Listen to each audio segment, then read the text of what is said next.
Sactown Sports and the Sactown Sports app. This is the story of the one. As a safety manager at a manufacturing plant, he does everything he can to keep his coworkers safe. From finding ways to reduce risks to keeping safety supplies in stock. And for that, he relies on Granger. Granger offers a broad range of quality products and next-day delivery, so he can always play it safe. Call 1-800-GRANGER, click Granger.com, or just stop by. Granger, for the ones who get it done. Hey, it's Carmichael Dave. I got to tell you, I am so excited to get this decking project started with Trex decking and railings. From the first time I stepped foot in the showroom last week, I was so impressed. So many color options, heat-resistant composite deck. What does that mean? That means I don't have to do any maintenance on it whatsoever. They even have a deck designer, so you can go online and see what your dream deck will look like on your house. Just visit Trex, that's Trex.com to get it started. Tell them Carmichael Dave sent you. When you take the time to shop at Folsom Lake Honda, there's one thing you'll always find. Happy people ready to serve you. As a family-owned and operated dealership since 2009, customer service is our #1 priority. Our customers love doing business with us, and you will too. Looking to own or lease? During the spring sales event, drive a brand new Accord or Civic. Visit us today at FolsomLakeHonda.com, your one-stop Honda shop. Folsom Lake Honda, yeah, your one-stop Honda shop. Country in the Park is back. May 8th and 9th at Cal Expo. Miranda Lambert, John Party, Chris Young, Turnpike Troubadours, Dylan Scott, and more. Line dancing live DJs, mechanical bulls, huge festival area, and food trucks. Tickets start at only $68. Country in the Park, May 8th and 9th at Cal Expo with the California Highway Patrol, Fox Family Heating and Air, and Tacovas. More info at CITPFest.com.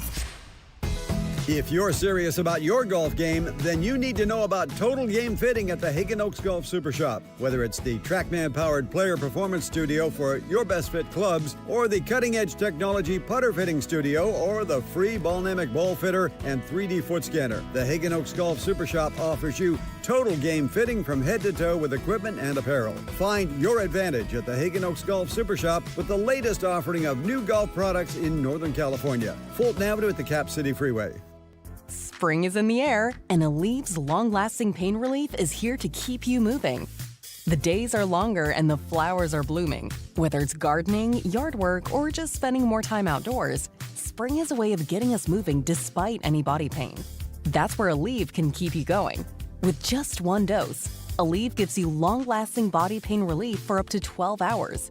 From sunup to sundown, Aleve's got your back. Try Aleve. Use as directed for minor aches and pains. Pros, just because something on the job runs out doesn't mean you have to. Order it on the Lowe's app.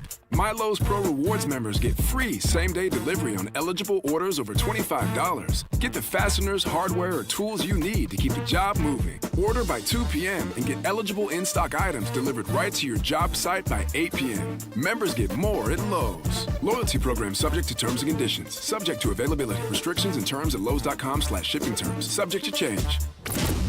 KHD1 Sacramento, KYMX HD3 Sacramento. From the Power Business Technology Toshiba Studios. Sactown Sports 1140. It's Matt George and Kayla Anderson. Online at SactownSports.com or on the app. Kings, Niners, and Sacramento. The Matt and Kayla Show starts now.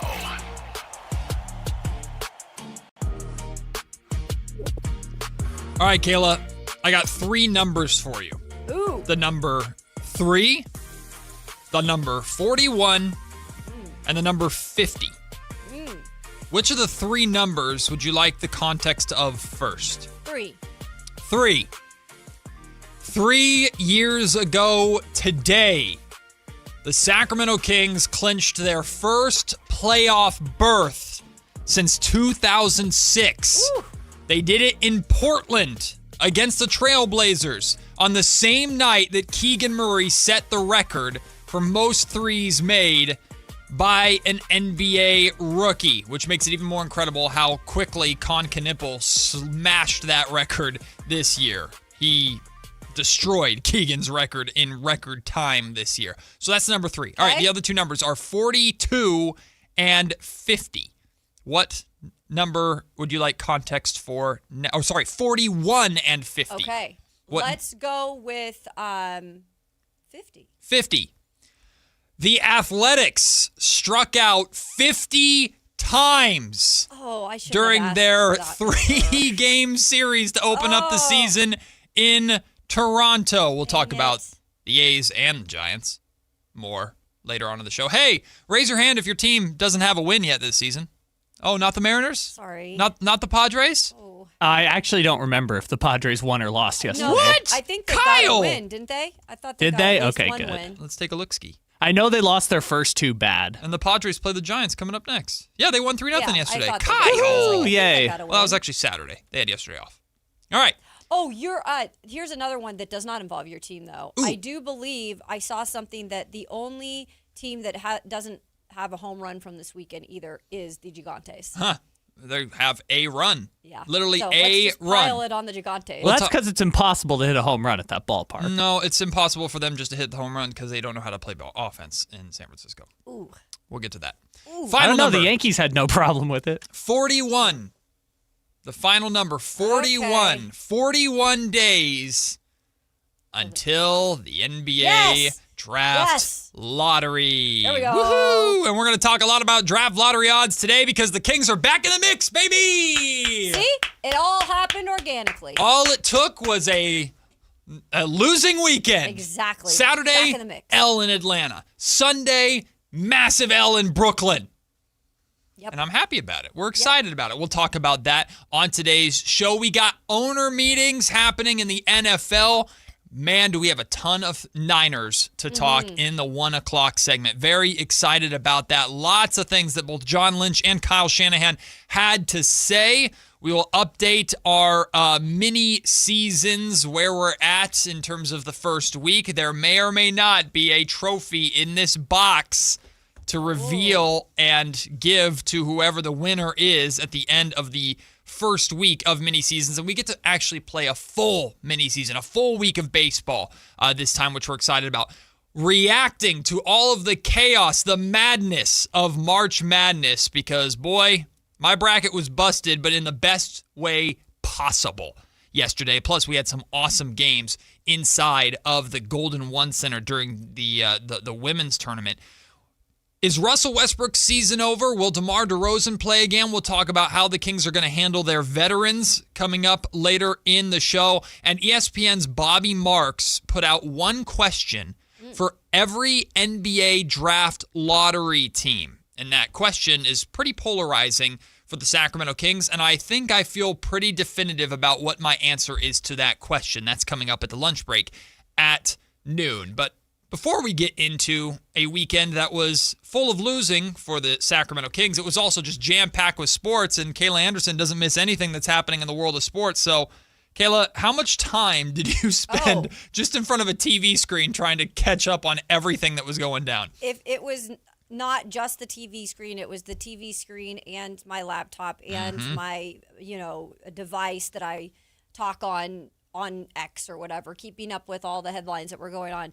It's hard sometimes, as this is one of the better times of the years. Like we've discussed this before, right?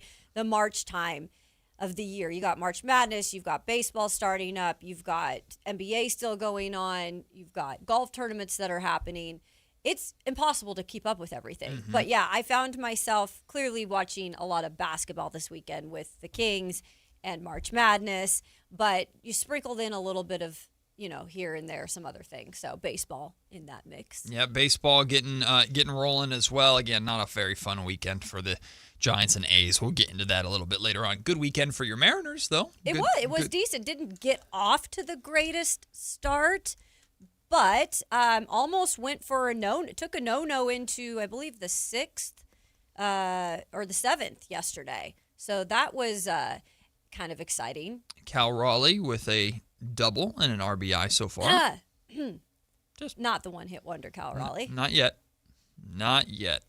So, yeah, it was a pretty good weekend for the most part. Really good weekend, depending upon who you're talking to, and a really good weekend for the tank crowd. Oh, yeah. Now, I know this is an exhausting conversation, and I understand that not everybody in the fan base was celebrating the Kings losing to both Atlanta and Brooklyn on Saturday and Sunday. Two very different games, of course, against two very different quality of teams. The Atlanta Hawks are in the actual mix in the Western Conference. The Brooklyn Nets are very much not. They're towards the bottom with the Sacramento Kings. But these are two losses that have a lot around them, a lot of decisions that the Sacramento Kings as an organization seem to have made that make these final now 6 games of the season a lot more interesting and make me very curious about what their approach is going to be. So they lose to Atlanta on Saturday. As expected, DeMar DeRozan plays in that game, leads the Kings in scoring. Malik Monk also plays in that game. Both those guys play 30-plus minutes, right? Okay, that's what you would kind of expect. Been par for the course for the Sacramento Kings. Russell Westbrook misses then his 4th straight game with a foot-related injury. Then there's yesterday's game where every veteran not named Doug McDermott was out. Yep. Monk out. DeRozan out. Russell Westbrook misses his 5th straight game. And again, we'll talk about Russ a lot because I don't know if we're gonna. Interesting. I don't know if we're gonna see Russ again. Unless he's on the bench coaching, yeah. Well, he's been there in street clothes. Been there coaching up the team from street clothes. And the camera catches Russ in the best ways. I know. The camera will catch him going back and forth with fans courtside, or the camera caught him yesterday. That one shot of him with the kid? He was like there was like a picture that the kid was. I think it was a little girl that was showing Russ in Atlanta something, and Russ was like going back and forth. It's so entertaining. I didn't see. I missed that one. So I think she maybe got a shot of him, and she was showing him the shot, and he was reacting to it. It was really cute. There was a shot yesterday in Brooklyn of DeMar and Russ sitting on the bench next to each other in street clothes, and Russ is either looking at the camera, the TV camera that's on them, or a photographer next to him, and he was going, Take our picture with him and DeMar. Funny. Russ is just a character, man, and I absolutely love him. But I don't know if he's going to be playing again. Yeah. And I don't like.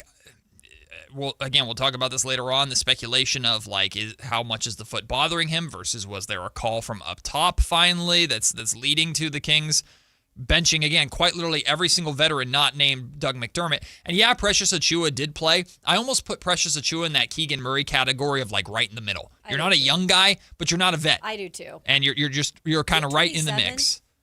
Precious, I think he's 27 or 28, one of those, right? So he's around Daquan Plowden's. He is 26. He's younger than Daquan Plowden. Okay, so yeah. Yeah, so Precious Achiuwa, 26 years old. Keegan Murray, 25, 26 years old, right around that. So, I'd put him right in the middle. But Doug McDermott, the only veteran out there with a lineup of the starting lineup for the Kings was Neek Clifford, Devin Carter, Daquan Plowden, Maxime Reynaud, Precious Achiuwa. Doug McDermott played 23 minutes off the bench. Hey, 12 points, 4 of 8 from three-point range. Shout out Doug McDermott. Okay. He stepped up as the veteran on that roster.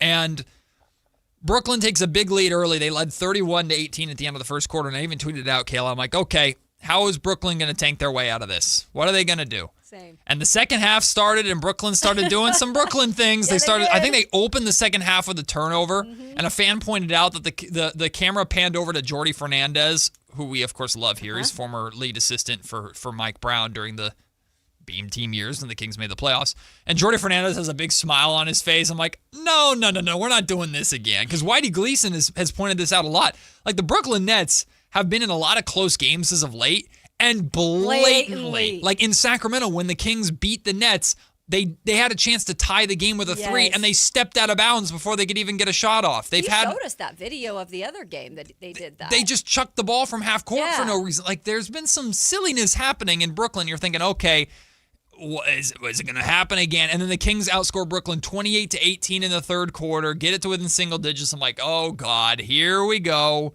Here comes the comeback, and the Nets are just going to fall apart. But credit to Brooklyn. They scored 30 points in the fourth quarter. They ultimately get this win. Kayla, before we jump into the individual performances, so here's where we're at, right? The Kings are very much back in the mix. Indiana still in the top draft lottery odds spot, although it's flattened between the top 3. But they have the worst record in the NBA, but barely, because they won yesterday. I heard that. The Pacers have a half-game lead over Washington in the second spot, a full game lead over Brooklyn in the third spot, and only a game and a half lead over the Sacramento Kings in the fourth spot. Now, if I'm Sacramento, I'm not looking at number 1. I'm just looking at number 3. That's fine. Get yourself in those top 3 spots. Yeah. Get yourself in that flattened draft lottery odds. We'll call it a day, right? They're half a game back of the Brooklyn Nets. Now, what's important about this is the Brooklyn Nets still have a game against Indiana and still have a game against Washington. Somebody's got to win those games. So no matter what happens, as long as the Kings, in theory, lose out, they're going to be in a good position to jump into one of those spots or make up some ground with somebody. All 3 of those teams can't lose out. Statistically, I think they would be a top 3 team as long as Pacers, Wizards, or Nets win one other game. Any one of them wins one other game. Well, okay. So what's left on the Kings schedule again? So the Kings have Toronto on Wednesday, I believe. Yeah, the Kings have Toronto on Wednesday to wrap up this 5-game road trip, which they very much should lose unless the Raptors really fall apart. Then they return home, 2 games against New Orleans and the Clippers. Right. Okay. New Orleans should beat the Kings. They have no reason not to play hard. The Clippers, the Kings just beat in LA, so I'd like to believe that the Clippers... they're on a little bit of a run. Well, I'd like to believe that they have a little bit of revenge on the mind because they're playing and jockeying for playoff position. Then they have 2 straight games against Golden State. Now, they've been waiting to try and get Steph Curry back, but the Golden State Warriors are also jockeying for position kind of in that play-in tournament spot. One of those games is in Golden State, and then one of those games... I say in Golden State. One of those games is in San Francisco, and one of those games is here. Okay. And then they end the season in Portland. Okay. So, I mean, you're looking at the bigger picture. They might get maybe 1, 2 at the most more wins. And just in terms of also looking at what they've been doing with the veterans. Yeah. I have not changed my reservations to the fact that the Kings are going to try and win every single game regardless. Yeah. The players, the coaches, they're going to do that. It is what it is. So I said this on the podcast last night. I do think the Kings will probably get another game. I think they'll get another win. Yeah, I do just too. Because of how hard they're going to play. Because I do not believe, again, we'll talk about this later on, I do not believe they're shutting down DeMar DeRozan for the rest of the season. I don't think they're, I know we're going to get into it, but Russ, I don't know. Russ, maybe initial thoughts on DeMar, no. I don't think it was they're a back-to-back. Yeah. I think that they were, resting maybe in that fact of a back-to-back, and hey, why not, right? A critical tank game, too. Yeah, exactly. But I also acknowledge that if the Kings win one more game, that could be it. Like, they win one more, and they might be at 4. Okay. They have to lose out, I feel, if they want to, like Kyle said, they have to lose out to secure those top 3 lottery odds. Or hope that the Nets are the team that beats. Then you become Nets fans, and you're like, well, we can't catch the Pacers or Wizards, so we just need the Nets to start winning games. Exactly. And again, the Nets have to play both the Wizards and Pacers one more time. So somebody's got to win those games. So if the Kings lose out, not a fun thing to talk about, but if the Kings lose out, they're going to put themselves in a really, really, really good position to secure one of those top 3 draft lottery odds spots. I don't believe the Kings are going to lose out. I just don't. You said at least 1. I thought they could possibly even get 2. I think they're going to get 1. And Carmichael Dave and Jason Ross were talking about this morning, like what's an acceptable look. Was this the Doug Christie conversation? No, that was another one. He was more talking about what's an acceptable win at this point, which is such a silly term to even have. Win. And Dave said none of them are acceptable, but the best case scenario for a win is the young guys lead you to a win in one of the home games. So. I kind of, if you're going to win... So give the home crowd a win. If you're going to win, beat Golden State at home or beat the Clippers at home. I hope you don't beat the Pelicans because who cares? But get a win at home if you're going to win. But in reality, it's in the best interest of the Sacramento Kings at this point to lose out. And we'll see how they approach these final 6 games because it feels like, Kayla, a call has been made from up top. It feels like with all these... players that are being shut down for soreness and other things, and I'm not saying they're not legitimate, right. But the Kings seem to be more willing to not have these guys play right now. It feels like finally that call has been made. So I thought about this. there were a little bit of indication moves that I felt, okay, maybe with Russ on a couple of those back-to-backs, he was getting sat out. Mm-hmm. That's how it kind of began. That's how it started. You're right. That's how it started. 100%. And then it slowly, on this road trip, emerged into, like, Russ is just not playing. Mm-hmm. And then, DeMar, obviously, he's still sprinkled in there, but he was dealing with a little bit of the injury, too, so he wasn't playing every game. Now, I think you're on to something in terms of Westbrook from here on out possibly not playing. Now, he could surprise us all. We go on air today, and he does the opposite, and he plays in the rest of the games the rest of the season. I don't foresee that happening, but it is interesting. We had that conversation about, hey, what is the trickle-down effect in terms of Perry to Doug or Vivek to Perry to Doug, saying, hey, look, we got to really, make sure we're resting some of the guys in terms of their injuries. Mm-hmm. We're going to talk about this more at 11 o'clock.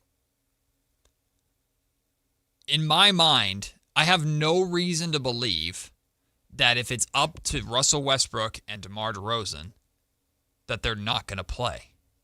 I have no reason to believe that if it's up to Doug Christie, they're not going to play. Mm-hmm. Suddenly now they're not playing. So look, and I know we get on here and we, are spectators, and we try to guess what's going on. Mm-hmm. Unfortunately, that's what we do. We talk for 4 hours on the radio, and we have to have these conversations because when we see things like this happen, it is kind of ironic that it's happening the last 10 games of the season when you are really in the thick of tanking or in the thick of trying to win a spot, preferably the top 3 spots. So it is a little interesting. And again, I understand all these guys have injuries this time of year. I understand that you don't want to mess around with that kind of stuff. But I feel like in other times this year when there's been bumps and bruises, Westbrook's played, DeMar's played. Yeah. So we'll connect but the dots. But it's not their, like you said, it's not their decisions. I don't think it has anything to do with them. They'd or play Doug. every game if they could. I don't think it has anything to do with them or Doug, which is the way it's supposed to be. But again, that's pure speculation on our part. We can react to the actual players that are playing, and we can react to the actual basketball in front of us. And what we saw in Brooklyn last night, at least, I don't mean to gloss over the Atlanta game because there were some good moments in the Atlanta game, but Brooklyn's the more recent loss that we experienced yesterday. Nick Clifford returned against Atlanta, played fine. You could tell he's kind of reacclimating himself. I thought Nick Clifford played really well yesterday. I did too. 37 minutes, most on the team, 17 points, 8 of 14 from the field, 7 rebounds, and a couple assists. Turned the ball over 4 times, but I felt his turnovers were he was trying to do some things. He was experimenting a little bit. He was playing aggressive. I don't mean to gloss over Devin Carter, who led the Kings in scoring, had a really efficient game.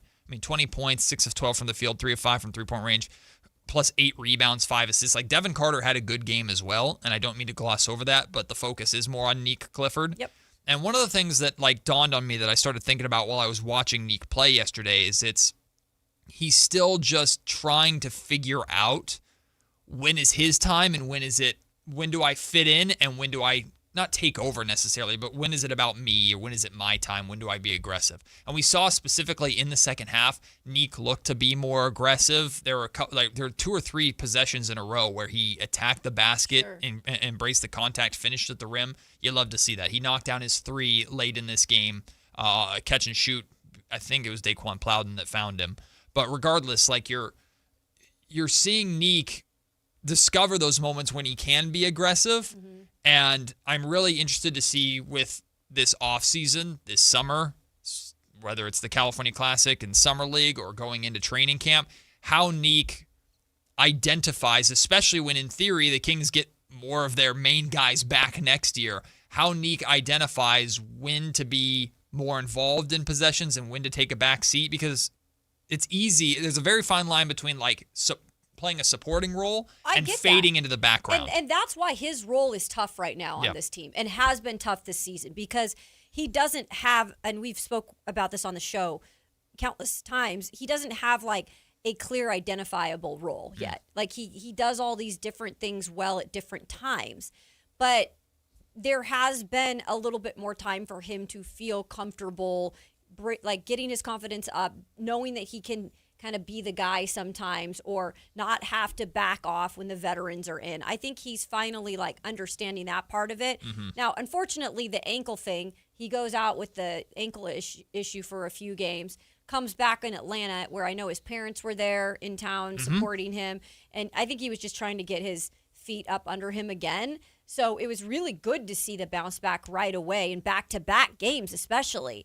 But you're right on with that. I am really curious as what he gets with in terms of coaching this summer and what the emphasis is truly on for him to work on, because I really like Neek. And again, I think he can be a valuable piece on this team for the future, more so probably that coming off the bench role.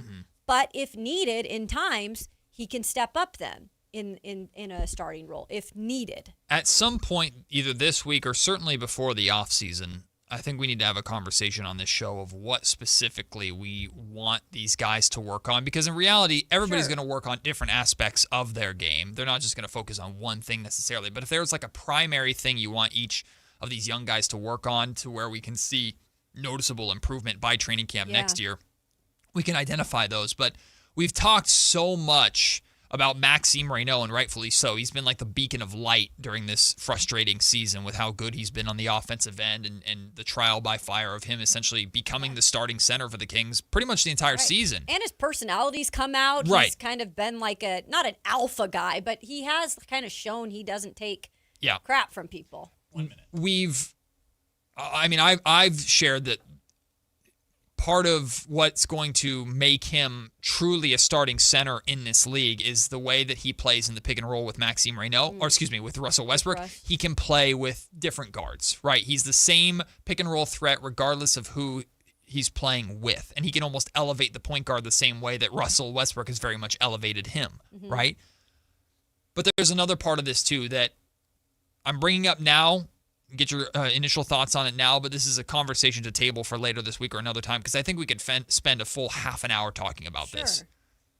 Maxime Reynaud defensively has a long way to go. And a lot of things I'm noticing. He was -7 last night, and the plus-minus stat is so confusing and frustrating because it's a team stat assigned to an individual, and it can be misleading. But in a lot of games where Max is scoring well, his plus-minus is not great. And again, it's a team stat. It's not all on him. And a lot of times as a big man, you're left on an island defensively because when there's a perimeter defensive breakdown, and someone's attacking the basket, okay, I step over to stop him. Now there's a drop-off pass for an easy bucket for my man. If I stay on my man, it's an easy layup. What do I do? Right? That's been a problem for bigs in Sacramento forever. But if Max is going to be a starting center in this league at 7'1" with the wingspan that he has, and we see him get deflections and see him get steals, but it's not just blocking shots, it's just changing shots at the rim, being more of a physical presence in the paint. That's going to be a big aspect of his growth too that we are going to have to pay attention to this summer. Well, especially if Doug, again, is your coach, in which he's expected to be moving forward. And you've got this emphasis on defense that I don't think has come into fruition at all this year, at least never consistently. Like there's been games where we've seen that defense maybe step it up as a whole on the team, but for the most part, we just have not seen that. And there needs to be more effort from these players individually on exactly what Doug is looking for. So you're spot on that, and I'm interested in how they or who they allow to work with him to get to that point where he needs to just elevate it a little even. Plenty more Kings talk coming up in today's show, but coming up next, March Madness sure lived up to his name this weekend. We'll talk about the crazy ending to UConn versus Duke. Illinois making a big run. Arizona and Michigan are the powerhouses remaining. Plus, Women's March Madness in Sacramento has been a lot of fun, too. We'll update you on everything happening in college basketball. Coming up next, Matt and Kayla just getting started here on Sactown Sports. Hi, Flo here from Progressive. Life changes quickly, so it's good to have flexible coverage. Oh, you mean like adding another vehicle? Yes, that's something we can do. Great, because I was thinking about getting a van so we could just keep the kids' softball stuff in the car. Oh, we don't need to get into specifics. Just saying it's easy to change. Oh, and Hannah wants to try the tuba. Again, we don't need the specifics. Last year, she wanted to be a tap dancer, but that only lasted 2 lessons. Okay. But she kept the shoes because they are adorable. Well, just know that with Progressive, you can easily add another car to your auto insurance because we know life changes. Progressive Casualty Insurance Company and Affiliates. When your check engine light comes on, do you see a repair bill or do you see peace of mind? For 20 years, CarShield's been the name America trusts to help keep you on the road. While other companies stop covering you when your car gets older, CarShield offers protection plans up to 200,000 miles. With over $1 billion in claims paid, we don't just promise protection, we deliver it. Don't let a breakdown break your budget. Get the flexible month-to-month coverage you deserve. Go to carshield.com. That's carshield.com today. Taxes was feeling so stuck. Sitting in traffic, squeezing into a parking spot, all to squeeze in getting tax help during your lunch break. Now Taxes is a TurboTax expert who does your taxes for you, while you go about your day getting real-time notifications about their progress and the most money back guaranteed. Now this is Taxes. Intuit TurboTax. See guarantee details at turbotax.com/guarantees. Only available with TurboTax experts. Real-time updates only in iOS mobile app. This is the story of the one. As a maintenance tech at a university, he knows ordering from multiple suppliers takes time away from keeping their arena up and running. That's why he counts on Granger to get everything he needs, from lighting and HVAC parts to plumbing supplies, all in one place. And with fast, dependable delivery, he's stocked and ready for the next tip-off. Call 1-800-GRANGER, click Granger.com, or just stop by. Granger, for the ones who get it done.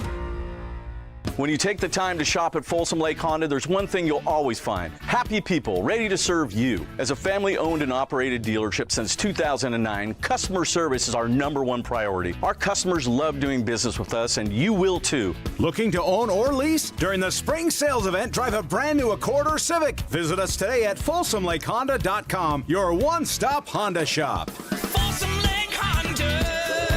Yeah, your one-stop Honda shop.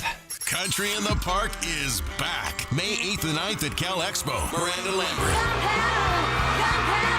John Party. Chris Young. Turnpike Troubadours. Dylan Scott and more. Line dancing live DJs, Mechanical Bulls, huge festival area, and food trucks. Tickets start at only $68. Country in the Park. May 8th and 9th at Cal Expo with the California Highway Patrol, Fox Family Heating and Air, and Tacovas. More info at CITPFest.com. Sarr gets it into Cam Boozer. Boozer back to Sarr. Now ahead to Caden Boozer, and UConn got a steal. Caravan for Mullins. Long three. He got it. Oh, he got it. He hit it. He hit the long three-pointer from the logo with 3/10 of a second left to go. I don't believe it. UConn has taken the lead. 10 a.m. to 2 p.m. Matt and Kayla on Sactown Sports 1140. Every historical moment in sports has two sides to it. There's the side that makes history, like UConn did, with a shot like that, a steal like that, a play to keep themselves alive when they trailed the entire game with the exception of like earliest seconds of the game. They were down, 15 at the half? That game should have been over. Oh, real quick, I have a stat for you. #1 seeds coming in, they're 134-0 when leading by 15 points or more at the half. Well, not no more. 134-1, and that's the other side of the coin. There's Duke, that's the one. Just a colossal mistake at a time that you absolutely can't make a mistake like that, and you didn't have to. You didn't have to force that pass. You didn't have to try for those unnecessary plays. This is like that thing in football where why throw the ball and risk an interception when you can literally just take a knee, right? That's why those plays exist. Do it. That's why those plays, why hand the ball off to your running back where they could potentially fumble it when you just can take a knee. Credit to UConn. They put pressure on the ball handlers. They forced Duke into a panic decision, and it resulted in that. And then you had to go and hit that shot.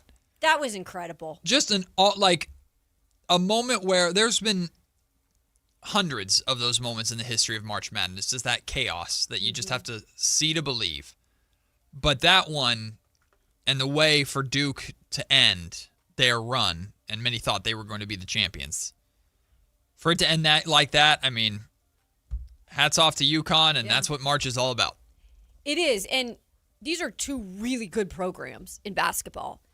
And as much as I think Dan Hurley is a very, very polarizing figure. Boy. Like, we know this, right? And I know there's some things like he got in the face of a ref. Oh, we're talking about over the weekend. Yeah, so there's some things that he clearly polarizes people, and I get it. But he is a heck of a coach, and yes, he is. You know, guys that come play for him, they know what they're playing for, and the amount of wins and championships are proving that he gets the point across, and he gets players to play hard for him, and he gets players that were down at 15 at the half to believe somehow they're going to come back and beat the number 1 overall seed in Duke, who has, the number 1 overall player in the country in college basketball right now in Cam Boozer. And give him credit for that. But heartbreaking also for Duke, Caden Boozer. And I know he's getting a lot of hate, which that's the part that breaks my heart, because he's such a young man, and in the moment, like, none of us can ever understand what that's like unless we're there and in that moment. And unfortunately, the good is praised, the bad is most likely always more not praised. Yeah, it's going to be You get what I'm saying? Yep, it's going to be hyper focused on. There's nothing that Cam Boozer did in that game that says that he should not still be like looked at as an absolute top pick, and like, it's not like, his draft stock fell with a play. No, it didn't. It was a big play in a big moment. He made the wrong decision. Duke lost because of it. Hey, man, welcome to the spotlight. If you're going to be the top guy or one of the top guys on an NBA roster, you're going to fail a lot. You're going to also hopefully succeed a lot too, but you're going to have a lot of those moments. I want to talk about Dan Hurley, though. Because you got an opinion on him. I respect the hell out of Dan Hurley as a coach. And I love the fact that he is willing and honestly able to celebrate a moment like that on the bench. I hate this concept in American sports of coach has to act like they've been there before. And coach can't relish in a moment that was truly unbelievable. The way the broadcasters are reacting, the way the crowd is reacting. Why is a coach not allowed to react in that way? Why do we look down upon a coach for showing emotion in a moment like that? When Dan Hurley is celebrating that 3 going in, I love it. I'm okay with it. It's the best to me. This is a thing that I wish American sports did to the level of like European soccer coaches. When there's a goal scored, European soccer coaches are doing backflips. Sure. Like, I love it. Sure. Show that emotion. You're part of the game. Well, it was so unexpected, too. Yes, and when St. John's beat Kansas and Rick Pitino looks like another day, I'm like, I get that's Rick Pitino's style, but it's boring. That's a huge moment. Relish in it. I know job's not finished. Dan Hurley knows that he's still got a couple more games to win to actually win a national title, but celebrate in that moment. So there's the good. Right. And then in the same clip, you watch him walk over and get face to face with the ref and make forehead to forehead contact. Like, literally, like, kind of went in like a headbutt. And get in his face like it's a WWE photo shoot. What the hell are you doing? Listen, I don't know if the ref said something. I don't think the ref antagonized him, but I don't know if the ref said something to the point of like Dan Hurley leaned in to hear what he had to say.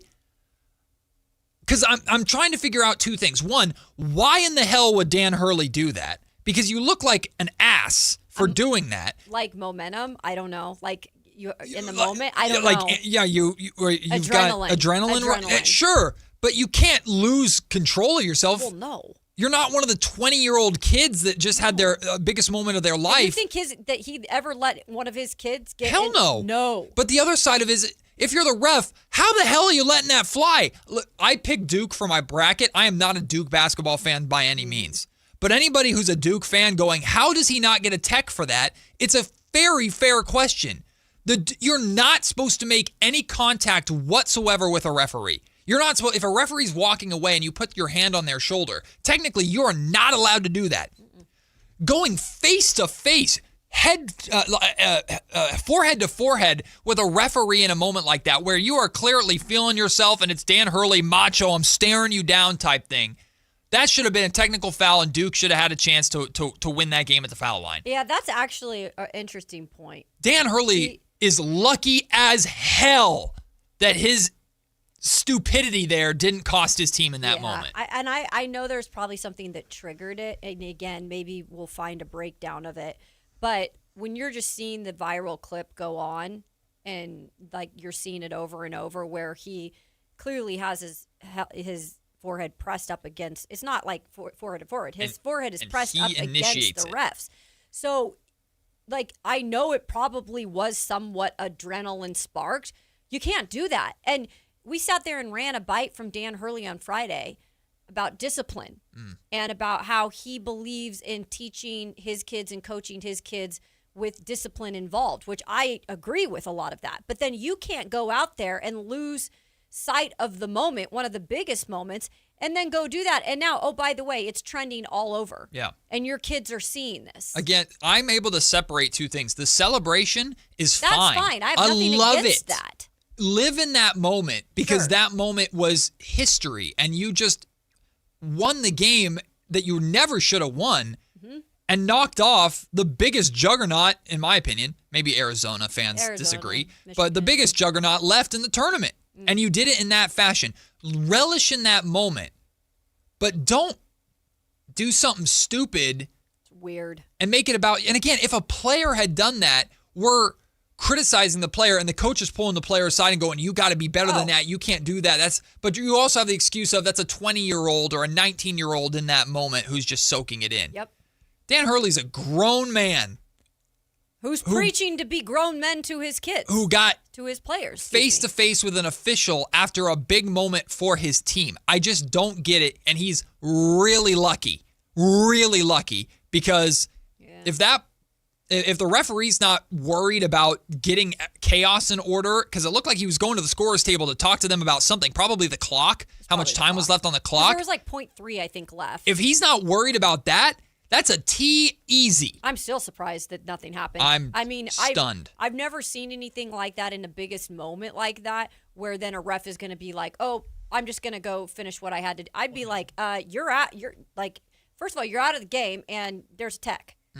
Like, I'm really shocked that did not happen. Is the path completely clear for Arizona now? No disrespect to Michigan. No. I know Michigan beat the crap out of Tennessee. No, Michigan's good. Mighty. But Arizona is now the top dog for sure with Duke down. Yeah, I think this is going to, honestly, I would have probably just liked to see this be the national championship, Arizona, Michigan, honestly, now that Duke's out.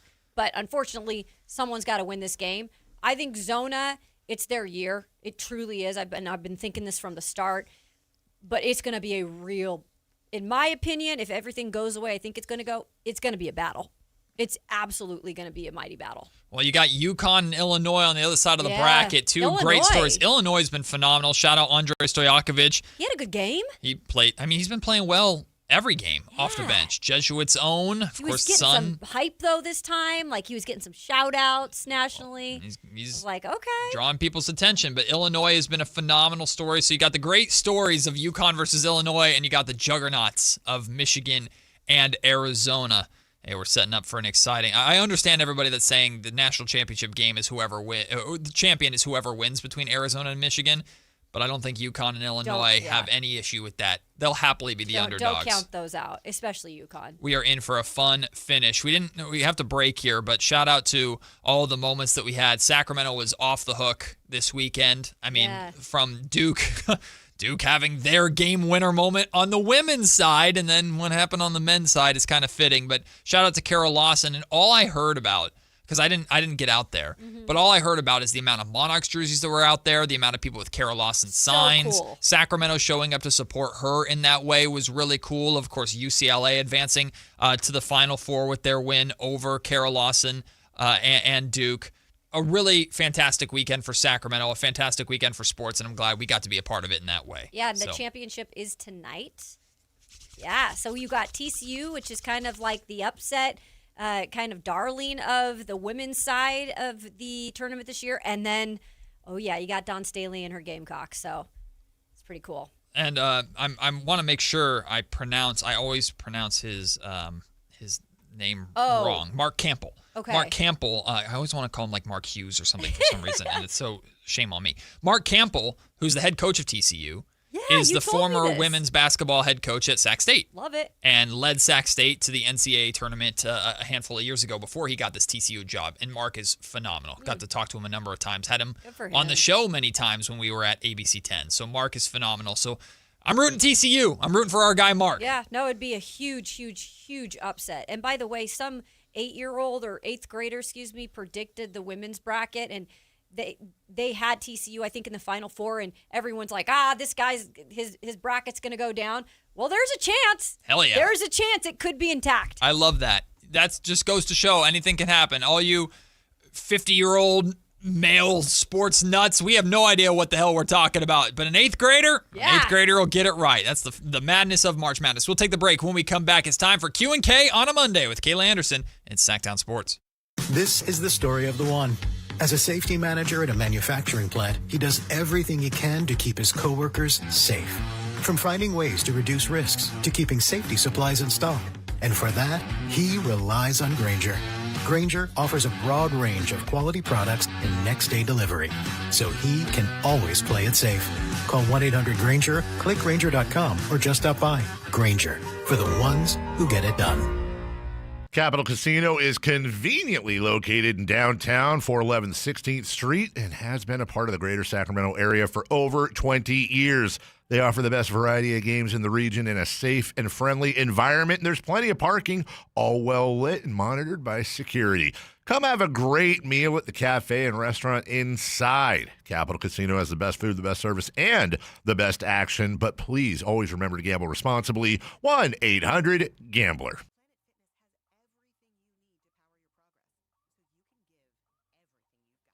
All for just 1 cent down. Whether you want to get the most out of our best-in-class equipment or go all in with free fitness training, our trainers are ready to help you get stronger than ever before. Take your workout to the next level at Planet Fitness. Join the club today for 1 cent down, $15 a month. No commitment. Deal ends Friday, April 10th. You ready? Planet Fitness. We're all strong on this planet. See Club for details. Spring is here, and there's really nothing better than hitting the open road in a new Honda. Whether you're shopping new or pre-owned, Stockton Honda has the selection and savings, plus get top dollar for your trade. And while life's roads are often filled with bumps, buying from Stockton Honda couldn't be smoother. Wherever the road you travel might lead, Stockton Honda is happy to get you there. Come in today or go to StocktonHonda.com. Anytime, anywhere, it's all here. StocktonHonda.com. How was your break? It was great until I stopped for gas. Prices have gone up almost $1 with no end in sight. I might have to start watching how much I drive. That's exactly why I use Upside. I never pay full price for gas with the free Upside app. Upside? Yes, Upside. It's the free app that gives you cash back just for buying the gas you're already buying. So even with the rising gas prices, I'll never have to limit how much I drive. Does that actually add up to anything? Just last year, I made over $200 with the Upside app. Wow, that's serious extra cash. I'm downloading the free Upside app right now. Download the free Upside app to earn cash back on the gas you're already buying. Use promo code THRIVE25 for an extra 25 cents per gallon bonus on your first tank. You can cash out anytime, right to your bank account, or an e-gift card for Amazon and other brands. Just download the free Upside app and use promo code THRIVE25 for a 25 cents per gallon bonus on your first fill-up. That's THRIVE25. Offers vary by user and location. Go to upside.com for terms and conditions. A's fans, the 2026 season is coming fast, and single game tickets are on sale now. Be there for an exciting season packed with theme days, giveaways, and firework nights, including bobbleheads, jerseys, hats, and much more. And getting in is easier than ever. Tickets start at just $8 for select April and May games. From opening day to unforgettable summer nights, there's something for everyone at the ballpark. Get your tickets today at athletics.com/tickets and be part of the excitement this 2026 season. If your business depends on reliable vehicles, it's time to upgrade your fleet at myelkgrovechevrolet.com. We specialize in fleet pricing, bulk discounts, and fast approvals, so your team stays on the road and on the job. From work trucks and vans to fuel-efficient sedans and SUVs, we have the inventory, service, and financing to keep your business moving. Call or visit myelkgrovechevrolet.com today and ask about exclusive fleet savings. myelkgrovechevrolet.com. Sactown.com. Driving business forward. It's time for Q&K. Kayla's got questions. We've got answers. It's Q&K on Matt and Kayla.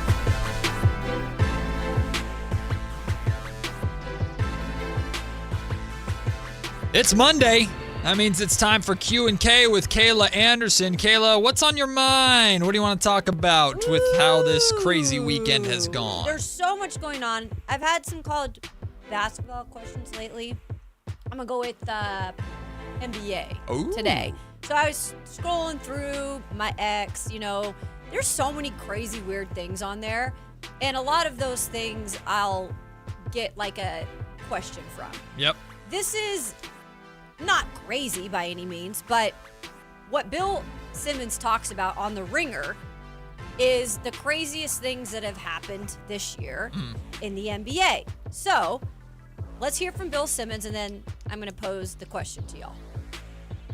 I'm going to list some of the things that have happened this year. San Antonio went from 34 wins to a title favorite. Wemby arguably became the face of the league.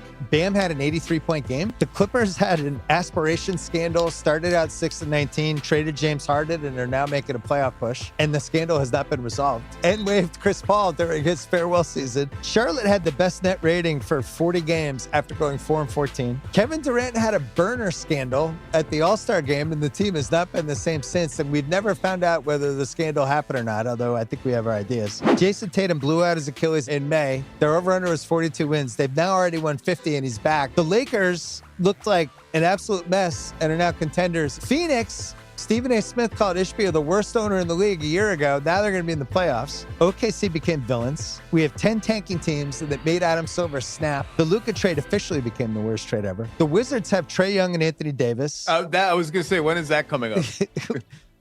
We have a hardcore expansion plan out of nowhere. Everyone turned on Inside the NBA, a show that we all loved and considered family. And we might have 10 East teams that have 45-plus wins. The Nets took 5 first-round picks. None of them will make an all-rookie team. That feels problematic. Donovan Clingan looks more and more like Gunther every day. Okay, so I posed the question with all of those, pointed out in terms of this NBA season. It's not even over yet. Is this the weirdest NBA season we've seen in a while? Weird is not the word that I would use to describe this season. Because I think weird has an element of kind of humor and silliness to it, and there's an endearing quality to weird. I don't think this season's been a disaster for the NBA because I do believe the playoffs are going to be awesome.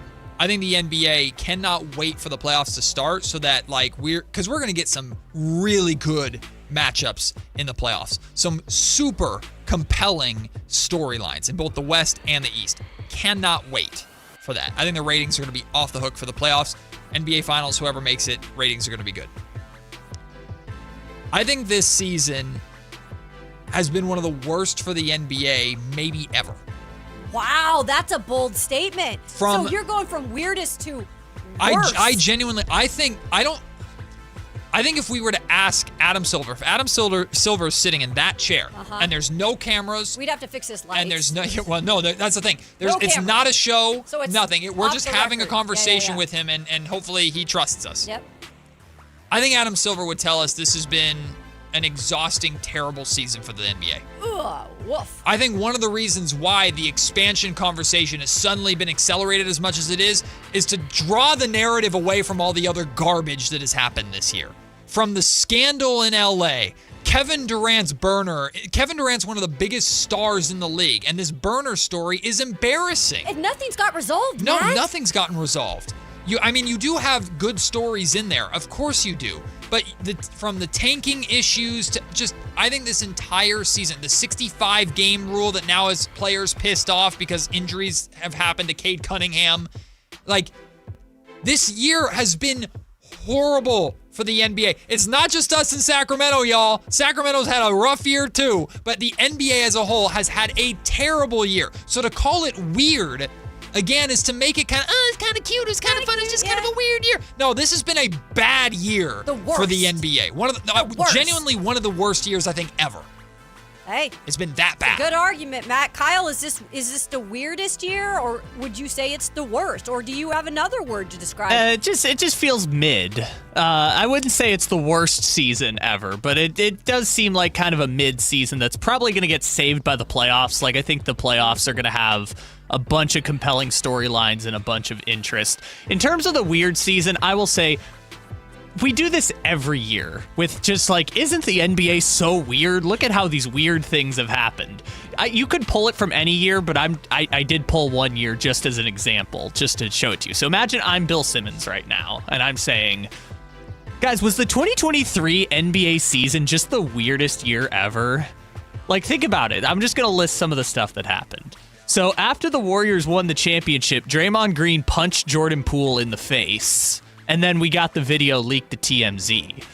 The Detroit Pistons lost 27 games in a row, and Kyle Kuzma was subtweeting them saying, "Don't let it be you." The Sacramento Kings won 48 games after not making the playoffs 17 years in a row. How crazy was that? Lauri Markkanen started in the All-Star game after being a throw-in piece in the Donovan Mitchell trade. Like, Lauri Markkanen, that's crazy. Kyrie Irving got traded to the Mavericks after his indefinite suspension for promoting that film on his Twitter account. Remember that whole crazy saga? That was crazy.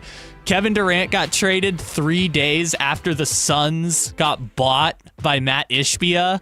That was crazy. The Ja Morant gun incident derailed the Memphis Grizzlies season after they were the number 2 seed in the West. All the teams tanked for Wemby. Joel Embiid won MVP. Jimmy Butler had the greatest playoff series any of us have ever seen against the Bucks. Caleb Martin won Eastern Conference Finals MVP. Like, you can do this with literally any season. That's a good one to compare it to by far. But the point is, again, weird has a positive because you don't want the seasons to be predictable and the same every single year. That would be boring. We went through that with the Cavs and the Warriors every year for felt like a decade.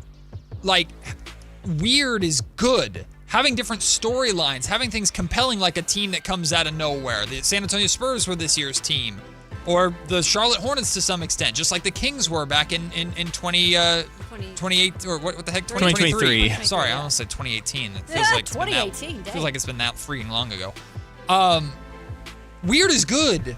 What the NBA is dealing with this year is not good, and I think Adam Silver is probably exhausted and trying to get it out of the way as much as possible, get to the summer so he can fix it, and get to the playoffs so it's like, no, we're good. See, look, shiny TV contracts. See, everything's happy. Look at these good teams. Do you think the draft, because obviously we've talked about the playoffs, that will maybe be a saving grace. Do you think he's looking forward to this draft, or do you think he's like, get the lottery done. I don't want any, like, oh, look at who got the number 1 overall pick. Is it a scam? Yeah, I don't think I don't think they're looking forward to the draft lottery at all. I know. Because no matter what happens, it's going to be that's tanking team, blah, blah, blah, blah, blah. Once the draft lottery's done and they get to actual draft night, when this incredible class is having all their names called, it's going to be a great night for the NBA. Excited for this new crop of talent is going to be wonderful. You literally just need to get through the NBA draft lottery because typically the NBA draft lottery is right before a playoff game. Once you get the draft lottery done with, then we get a playoff basketball game. The NBA's happy. Just get through the draft lottery. That's a great point. Adam Silver's like, this couldn't come soon enough. Adam Silver might hate Mother's Day. I need to see the light. Yeah, his mom, or his wife or whatever, they're not gonna have a good day. But also, they're sending all these people to the lottery on Mother's Day. Like, that's terrible planning. Yeah. Like, what representative from the team that has to sit in the room in Chicago is gonna want to do that? Pick a mom of somebody in the organization. Like, send Maxime Reynaud's mom. I know. Maxime Reynaud's mom is so sweet, by the way. She's super nice. Cool. Send Max's mom. Neat Clifford's mom would be good. She's always tweeting. Yeah, she's great too. Good too. Have the moms on the podium for Mother's Day. I agree. I like that idea. Ruin their day and force them to come to the draft because lottery. Then they're going to be memed when their team doesn't get the top pick, right? Remember that Jerry no one West can be mad at moms. Yeah, it's not mom's fault. Are you kidding? You think the internet won't meme a mom? Well, the internet already makes your mom jokes anyway, and they're dumb. Like Put NBA moms in there. Like that iconic photo of Jerry West just being sad after the Grizzlies got the 2 pick in the LeBron draft. You want someone's mom to be subjected to that for the rest of time? It's not her fault. Who's going to be mad at moms? It's not mom's fault. It's the damn ping pong balls, and it's a scam. It's a scam. It's a what is it called? A conspiracy. Conspiracy theory. That's what it is. Who's the conspiratory mom of the NBA? We'll take the break. When we come back. Switching gears back to the Sacramento Kings. Is Russell Westbrook's season over? Will DeMar DeRozan play again? Has a call finally been made from up top in Sacramento? We'll discuss and what's going to happen with the Kings over these final 6 games. TC, I see you on hold. We'll get TC on as well. Appreciate you holding tight. You're listening to Matt and Kayla on Sactown Sports. Wesley is a truck driver. I drive a truck, and I love what I do. A truck driver with IRS troubles. They told me I owed them $43,000. It got really bad. Quite a few letters in the mail. They were talking about wage garnishment, coming after my house, my car. Yeah, they don't play around. I seriously thought that I was going to lose everything. One sleepless night, Wesley finally made a call to Optima Tax Relief at 2 a.m. Kind of figured I'd get a machine, but I didn't. I actually got to talk to an actual person in the middle of the night. He found just what he was looking for. Oh, they were great people. You need a team of people that know what they're doing. Optima Tax. They know what they're doing. Optima Tax Relief came through with flying colors. I saved an incredible amount of money. Happy don't even come close. I was absolutely overjoyed. Take Wesley's advice. If you're in any kind of trouble with the IRS, call Optima Tax Relief. Don't trust anybody else. Call Optima for a free consultation. Call 800-343-6460. 800-343-6460. 800-343-6460. Optima Tax Relief. Some restrictions apply. For complete details, please visit OptimaTaxRelief.com. Taxes was feeling so stuck. Sitting in traffic, squeezing into a parking spot, all to squeeze in getting tax help during your lunch break. Now Taxes is a TurboTax expert who does your taxes for you, while you go about your day getting real-time notifications about their progress and the most money back guaranteed. Now this is Taxes. Intuit TurboTax. See guarantee details at TurboTax.com/guarantees. Only available with TurboTax experts. Real-time updates only in iOS mobile app. Wait, everything on this IHOP value menu is just $6? I told you it was amazing. A huge plate of pancakes, bacon, and eggs is just $6. Wow. There's also French toast, a ham and cheese omelet, and oh, they got a BLT and fries now. Okay, we're coming here every day. You don't have to tell me twice. Feast for just $6 with the IHOP value menu. $7 in some locations, available every day for a limited time at participating restaurants in the U.S. Hours may vary. No substitutions. Not valid with other discounts or promotions. Prices may vary.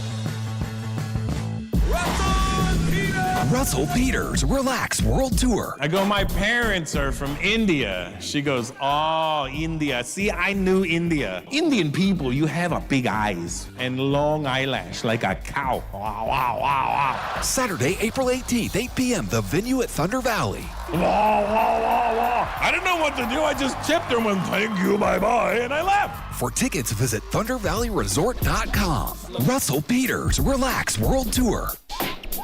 Power Business Technology is proud to be a 100% independent, locally owned and managed Toshiba copier dealer. Local ownership cuts out the red tape, allowing ourselves to never be too busy to personally answer the call when our clients need us. Recognized for excellence in service execution, training, and customer service, we're proud to be named a Toshiba ProMasters Elite Dealer since 2021. Contact us today for all of your business printing needs at 844-POWER-BZ. That's 844-769-3729, or visit us at powercopiers.com. When you take the time to shop at Folsom Lake Honda, there's one thing you'll always find: happy people ready to serve you. As a family-owned and operated dealership since 2009, customer service is our #1 priority. Our customers love doing business with us, and you will too. Looking to own or lease? During the spring sales event, drive a brand new Accord or Civic. Visit us today at FolsomLakeHonda.com, your one-stop Honda shop. Folsom Lake Honda,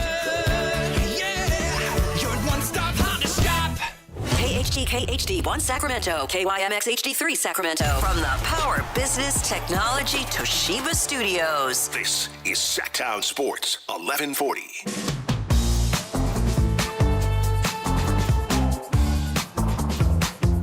It's Matt George and Kayla Anderson on Sactown Sports 1140.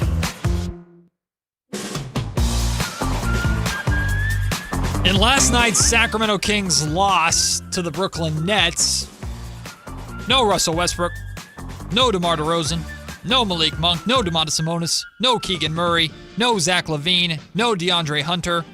I'm sure I'm missing some more. I'm doing this completely off of memory at this point. No veterans in sight, other than Doug McDermott. Shout out Dougie McBuckets. Doug McDermott got the assignment. Yes. He was ready to go. He knocked down 4 threes. Taste me how to Doug. Taste me how to Doug. Taste me how to Doug. Taste me how to Doug. The Kings veterans have been the topic of conversation this entire year. From why do you have so many? How do they fit together? What do the lineups look like? What do the rotations look like? To now you're transitioning by necessity to kind of the youth movement, developing younger guys, injuries galore. Okay, are you playing Russell Westbrook too much? Are you playing DeMar DeRozan too much? Are you going to start tanking? Why aren't you tanking? Okay, now you're tanking. Wait, what? Who? Why? Where? Is Russ playing? Oh, look, they broke a record. Like, that's literally this entire season. It has been summed up by that with the veterans. And none of it's their fault. They're just kind of here. We're just here, man. They were just all thrown into the fire. We're just here. You built the roster. Uh-huh. We're just playing. Uh-huh.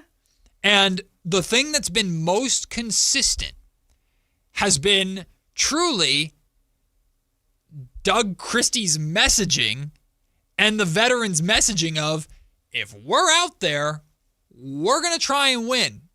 Now, hey, we're not really winning much anyway, but we're still going to try. They did do a little run there. Well, yeah, they did. They had a little run. When they started playing teams that don't want to win. Sure. And Kings fans, a portion of Kings fans are going, what the hell are you doing? Why they don't want to win? Why are you trying to win? It's been an interesting year, to say the least, in regards to conversations. It's an understatement, Matt. But now, are we going to see the veterans anymore? Like, have we seen Russell Westbrook play his last game? Russell Westbrook has not played since, I believe, March 13th. I have it actually here. I just want to make sure I get this right. And it is March 30th. March 19th, excuse me. Yep. Russ has been out since March 19th versus Philly. That's the last game he played. So he's missed 5 straight games, all with a foot-related injury. It was foot soreness. Then, I think his most recent one, again, we don't have access to old injury reports, but I think the most recent one was injury management on a toe injury or something like that. I do remember that one. It's been foot-related. Joint irritation. Thank you. Joint irritation. It's been foot-related. I shared on Friday when we found out that Russ was not going to play on Saturday because of the foot injury. I shared that I've noticed when seeing Russ in the locker room, or he takes very good care of his feet. He'll have a machine gun. He'll have that a machine gun. I know. He just blasted his foot off. Yeah, that's how you get injured, my friend. Oh my god. No, he's got the massage gun and he would use it to take care of his feet. And at 37 years old, very explosive athlete, right? You need to take good care of yourself. So I've never read too much into that, and I don't think we even should at this point. I'm not saying that these injuries or the reason he's been listed on the injury report is not legitimate. I just wonder if the Kings have decided that these issues that he's probably had for a little while, now he can't play through them anymore. Well, I don't think that's a Russell Westbrook call. I don't think DeMar DeRozan not playing yesterday. DeMar was set to play every single game this season until he finally missed a game because of an illness. And he showed up to the arena. I wanted to play, and the Kings sent him home. Yeah. It's very strange. Part of me wants to think that because I've trusted the messaging and they've pretty much shown us in terms of Doug Christie, I'm just speaking in this moment of Doug Christie, he has said, I'm going to put the guys out there. We're going to try to win games every single night. I don't like tanking. Those are all, or I don't believe in it. Those are all things that Doug has preached over the last month when we've really gotten into the tanking combo. But it is rather interesting now with about 10 games to go it was, or so, a little more than that Russell Westbrook specifically, who has been a guy to will you to wins, to help you win with your other young guys in there, he is now not playing at all. And again, it could really be a foot thing. And it could be something like you can't completely rule out that he is not nursing a foot injury and they'd say, let's just keep you on the bench. Mm-hmm. But the timing's weird. The timing again is weird because they are in the battle for a top 3 spot. And all of a sudden, after all these tanking convos, and we had a convo about, Perry clearly has not made the call to Doug and said, hey, you just do what you need to do, man. You play and play to win. And maybe the conversation has not happened yet from Perry to Doug, and this is just a circumstance or a ironic situation that this is happening at this time. But you truly feel like maybe there has been some sort of a relaying of messaging or telephone, as you would say. The game of telephone. Let me specify this very clearly for any of the internet clippers out there. They're ready to go. This is complete speculation, and I'm not trying to say what someone's intent is. All I can go off of is the circumstances that are happening and my understanding of who these players are and who Doug Christie is as a coach.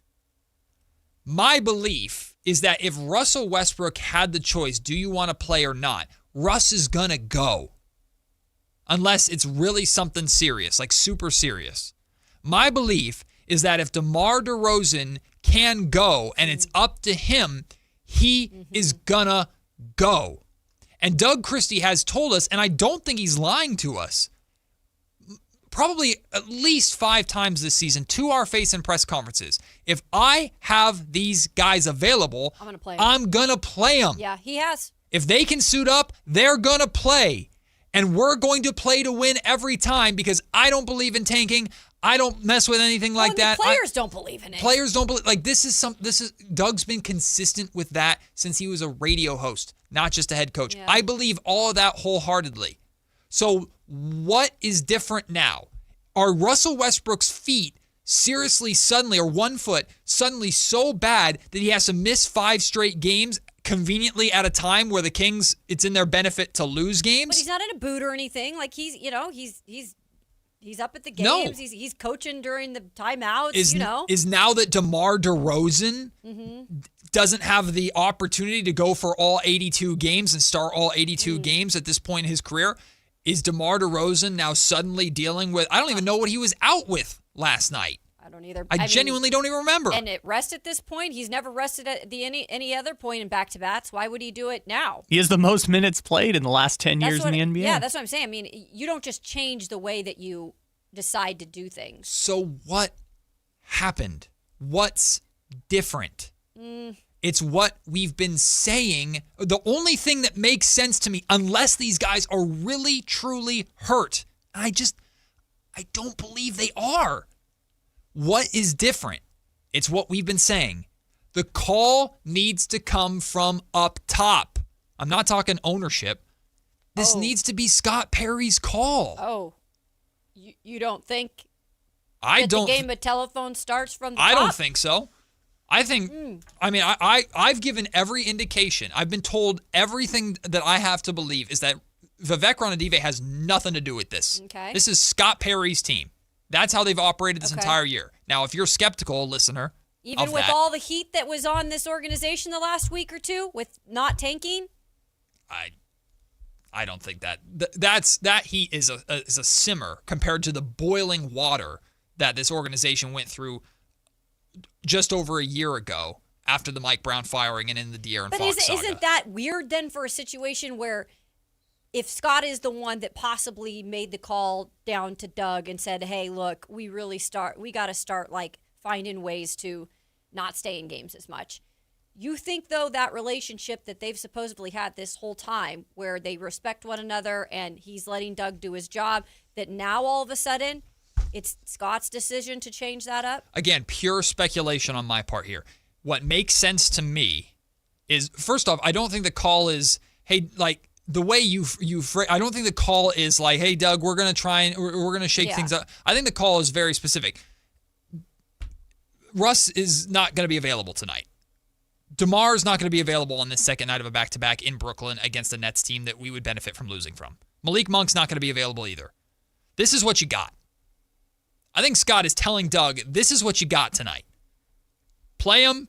But it's not influenced from anything I don't believe above so. him. I don't believe so. I think that is a fair question to ask based off the history of ownership. But ownership has always operated with we want to win as many games as possible and put as good of a product out there as possible to garner interest and to sell tickets. And if that's the case, then Russ is playing and DeMar's playing. And so I get that. We'll see how these home games are coming up later in the week. We'll see. If Russ and DeMar play in those games, hey, maybe. I don't know. Yeah.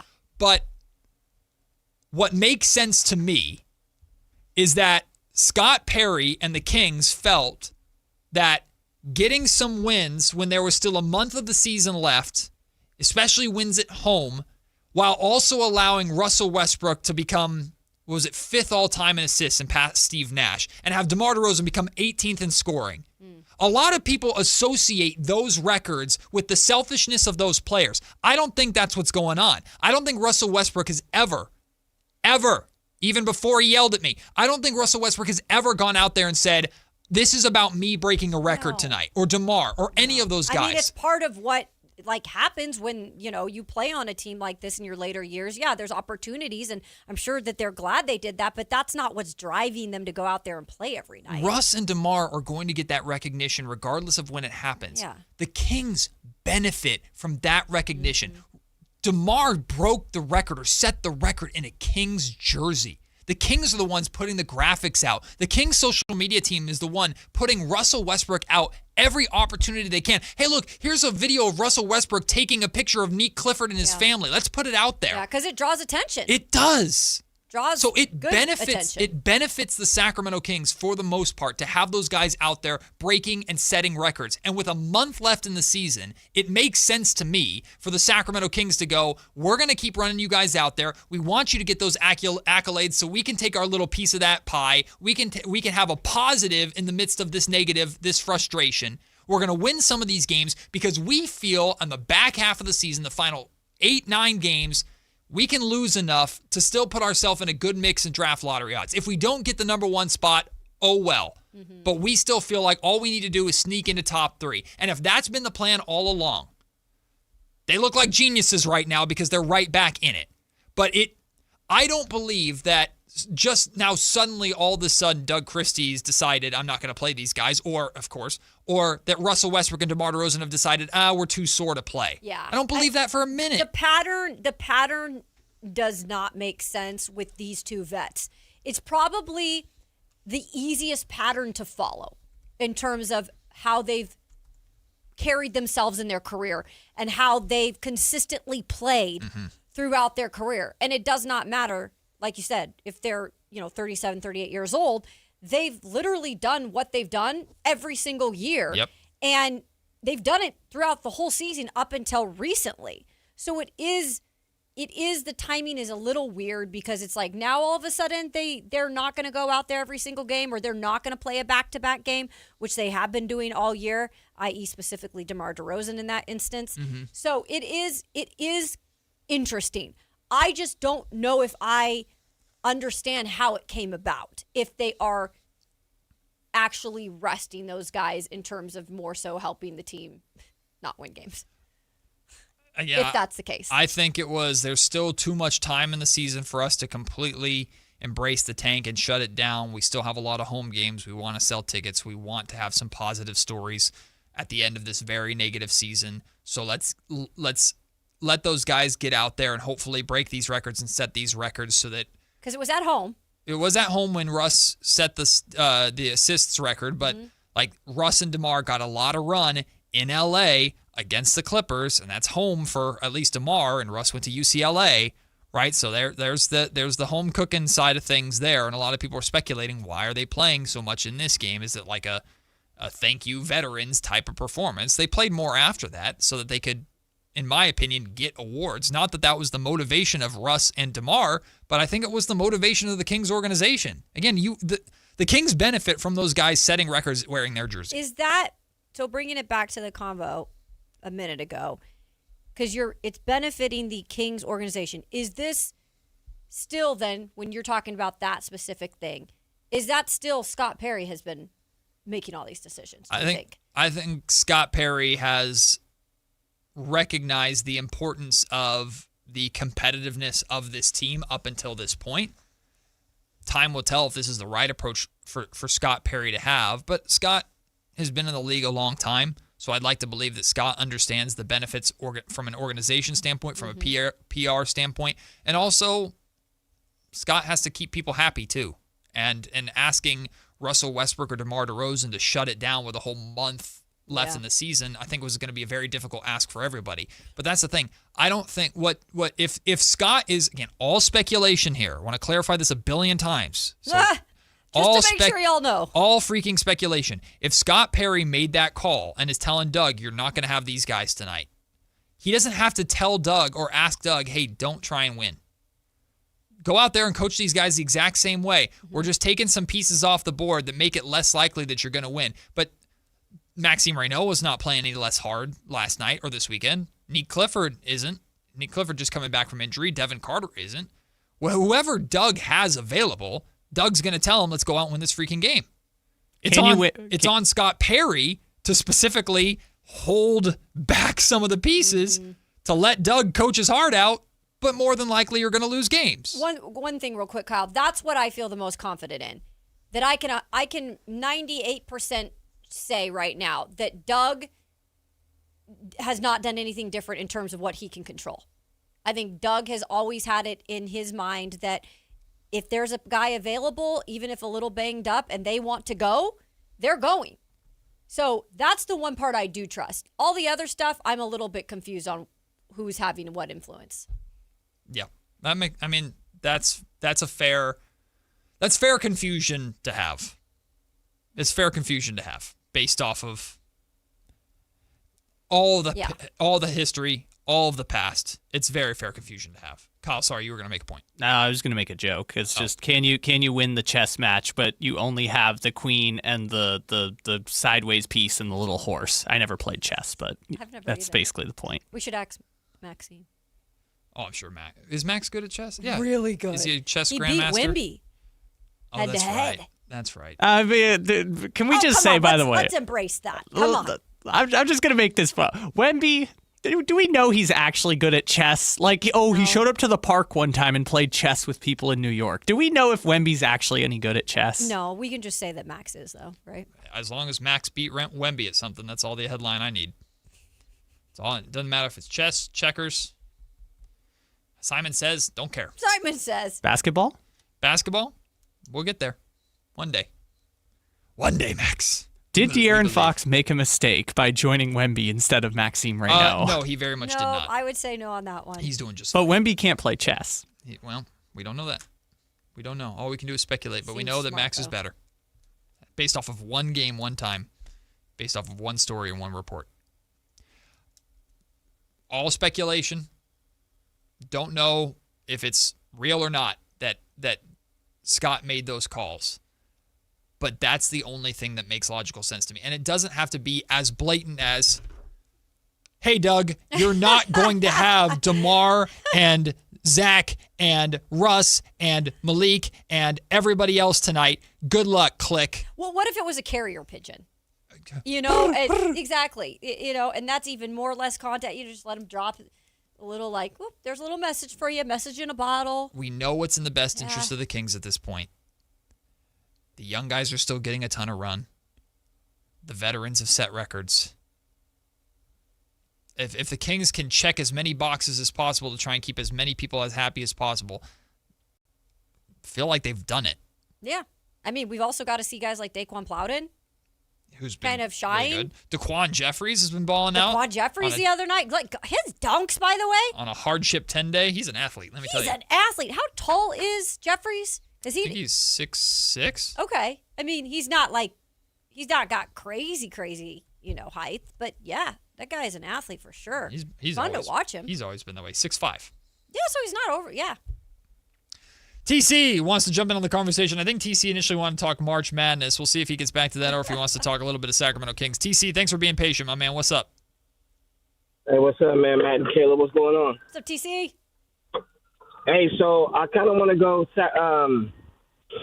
The Kings are going to be able to hit, bro, in this draft. This whole draft, so some years down the line, a couple years down the line, we'll be talking about this draft like, man, that was a generational draft. It was studs all over that first round. I truly believe that, bro. And if Boozer's I'm an AJ guy, but if Boozer's the pick, bro, that kid's a stud. And I believe that game last night was, I mean, in the heat of the moment is bad, but the coaching and Lowe, bro, got to get that together right there, right? Also, on coaching, I'm going to go Kings. Give me a minute.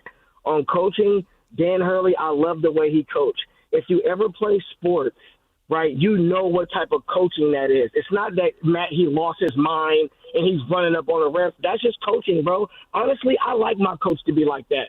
The whole laid-back, playing scared, I'm not with that type of coaching. I didn't coach kids. I didn't coach my son, and I also been coached playing sports, and I like that type of coach, man. Those type of coaches win championships. I feel that, TC. I appreciate that, man. Thanks for the call. Sorry, I was looking at something else in regards to a date mix-up, but we're good. I hope this draft, though, is exactly what it's been painted to be, to TC's point. Yeah. I truly hope we look back and say, at least like the first 12, 13, 14, 15 picks were legit, at least helping these teams get to where they want to get to. Now, look, some of them are going to be bust. It doesn't always work out where all of them are going to be, what you expected them to be. I think the NBA is looking at this draft as that. I don't know if it's a fair comparison to talk about like the LeBron, Dwayne Wade, Carmelo Anthony, like that kind of star power draft necessarily. But I think there is a chance that this is one of those drafts that a whole crop of the next generation, future generation of NBA talent comes from. Yep. And if the Sacramento Kings can find themselves towards the top of that draft, again, there's no guarantee if you get number 1, number 2, number 3 overall pick that you're going to get the pick right. There's more pressure to get it right necessarily. But you want to have your pick, or you want to have the best chances to pick your guy. And if your guy is AJ, if your guy is Cam, if your guy is Darren Peterson, you don't want anybody standing in your way to ultimately go and get your guy. And if you can, if Scott Perry with 100% confidence can say, I believe in this player, Darius Acuff Jr. is going to be the biggest star of this draft. If he's wrong, I took a shot. I believed in him. Didn't work out. Thanks for the opportunity. I'll move on. That's easier than, man, I knew AJ was going to be him, and I never had the opportunity to go and get him. That's what these draft lottery odds, that's what these spots that the Kings are jockeying for position with 3-4 other teams right now. That's what these spots are all about. And I'll tell you something real quick. If this does, in terms of this draft, if there is at least majority of these guys that make a difference, some become superstars, and next year alone, people being interested in tuning into some of these superstars, because the college basketball season has been fun, but especially March Madness, to follow some of these young men as they try to help their teams win championships. And look, the bigger names aren't still in it, but there are some names still that are going to be drafted that are in the mix still. And I think there could be some positive attention brought to the NBA next year with some of these young rookies as well.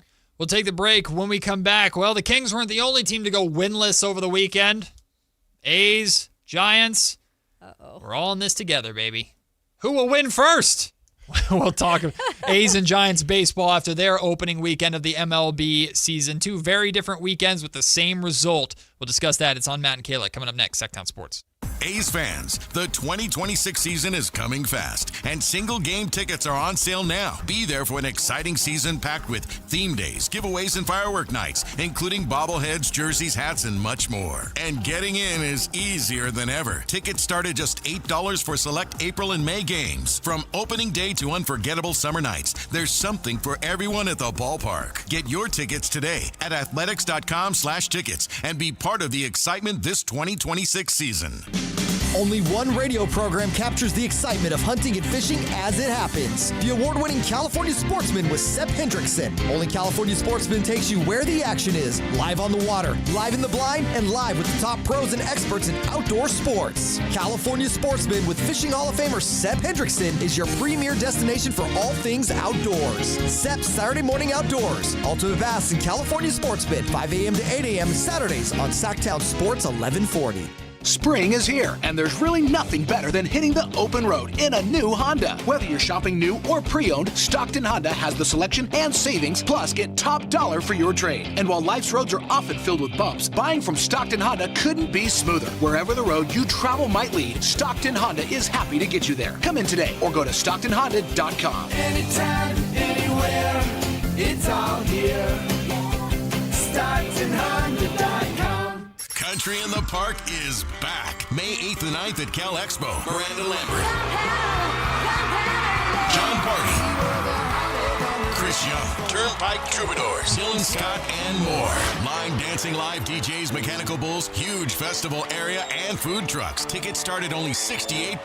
Country in the Park. May 8th and 9th at Cal Expo with the California Highway Patrol, Fox Family Heating and Air, and Tecovas. More info at CITPFest.com.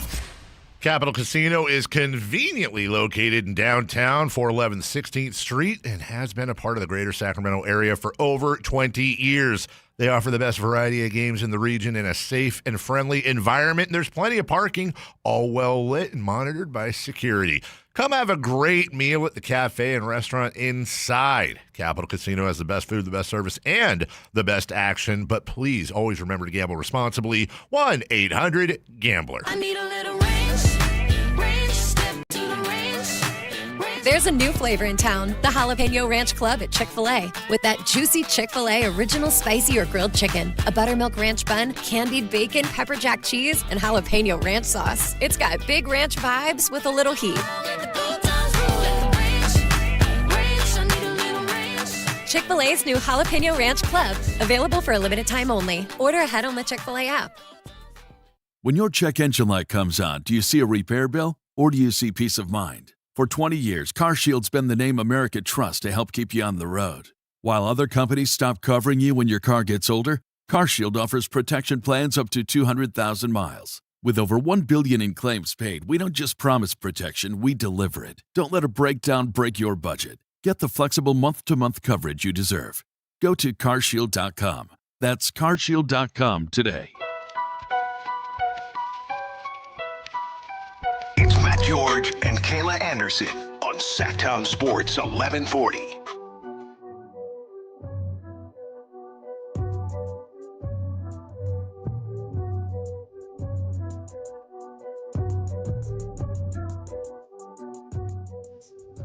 Well, I hate baseball season already. How'd your weekend go, Matt, when it came to watching the A's? My boy Shea Langoliers needs some freaking help, man. Your boy Shea Langoliers did play very well. 2 homers in the first game, did all the scoring by himself. Hits a grand slam, game 2. And the A's go and blow that lead. Yeah. 2 walk-offs in a row to start the season for the Blue Jays. What the hell? I know. Come on, A's. Here's the bright spot, Matt. It was on the road. It was to a runner-up in the World Series last year. I'm trying to make it feel a little better for you. Because guess what? Should have beat him. You should feel better because it was way better than the Giants. Was it way better? Yeah, because they actually scored runs. Oh, no, it was way better. Because they actually scored runs. For sure, it was way better. It was better, but way better. No, it was absolutely way better. The games were far more entertaining. The offense was there. I know the A's struck out 50 times, but at least they had a pulse. At least they had a pulse in the batter's box. The Giants' offense is pathetic. Are they alive? Does Tony need a defibrillator? I don't. Like, I feel do we need like something? Man, Tony's welcome to the big leagues, man. Getting ripped already. That team doesn't score. No. They don't hit. Nope. And I mean, pitching wise, they're better than the A's, sure. But like, it's not even close to in terms of product, entertainment value. Like the A's games were fun. They were entertaining. There were some big moments, and there's the potential. You're leaning forward every time Shea Langoliers stepped in the box, or Brent Rooker, or Nick Kurtz stepped in the box. You were excited. Mm-hmm. And the Giants With were the at Giants, home. it's like, if we get a base runner, we're happy. I know. And it's like they're doing this big whole thing for opening weekend, and obviously all the days were spread out, but they're in the Bay all weekend and all this excitement about Vitello being the new manager and hoopla, this and that. And then they could not do anything offensively. Ugh. Brutal. That's a rough one. Brutal way hey, who'd have guessed that the A's bullpen wasn't very good? Who knew? Hey, my guy Elvis, though. Who knew that they wouldn't be able to secure? It's fine. It's 3 games in. Everybody's fine. Everybody relax. Plenty to go. Everybody calm down. We have 159 more of these suckers. You're lock in. You're the calming down. No, You're the one who everybody needs lock the calming in. down. I'm fine. All right? I'm calm. We need to do a sound bath. Everything's good. Bring one of those sound bath things in here. The A's are in Atlanta for a 3-game series beginning tonight against the Braves. We could do ASMR for Matt. I'm sure Matt Olson won't hit 1,000 homers. I was just going to say, that doesn't get much better for you guys going to Atlanta. No, it doesn't. Whoa. Acuna, Olson, Albies, sadness. Jonah Heim plays for them now. Meanwhile, the San Francisco Giants have it easy because now they play the pathetic Padres. I'm just taking out. You're not going to be able to make me feel worse about the Padres than I already do. I'm lashing out of anger. Yeah, I'm like, that's in San Diego, right? It's in San Diego the next 3 next 3 days. I mean, they ain't winning nothing unless they get those bats going. Yeah. Well, it's a little easier in San Diego. Yeah, that's true. It's easier than the Yankees, that's for sure. Park. Also, the Padres have no starting pitching. No, but they got a closer I really like. The Gigantes have a chance. Can Mason Miller pitch 9 innings? Asking for a friend. People keep saying the Padres need to turn him into a starter. I'm like, that's ridiculous. That's horrible. You have prime Craig Kimbrell. Why would you try and ruin that? That's terrible. I hate that when they try to stretch these types of players sometimes. Be like, oh, but we can make him into a starter because we're that desperate. In all seriousness, Shea Langoliers had a hell of a weekend. Like, what a way to start the season. He got the new contract, right? 3. No, they just avoided arbitration. Oh, they avoided arbitration. He is right in that window where historically the A's trade him. Like a year and a half out from free agency. He's right in that window where the A's historically start trading you. He very much is. Shea's been awesome. Shea is the main piece that the A's got, speaking of Matt Olson, in that Matt Olson trade. Right? So he was the top prospect that they got, or one of the top prospects that they got from the Braves as part of that trade. And Shea struggled to start last season, then came alive. The bat came alive a little bit towards the end of last season. And, he's picked up right where he's left off. I mean, he had 2 solo shots in that first game, and then he had the monster grand slam in game 2. The fact that the A's had that lead and just blew it, like, ugh. Because they lost 8-7 in that one, right? Yep. We were looking it up once upon a time. If you look at, like, the Olsen and Chapman, and there was another trade that year, the guy who went to the Mets, Mark Canha, it's like Langoliers is the only piece that they got in all of those trades. And he's awesome, but it's like everyone knew the A's were fire sailing. The A's did the fire sale, and Langoliers is like almost all they have to show for it. Well, he's a pretty good thing to show for it, at least. But the difference with the A's and Giants in my mind, and again, I'm coming from the A's fan perspective, so there's a little bit of bias here. I know the A's went 0-3, and I know the pitching let them down. We've expected this. But even with Shea hitting 3 bombs and a grand slam in game 2, like, we know that team struck out 50 times in the first 3 games. That's not going to happen. Like, I can see with that roster, it's like, okay, you're 0-3. You had some really, really good moments. You'll be okay. Like, there were stories, Martin from MLB.com, he's one of the beat writers that covers the Athletics. He wrote an article where the A's, like, talking to the A's post-game after one of the games, and they're like, yeah, we're going to be fine. Like, we're going to be okay. We're good. We know our lineup is really, really good. We've known pitching has been an issue. We're going to be okay. From a Giants fan perspective, and Giants fans, feel free to weigh in. Like, what are you looking at with that roster? And like, what gives you hope that Devers is going to wake up, that Willy Adames is going to... They can't be this bad offensively the entire season. They're going to be better, right? But like, where are you hanging your hat on if you're a Giants fan with that team being better than mid, which is what everyone expected them to be, and now they're 0-3 to start the season? I think it's difficult in baseball too because it's such a game of momentum, and we saw it with the A's last season. Yeah, I always still want to call them the Oakland A's. Everybody does. Where they had that really bad month, and unfortunately, May was not a good month for the A's, and then unfortunately, it's a game of trying to make up ground, and as good as they played in the following months, it was not enough. And that's hard sometimes. And you heard Jacob Wilson when he appeared on our show a couple months ago or about a month ago saying we really have to learn from that stretch of baseball last year because we can't have that happen again. And I look at the Giants in their situation with a new manager that's getting a lot of attention, whether that be positive or negative. And there's a lot being put on, are they going to be brought back to relevance as an organization in terms of, winning and going to the playoffs and winning championships. And if they get in this slump to start the season and the season kind of slowly gets started, you have a little time to recover. Sure. But you got to be real careful in the game of baseball that bad momentum that takes you down a hill doesn't go too far. Well, and you're in a division with the Dodgers. And that's a big problem. You could be out of it 3 weeks into the season if you lose enough. And the Giants start their season off with a freaking gauntlet, right? They already were swept by the Yankees. I know the Padres we're not as big on the Padres as we used to be. The Padres are still a very legitimate team in my mind. So maybe you get a game in San Diego. Maybe you win the series 2-1. If they sweep them, I'd be surprised. They are still better than the Giants. They should be. Then you have 4 games at home versus the Mets, followed by 3 games at home versus the Phillies. Then you go on the road for 3 games in Baltimore. Like if it's the gauntlet to start. Now after that, you have Cincinnati and Washington, 6 games against them to make up a little bit of ground before the LA Dodgers come to town.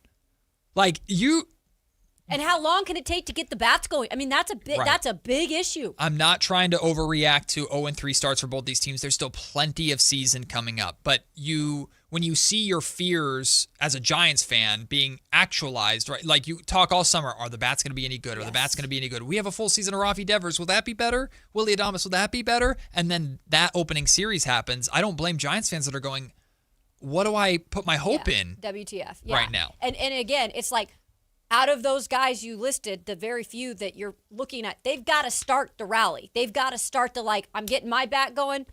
Let's build the momentum. We got a couple of calls wanted to weigh in on the Giants. Let's start with Garrett. What up, Garrett? Happy Monday. Oh, man. Happy Monday, guys. So I actually wanted to talk about the A's. Oh, yeah. No problem. That's fine. The A's bullpen, I mean, it's right back, like you guys said. It's like, we're right back where we were from last year. The A's bullpen is so atrocious.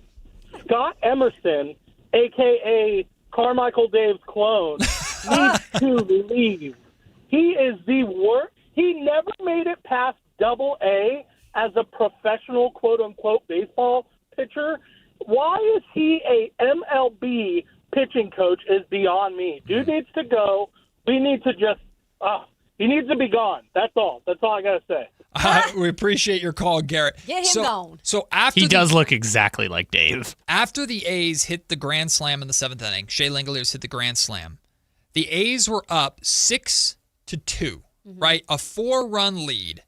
And they proceeded to give up a run in the 7th, 2 runs in the 8th, a run in the 9th, a run in the 10th, and a run in the 11th to lose the game. Right? Like, if you can't, I know 4-run leads in baseball aren't necessarily what they used to be, but the message you're sending there is you have to lead by like 6 runs to trust this bullpen. And even then you're like, but they might let you back in. You always got it in the back of your mind. I know it's low-key a joke. Like the A's have to score a lot of runs if they want a chance to win. But if you're up 6-2 in the 7th, you should feel good about your ability to secure that game. You should. No, you're right. Not for the green and gold, I guess. Here's Dwayne. Dwayne wants to talk about the Giants. What up, Dwayne? Hey, what's up with the homies? What's up, Dwayne? Hey, so a couple things. Adames and Devers are maddening for me at this point, because I ain't got no patience pimping. I'm mad. Those guys are maddening at this point, bro. It's 3 games in. It's a shame that I feel like tonight is a must win, and I feel that way. I have that feeling. It's not, of course, it's not, but I got that feeling. You got no Matos, you got no left-handed bats, and no Eldridge, and no offense. You got a gauntlet. You just got swept by the Yanks. San Diego, you went 3-13 against last year. How's Vitello going to help with that? Then you got the Mets, who start out with Lindor, then Soto, and then Bichette. They're nut nice. The Mets are nut nice, and then you got the Boppers over in Philly. So at this point, it's kind of like this. You got a team with no roster, with the roster construction messed up, with a coach who shouldn't be there. Shout out Dwayne, appreciate you for He's taking the call. Yeah, I don't blame him. Yeah. I was at first off, you brought up Bo Bichette. Bo Bichette's currently getting booed by Mets fans right now. Well, that's a pick aside, so let's not spoil it. Oh, okay, sorry. Yeah. All right, we'll get I was to that going to give him some good news saying, well, not everybody's performing well with the Mets. But. On Friday night, I went to Sutter Health Park for the season opener for the River Cats and got to see Bryce Eldridge in person. First off, how was it? Dude's a tree. He's 6'7". He's tall as hell. What? Yeah, he's a beast. 6'7". Second off, I was not impressed at all by the Giants farm system. Like, they're just no hitting whatsoever. Their pitching was bad. It was not great too. It's one game. It's against the Chihuahuas, who are the San Diego Padres AAA team. El Paso. Yep. Bryce Eldridge went 0 for 1 with a strikeout looking and 3 walks. So he got on base. Yeah. But I was like, okay, like get on base. Okay, Billy Bean, but like, where's the pop? Yeah. Where's the power? Didn't see. It's one game, first game of the season. Well, good thing is we get to pay close attention. But I wasn't. Did you like Allen's boy Drew Gilbert? He's a Tennessee boy. Drew didn't do anything. I don't think. I don't remember. That's a Tony Vitello guy. Yeah, I guess Tony Vitello is feeling the heat, huh? Yep. Welcome to the league, bud. We'll take the break. When we come back, it is time to pick a side. And then at lunch break at noon, Bobby Marks from ESPN has one question for NBA Draft Lotto teams. And his question about the Sacramento Kings is a talker. I'll just say that. That's all still to come here on Matt and Kayla, Sactown Sports. Card collectors know there's nothing as special as a rare one-of-one card. And now you can hear a very rare one-of-a-kind sports card show right here on Sactown Sports. Whitey Gleason here inviting you to join me and Mr. True Sports Cards himself, Imran Pilati, for the True Sports Card Show every Saturday morning at 10 on Sactown Sports. It's the only sports card radio show in the nation. For all your hobby needs, get to True Sports Cards, 6661 Stanford Ranch Road in Rockland. And for hobby insight and fun, join us for the True Sports Card Show Saturday mornings at 10 on Sactown Sports. Hagen Oaks knows you can buy a driver off the shelf anywhere, but Hagen Oaks is the only place where you'll find total game fitting. The Hagen Oaks TrackMan-powered player performance studio fits clubs to your swing. Ting's Ballnamic Ball Fitter finds your optimum golf ball. The putter fitting studio makes you a better putter, and FootJoy's 3D foot scanner finds your correct fit. In fact, Hagen Oaks will fit you from head to toe with equipment and apparel to make you the player you want to be. It's total game fitting, and it's only at the Hagen Oaks Golf Supershop, Fulton Avenue at the Cap City Freeway. Tune in every Thursday, Friday, and Saturday for the Toyota Tahoe Report with Johnny Mosley and me, Elena, bringing you the latest weather conditions up at Tahoe. Brought to you by your local Toyota dealers. Toyota, let's go places. At Power Business Technology, we're not another big box corporation. We're your neighbors, locally owned and operated. We know what businesses like yours need, from reliable printers to high-performance copiers. We'll help you find the right solution with personal service you just can't get online. Need setup or support? We're just down the road and always happy to help. Power Business Technology, family hometown service with big-time solutions. Contact us today for all your business printing needs at 844-POWER-BZ. That's 844-769-3729, or visit us at powercopiers.com. Russell Peters, Relax World Tour. I go, my parents are from India. She goes, oh, India. See, I knew India. Indian people, you have a big eyes and long eyelash like a cow. Wow, wow, wow, wow. Saturday, April 18th, 8 p.m., the venue at Thunder Valley. Wow, wow, wow, wow. I didn't know what to do. I just tipped her and thank you, bye-bye, and I left. For tickets, visit ThunderValleyResort.com. Russell Peters, Relax World Tour. Hey, it's Carmichael Dave. I got to tell you, I am so excited to get this decking project started with Trex Decking and Railings. From the first time I stepped foot in the showroom last week, I was so impressed. So many color options. Heat-resistant composite deck. What does that mean? That means I don't have to do any maintenance on it whatsoever. They even have a deck designer, so you can go online and see what your dream deck will look like on your house. Just visit Trex, that's Trex.com to get it started. Tell them Carmichael Dave sent you. If your business depends on reliable vehicles, it's time to upgrade your fleet at myelkgrovechevrolet.com. We specialize in fleet pricing, bulk discounts, and fast approvals, so your team stays on the road and on the job. From work trucks and vans to fuel-efficient sedans and SUVs, we have the inventory, service, and financing to keep your business moving. Call or visit myelkgrovechevrolet.com today and ask about exclusive fleet savings. myelkgrovechevrolet.com, driving business forward. Pick a side, any side. It's time for Pick a Side on Matt and Kayla.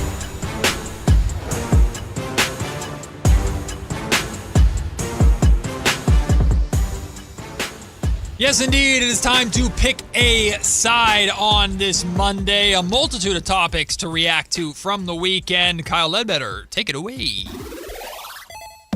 All right, since we mentioned it at the end of the last segment, I feel like we should do this one first. Boba Fett got booed by Mets fans during the first weekend of the season. For those who may not know, Boba Fett, big money free agent, left the Blue Jays to join the Mets.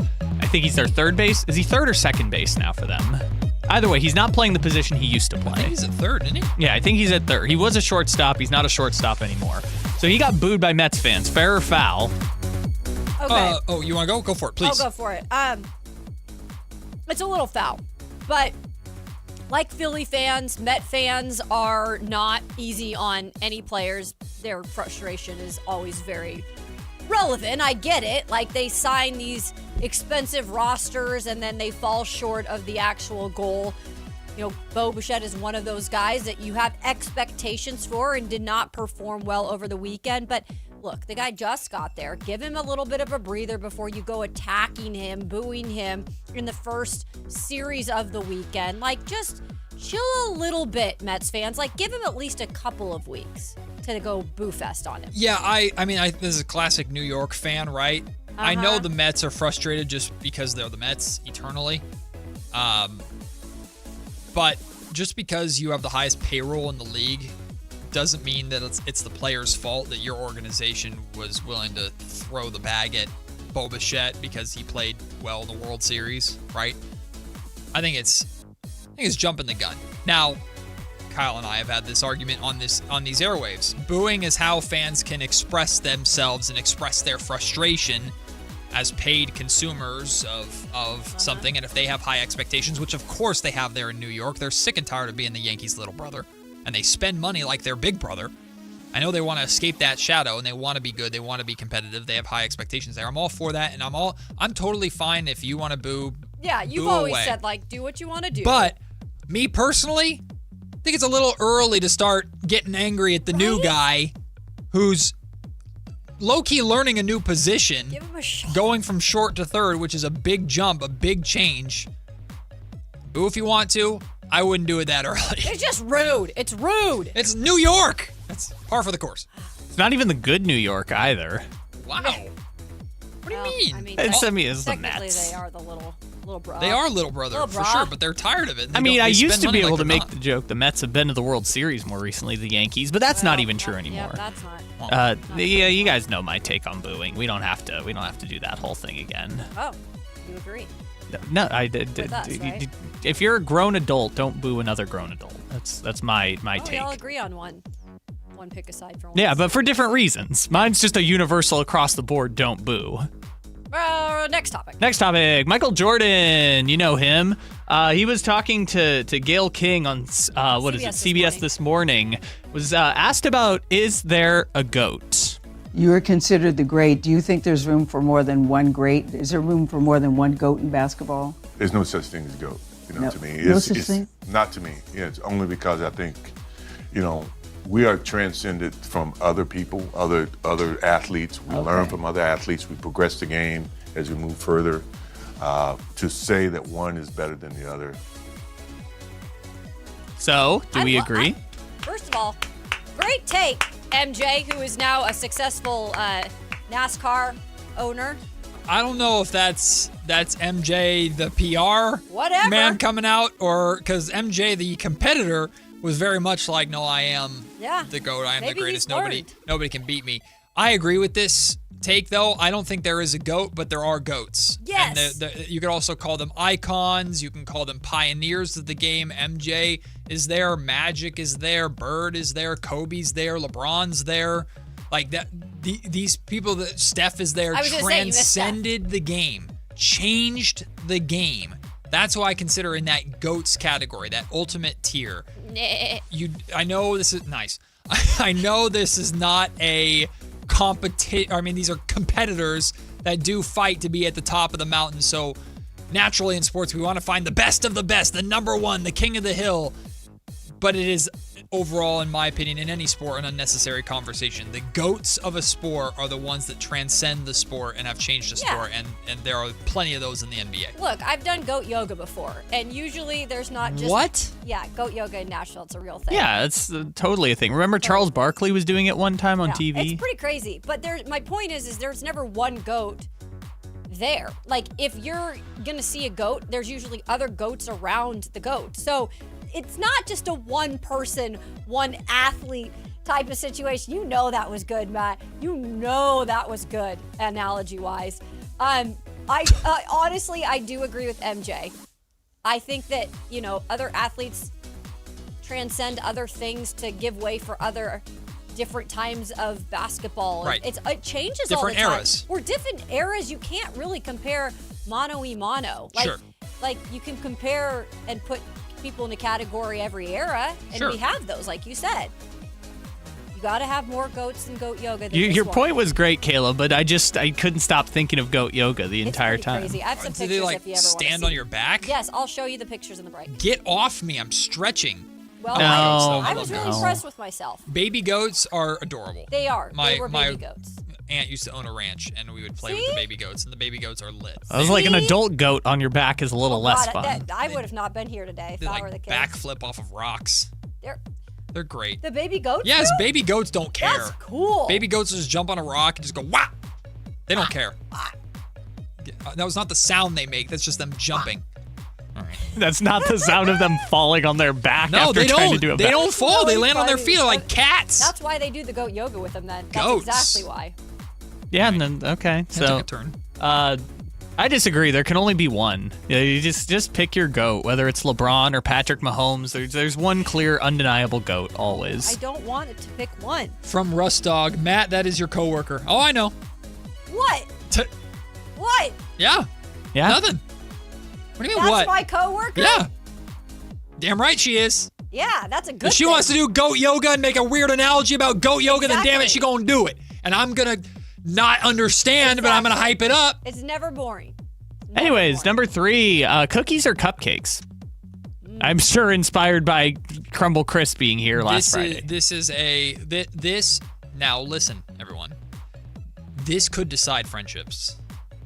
What the answer is to this question. Whoa, you're leaving So- it up to a cookie cupcake conversation? This could decide friendships because there's an obvious wrong great. answer, a very blatantly obvious wrong Okay. answer here. Well, I'll start it then. Please. Because the friendship that he's going to lose first would be mine. Because Well, what team are you on? I believe I'm going with Cookie. Okay. I'm also on Team Cookie. I don't know if he's doing a smirk or what. Here's the thing. Cookies, there's so many different kinds of cookies, and you can do cookies in different ways.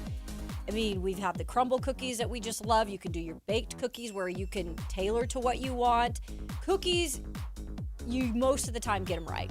Cupcakes, on the other hand, while I love a good cupcake once in a while, cupcakes, you get them wrong a lot. The frosting's not right. The batter ends up being too dry. Like, cupcakes are a little bit hit and miss. Actually, a lot hit and miss. Cookies, unless you burn them or you did what I did and gave the boys Pepto-Bismol when I was in 8th grade and got suspended, then... Well, okay. That's also... Who are you? That's also a story for another day. Bruh! What haven't you done? Yeah, Kayla, remember like 3 weeks ago? Standing. Yeah. I ain't eating a cookie you give me ever. Remember when 3 weeks ago you were like, guys, I think that's all the stories I have between the breaking your wrist and the falling off a boat. How do you drop it so casually? Yeah, I just laced cookies with Pepto-Bismol and got suspended because of it. I got my dare card ripped up. Your what? Your what? Do you guys remember what you don't have? You didn't have dare? Oh, I got dare. my dare card ripped up in front of me. Nice. By the principal. All right, well, So then you were fine. It was clear. You both passed because cookie is absolutely the right answer. Cupcakes suck. Cupcakes So you are don't even like them. Like, no, you don't touch a cupcake. because you pile on this basically a muffin. You pile pounds of this thick frosting crap that I have to fight my way through. Yeah, it's a good point. No. Team cookie. It's a great point. Especially if a cookie is just a little bit underbaked in the middle. Yeah, I agree. A little bit gooey. Well, we're all friends still. Yeah, we're still friends. Except I'm not accepting a cookie ever from you. Remind me to tell that story one time on the air. It's hilarious. I would love it now. I would Yeah, love like it. after the break, how about that? We got the whole summer. These are things to tease.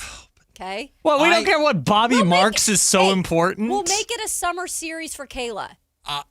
Kayla's story time every day. Kayla's Corner. I'm in. Kayla's story time. I can't wait. I genuinely cannot wait for the summer to when your more unhinged Kayla Anderson comes out. We'll take the break. When we come back, it is time for lunch break. ESPN's Bobby Marks asks one question for every NBA draft lottery team. And the question he asked about the Sacramento Kings is a compelling one that I think a lot of you are going to want to get involved in. It's a conversation we've had before and a conversation that will carry throughout the summer. Let me tell you. We'll take the break. That's coming up next. It's Matt and Kayla on Sactown Sports. This is the story of the one. As a safety manager at a manufacturing plant, he does everything he can to keep his coworkers safe. From finding ways to reduce risks to keeping safety supplies in stock. And for that, he relies on Granger. Granger offers a broad range of quality products and next-day delivery, so he can always play it safe. Call 1-800-GRANGER, click Granger.com, or just stop by. Granger, for the ones who get it done. It's game day. Are your moderate to severe Crohn's disease or ulcerative colitis symptoms keeping you from the action? Skyrizi, risankizumab Riza, could help you get back to the game. Skyrizi is proven to help people feel significant symptom relief, achieve remission, and visibly improve damage of the intestinal lining. Skyrizi is a prescription injection medicine for adults. Don't use if allergic to Skyrizi. Serious allergic reactions, increased infections, or lower ability to fight them may occur. Before treatment, get checked for infections and tuberculosis. Tell your doctor about any flu-like symptoms or vaccines. Liver problems leading to hospitalization may occur when treated for Crohn's or ulcerative colitis. Control is everything to me. Ask your doctor about Skyrizi, the #1 prescribed biologic in Crohn's and ulcerative colitis combined. Learn more at skyrizi.com or 1-866-SKYRIZI.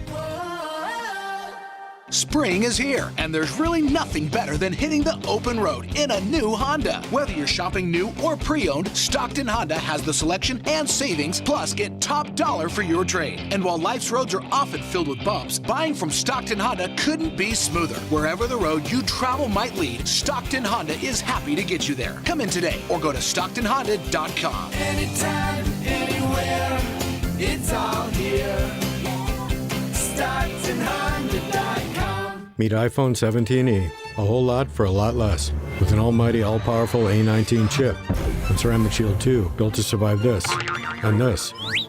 And a 48-megapixel fusion camera with 2x optical quality zoom and next-gen portraits. And double the starting storage of iPhone 16e.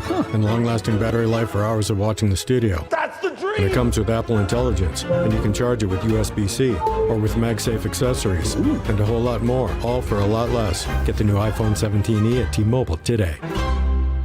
LinkedIn is pretty amazing at helping you grow your small business. We cannot stop your new clients from emailing you at 3 a.m. We can help you sell, market, and hire in one place. We cannot help you be in 3 places at once. And while we can't help you organize your calendar, LinkedIn can help you land more clients so you have a calendar to organize. Grow your small business on LinkedIn. Learn more at linkedin.com/small business. KHD1 Sacramento, KYMX HD3 Sacramento. From the Power Business Technology Toshiba Studios. This is Sactown Sports 1140. It's time for the lunch break. Your calls, your thoughts, your segment. Call or text us at 916-339-1140. It's the lunch break on Matt and Kayla. From the YouTube comment section from Ron Ultra, Friday Summer Kayla is going to be fire. I completely agree.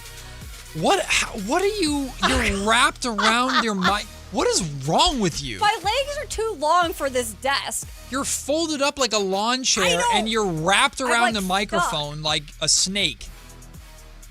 She's got her. You don't want to lower the chair a little bit? Well, no, I feel short then. No, because Kayla sits like as high up as she can, and I naturally slump. So it's just like Kayla's scolding me the entire show. She's like up Listen there. here, Matt. Sorry. I'm gonna make you eat one of my cookies. Hell no. Hell no. I'm nervous about the Cheez-Its you're gonna bring in. Well, I did buy the Cheez-Its, by the way. Yeah, and Matt then forgot them? And then I forgot them at home today. What kind? Is it just regular? Just regular Cheez-Its. Okay. Do I need to go back and No. upgrade? Regular's fine. I mean, white cheddar is the White best. cheddar, but- that's Okay, 100% correct. Kyle is 100% correct. White cheddar is very, very good. They do have like a Oh, I love cheese. like a spicy baked one. It's pretty good too. I don't like spice. You're very spicy. I know that. Spicy Cheez-Its are too much? We need to just actually no, we can't because I got in trouble trying to do it. Having hot sauce during the show. It's funny. No. I mean, I told you when you were trying to do it, we're not going to be allowed to do that. But I still had faith that we would be able to. I still tried. There's just no way. I still tried. Hey, welcome to Lunch Break. I'm Matt George. That's Kayla Anderson. If you want to be involved in this conversation or any conversation at this point, highly encourage you to do so. Would you accept a cookie from Kayla Anderson? Are you brave enough to try one? I've learned since then, friends. 916-339-1140. You can call or text in that number. Of course, 800-920-1140. You can call toll free if you are yonder. And of course, you've learned how to do it without getting in trouble. Do what? No, Kayla's learned how to do the cookies with more discreetly than when she got in trouble. She doesn't tell you she's laced them with Pepto-Bismol or whatever. I'm not going to get in trouble again for something like that. Yeah, so you've learned how to do it without getting in trouble. Sly, you get away with it now. I am sly, but not at that level. See, what's probably going to happen now is that you've given away the Pepto-Bismol trick, so it's going to be something else that is going to ruin our stomachs. Yeah, you just never know. I would not do it to you guys. You guys are my friends. She's going to give us prunes. Ew. I mean, she had her shot on Friday. Crumble Chris, there were just all these cookies sitting there. People were just nibbling off of them. What? We were doing Oh, what? by the way, somebody did steal the box. We do not know. We need to find the culprit. I know we're going to interrogate the Yes. afternoon show. We're going to have to find the culprit. Okay, hold on. There's been Kayla is convinced it's Alan. Steal the box. If every single show has had the chance to obtain the box at the end of the week, I don't feel like it's stealing if the show then takes I'm it trying to make at the end. this controversial. If you take it downstairs, but if you put it like in the break room or something, Right. I don't know. if Matt, you there's try and nobody in share. the building on Fridays. That's true, but you Oh. don't know who's going to be here. There's people in here over the weekends. What about Seps Outdoors? Maybe Seps Outdoors would have loved to have had some crumble cookies. Oh, if those Oh. cookies were still in here by Saturday morning, they would have thrown them away and yelled at Scott Marsh. I think there's a good chance that a number of people on that show would have actually taken the box. There's a chance that if Whitey and Alan say that they did not take the box home, that Seps crew did. Okay. There's a very good And chance. that is fair. I shouldn't put the blame on my friend Alan. But that's where it first directed. But you're still going to. I shouldn't do it, but we're going to interrogate him anyway. Oh, goodness. No, we have to do a good cop, bad cop thing. Perfect. I mean, like, why are you even asking? I was going to say, you have to be bad cop, right? There's no way. No, her good cop is just going to be, Alan, where are the cookies? So, okay, how are we going to do this? Because there's no So way I'll Alan and Whitey are listening right now. I'll Alan just- never listens. Whitey might be listening. Whitey might be listening. I'll just you can introduce them, and then I'll be like, I have a question for you. You need to be so honest. we're going to hit with the bad cop. We're going to start with the bad cop? For sure. That's not how good cop, bad cop works. So I mean, I should bring it up in a way that's very Okay, that's fine. like, hey, I always like to intimidate people first. I'll- And then Really? worked with me. Also, by the way, that's not true. Alan only listens to the show for the 12-minute drive from his house, so it's usually during the 2-minute drill. Yeah, he's not driving yet. Oh, I love animal crackers, by the way. Those are so good. That's how she lures you Someone in. in the YouTube The, chat just the brought them regular ones, or Yeah, the I love ones that are those the things. pink and white the Barnum frosted ones. The Barnum Yeah, she's talking about the pink and white ones. Barnum ones. Yeah, the they pink put and in- white ones. No, the ones they put in that little carousel box. Yes. Oh, They don't no, taste those like are anything. no, those are just regular. She's right. Regular. That's yeah. just eating cardboard. Oh, I think they're so good. No, they're good. No, they don't taste like anything. They have a little bit of a sugary taste to them. Yeah, they're just sugar. I know which ones you're talking about. Those Yeah, are no, cardboard. the frosted one, the frosting. Those ones are also good. No, those ones are. Although they, if you leave them alone, like in your car or something, they melt. And they go to form together. Get all icky. They become mutants, creatures. Anyway, Something we Kayla will do would good do. cop, bad cop with Whitey and Alan just about the disappearance of the crumble cookie box coming up at last segment. It was the end of the day. Whose side are you on? I feel like if everyone's had a chance to get cookies. God, Kyle, let us do a bit. I know. Let's do a bit with them. It's gonna be fun. I guess I'm a Karen now. I don't know what I said. You're a that makes Karen? me a Karen. There's no way you're a Karen. About the most opposite of that, but that's what the chat's calling me. So not sure what I gave away. What did she do? Hey, Karens can poison you with cookies. It's kind of a Karens can feed you Pepto-Bismol. That's a little bit of a Karen move. No, a Karen's usually the one that gets her cookie poisoned, or she Yes. thinks it's poison. Yes. But it's not really. It's just a normal cookie, but it's just a little bit different. Listen. The lunch lady would have been Karen in this. Yeah, we got a little bit of context of the Pepto-Bismol cookie story, which she will save for the summertime, but she almost killed a lunch lady. I did not almost kill the lunch lady. Sounds like you did. So you did kill a lunch lady. No, I wouldn't be here today if I did that. You're persuasive. What do you mean? That was like 20 years ago. You're fine. You can talk your way out of it. ESPN's Bobby Marks put out an article where he poses a question for all of the draft lottery teams, or at least the ones that were guaranteed to be draft lottery teams, the worst teams, as you can imagine. For example, the Brooklyn Nets. Big question, should the Nets extend or trade Michael Porter Jr.? For the Chicago Bulls, can the Bulls escape the middle? For the Dallas Mavericks, who's in charge of basketball operations? For the Indiana Pacers, can the Pacers find lottery luck? Blah, blah, blah, blah, blah, blah, blah, blah, blah. For the Sacramento Kings, here is Bobby Marks' big question. And get ready to have everybody, or get ready to call in and be a part of this conversation, because I know it's going to be polarizing. What is the comfort level in retaining head coach Doug Christie? Oh, boy. Oh, here we go. Here's what Bobby says. When a team with one playoff appearance since 2006 is on pace for the fourth fewest wins in franchise history, there are multiple big questions. But considering the draft lottery is not until May 10th, and free agency does not begin until 7 weeks later, the immediate focus in Sacramento should be evaluating and deciding Christie's future. I'm just expecting him to be my head coach until I tell you anything different. Kings GM Scott Perry told reporters after the trade deadline, quote, I'm not even thinking along those lines right now. I want to see us get incrementally better each day, and I want to see him continue to improve as a coach, end quote. The Kings are 7-15 since February 5th, ranking 25th in offense and 27th in defense. Hey, that's a slight improvement. But Christie's roster has endured bouts of injuries. Sacramento's used 31 different starting lineups, 13 more than throughout 2024-2025. Then it goes into the veterans and free agents and blah, blah, blah. So, Bobby Marks' biggest question for the Sacramento Kings to answer this offseason is, what is the comfort level in retaining coach Doug Christie? Okay. I feel pretty confident in my answer to this. Actually, pretty firm in my answer. But where are you at with that question? I don't know. I get where he's going with this, right? And I get that there's a lot of Sacramento Kings fans that are on his probably side with this in terms of the biggest thing that needs to get figured out or answered.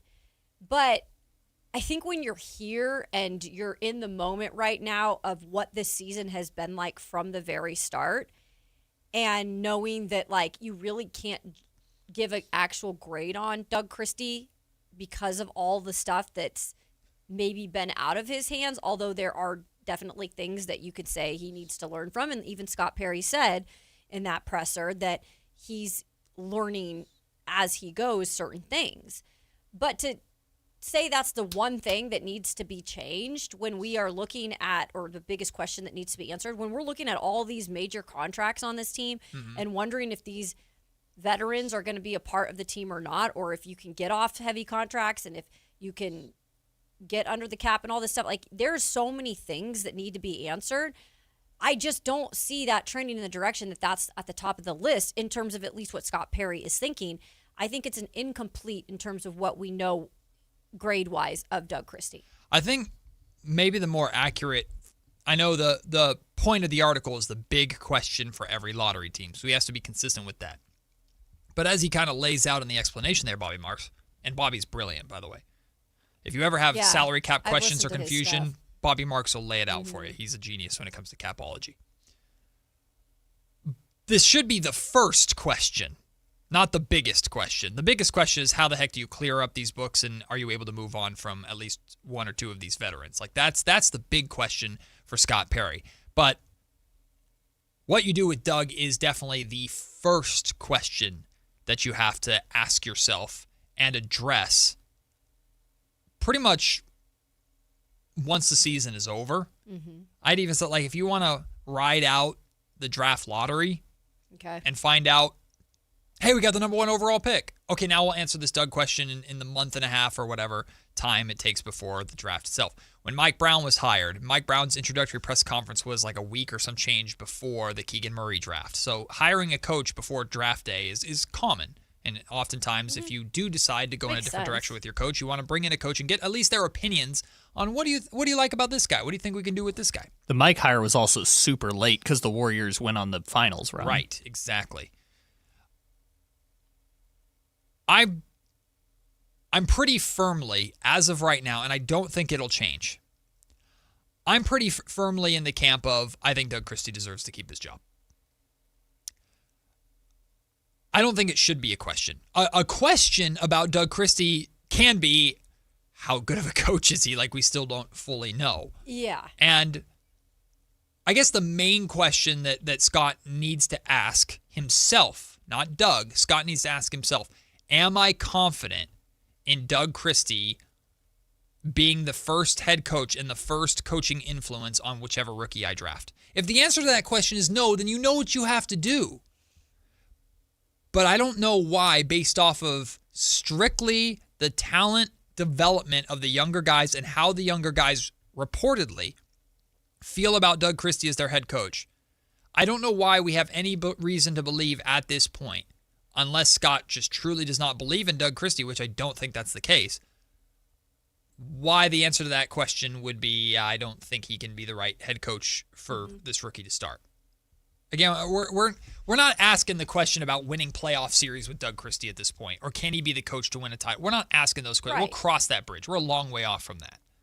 It's strictly talent development, and the way the second half of the season has gone in particular, I think is a major credit in a lot of ways to Doug, at least in that sense. Like making something like for us to talk about that wasn't, oh, they're losing, like we were able to talk about development and literally like have seen it before our eyes with some of these players happening. So you absolutely do have to give him credit. I heard Dave this morning bring it up on the show, and I don't know if they were strictly talking about this topic in terms of Bobby Marks and what he said. I believe it was. But he had said, like, for example, put Doug Christie on the Spurs right now. And what do you think genuinely the outcome would be? Because a lot of the times we put so much on, like, it's the coach doing everything, like but sometimes it's just a product of your roster and what's around you, and then can you just do the basic job of coach? Like, it's weird. The NBA is weird like that. Like, we've heard players say it's not always just about the coach and how they're doing things. So, and vice versa, if you put one of these really good coaches right now in the NBA on the Sacramento Kings with what they had this year in terms of a roster, do you think it would be the same? Do you think that they'd be winning all these games? I don't think so. I don't think so. Spoelstra, a coach like that, who's another? I mean, I definitely think there are better coaches out there that would have done a better job in Sacramento. Like in what way? Probably more consistent rotations that fit the messaging. Right. And that's been the biggest, I think, question mark, right? Managing to at least get the team to play to this identity that you've talked so much about. Because in reality, like that... That's a fair point. That conversation we haven't had in months. Genuinely. No, you're spot on. There's not... I still couldn't tell you what the Kings' identity is. I know the pillars, but does this team play to an identity? No, other than Yeah. Doug Christie says all the time, play to the standard, play to the standard. I don't know what that standard is because it varies depending upon, well, maybe the standard doesn't vary, but the way the Kings play varies depending upon the night and depending upon who's playing and who's not. So I still don't know. Yeah, that's a good point. That part, I think like an Eric Spoelstra would do a better job. I think there's coaches out there, more established coaches that would do a better job of here's the messaging and on the court supports that messaging. However, that doesn't mean that those teams would be good all of a sudden. I do think they'd be better. But Doug Christie is developing as a head coach just as much as some of these players are developing as NBA talent. And if the Spurs example is interesting because I don't disregard the development of Stephon Castle, and I don't disregard the development of Dylan Harper. But Wemby is quite literally an alien. Well, yeah. The only thing you're asking of your head coach is stay out of the way and don't screw him up somehow. Like, that's all you're asking for. Yeah, you kind of just hit the jackpot with him. Exactly. I mean, to elevate you to a different level. Where Doug, and I use this argument actually in Doug's favor, is there's not a Wemby in this draft. There's a lot of talent, but there's not a Wemby in this draft. Mm-hmm. There's not a guy that's destined to be great regardless of where he goes. But there are guys that can be great if you, the organization, and that player develop the right way. Doug has an opportunity to be incredibly influential in A.J. DeBonsa or Darren Peterson or Cam Boozer or any of these guys' lives right away. Just like he's been for Max and been for Neek and been for Dylan. And the fact that those three guys have said such good things about him that I've been told they enjoy playing for him. And the fact that Doug has managed to, he doesn't get all the credit for it, but he certainly gets credit for Max being one of the top rookies and Dylan Cardwell earning a second contract. And Neek Clifford has improved as the season has gone on. That to me is the true, you can call it grading on a curve if you want to, but that's what I'm looking at when deciding whether or not he should be the head coach to develop this team going forward. I said after the trade deadline, the quote-unquote second half of the season is going to be more important to Doug Christie's than anything that's happened before that because it's about talent development. He's developed this talent. The team's not good, but he's developed talent. Yeah. I think he's earned a shot at being the guy to develop this new rookie that comes in unless you as a front office do not feel that he's the right guy for that job. Then the decision's already made. It's easy at that point. Yeah, and all we've been given in terms of us understanding that they're both on same pages and that Scott Perry believes in Doug. The one thing that it's somewhat of an uphill battle for Doug, I feel like, is there are still so many of the remaining players on this roster that are going into next year. Mm-hmm. And you're going to try as much as you can, I'm sure, as Scott, to get a couple of those guys off. Mm-hmm. But that's not off the roster. But that's not guaranteed. Here's the thing. Even if you bring in this new guy and hopefully a top 3 pick, Doug, the way that he is going to be judged moving forward, no doubt about it then, is A, what are you going to get out of that young fella? But is he also going to accept in terms of what you need him to play like as a defensive coach, as the mindset he's put out there in terms of what he wants his whole team to play like that guy that they draft is going to be in that whole equation of things. And by the way, these guys that are already on the roster who haven't played great defense most of the year, they're still here. And it's like, if that's the identity that Doug is trying to play to, and it doesn't change again next year, and we don't see improvements in Maxime Reynaud and some of these guys that they need to see improvement defensively, then I think the answer is, or the writing's on the wall, or whatever the answer's questions answered. Yeah. Like that's the uphill battle right now. The biggest, I guess the worst case scenario, let's put it this way. The worst case scenario of bringing Doug Christie back when he still has one fully guaranteed year left on his deal and then the final year is a team option. The worst case scenario is, we, for a year or half a year or whatever, we had this rookie learn under this coach and it didn't work out and now we have to bring in a new head coach and maybe that sets that rookie back a little bit. Like that's the worst case scenario of what we're talking about. Or you miss out on the coaching hire that would have transformed your franchise because that person is in the cycle that is this summer. But again, you're right. But if Scott Perry feels like that guy is out there, then again, the answer is easy. The answer to the question, if Scott has hesitations that Doug can be the right coach to develop the future of this team, who's going to walk through that door and walk across that stage on draft night, if based off of how this season has gone, Scott is hesitant, and there's a guy that's out there available right now who he feels is better, what are we talking about? Then the decision should be made. But if there's an I don't know, then Doug deserves to keep his job. But do you feel like that is essentially saying he's a placeholder? Could be. Or let me give him more of a legitimate shot than I gave him. Like, y'all know how much I love Mike Brown. Yeah. Mike Brown is, I believe, a way better coach than Doug Christie. And I don't think it's close. Mike Brown also should be because he's been coaching for decades. And Doug Christie's been a head coach for a year and some change. Mike Brown's been coaching so long, he was at the Malice at the Palace. Yes. That's crazy. Y'all know how much, I respect that man. Mm-hmm. If Mike Brown were the head coach of the Sacramento Kings right now instead of Doug Christie, the Kings would be a very bad basketball team because the coaching has never been the main problem. It can be a symptom, but roster construction and short-sighted roster construction has always been the issue. That's the bulk It's of a the problem. mess that Scott inherited, and yes, to some extent, he added to it with the Dennis Schroeder, Russell Westbrook thing. He's able to move off of it a little bit, and we'll see how he handles this summer. He's still got a lot of cleaning. But at least he moved off of that. Yes. I know it was a mistake, but then he got off of the mistake.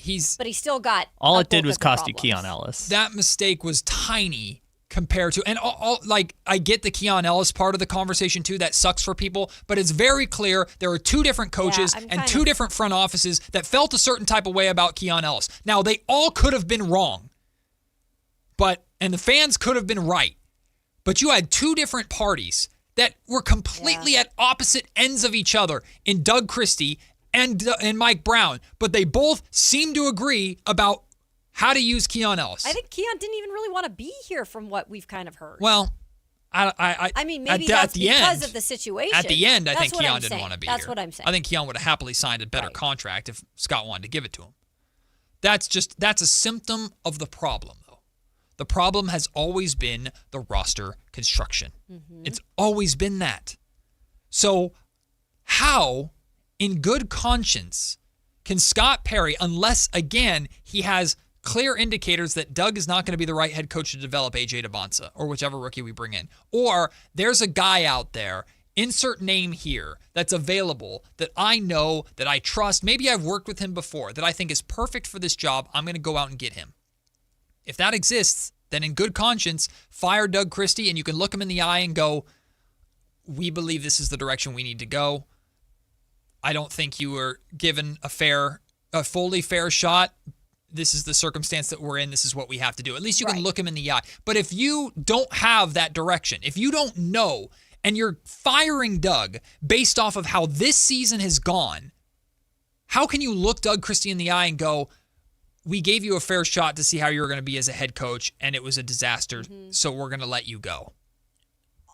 Again, I feel like it's up to 100. One of the 100 things on Scott Perry's list in terms of the summer. 100 might be light. I do not envy that. I mean, that is the decisions that are critical, crucial, whatever word you want to use for Scott Perry this summer. And I will say that's probably on the list somewhere, because if you feel deep down inside, like if you're Perry, that he isn't the guy moving forward, you guys got to kind of rip the Band-Aid now. Yes. Because it's not fair to Doug and it's not fair to the team moving forward. 100%. And again, if that's how you feel, decision's easy. Yeah. Decision's easy. But it's not going to look good from a PR standpoint to fire Doug Christie. It's not. It's not going to look good from the standpoint of firing a guy that has been a legend in this city to the Sacramento Kings fan base. It's not going to look good from the standpoint of, did you even give him a true shot? Was he set up to fail, essentially, with what you inherited and the position you put him in? And it also reopens the door, or opens the door even wider, to the speculation of, was that really your hire to begin with? And even if it 1,000% was, if you fire him after a year, it doesn't matter how many times you tell us the truth. Based off of the reputation of this organization, people are not going to believe you, not just in Sacramento, but around the league. That's something they have to be conscious of, too. That's a choice you got to make. It's not an easy look, one. if you have to take the PR bump, if you have to take the hit and take the responsibility so that you go out and get the guy that you actually want, then you do that. But you can't fire him and then open the door to, well, we'll see. Yeah. Because Doug doesn't deserve that. I genuinely don't think Doug deserves it. Do I think Doug Christie's a good head coach? I don't know. Do I think Doug Christie should have gotten this job over Mike Brown? Well, you know how I feel about that situation. The answer is firmly no. But that's the direction that they've been in. And Scott Perry attached himself to that wagon, whether he liked it or not, when he accepted Doug. And I have zero reason to believe, unless we are being lied to, I have zero reason to believe that Scott Perry did not want Doug Christie as his head coach. That's complete, pure speculation. There's zero evidence behind that. So all I can do is go off of Scott hired Doug. Scott chose Doug. And we've seen something like this happen in the past. Monty McNair committed to Luke Walton after he inherited Luke Walton after the failure of Doug and the firing of Vlade Divac, and then months later fired him. Like, we don't want to go through this again. Commit to Doug or don't. Not. But I think Doug deserves to be committed to. Yeah. I just think Scott's got to go with what he truly believes and not have anybody on the outside giving him any type of, ideas. He's got to make that on his own. We'll take the break. When we come back, Rick, I see you on hold. He wants to jump into this Doug Christie conversation. We will continue it because I knew it was going to be a talking point. Then we'll get to Kayla's 2-minute drill and a transition into football, all the biggest stories around the NFL. And then we're diving into all of the stories out of the San Francisco 49ers from these owner meetings. Whoo, John Lynch and Kyle Shanahan have been busy. Let me tell you, I'm excited to go through all that that's still to come here on Matt and Kayla, Sactown Sports. If your passion is bass fishing, only one radio show has the action, information, and excitement of your favorite outdoor sport. Ultimate Bass, hosted by Tournament Bass Pro and California Outdoor Hall of Famer Kent Brown, takes you live to where the fish are biting every Saturday morning. Only Ultimate Bass feeds your passion with the latest news, products, tips, and advice from the pros. Ultimate Bass with Kent Brown, Saturday mornings at 5 a.m. on Sactown Sports 1140, part of SEP's Saturday Morning Outdoors. A's fans, the 2026 season is coming fast, and single game tickets are on sale now. Be there for an exciting season packed with theme days, giveaways, and firework nights, including bobbleheads, jerseys, hats, and much more. And getting in is easier than ever. Tickets start at just $8 for select April and May games. From opening day to unforgettable summer nights, there's something for everyone at the ballpark. Get your tickets today at athletics.com/tickets and be part of the excitement this 2026 season. When you take the time to shop at Folsom Lake Honda, there's one thing you'll always find: happy people ready to serve you. As a family-owned and operated dealership since 2009, customer service is our #1 priority. Our customers love doing business with us, and you will too. Looking to own or lease? During the spring sales event, drive a brand new Accord or Civic. Visit us today at FolsomLakeHonda.com, your one-stop Honda shop. Folsom Lake Honda.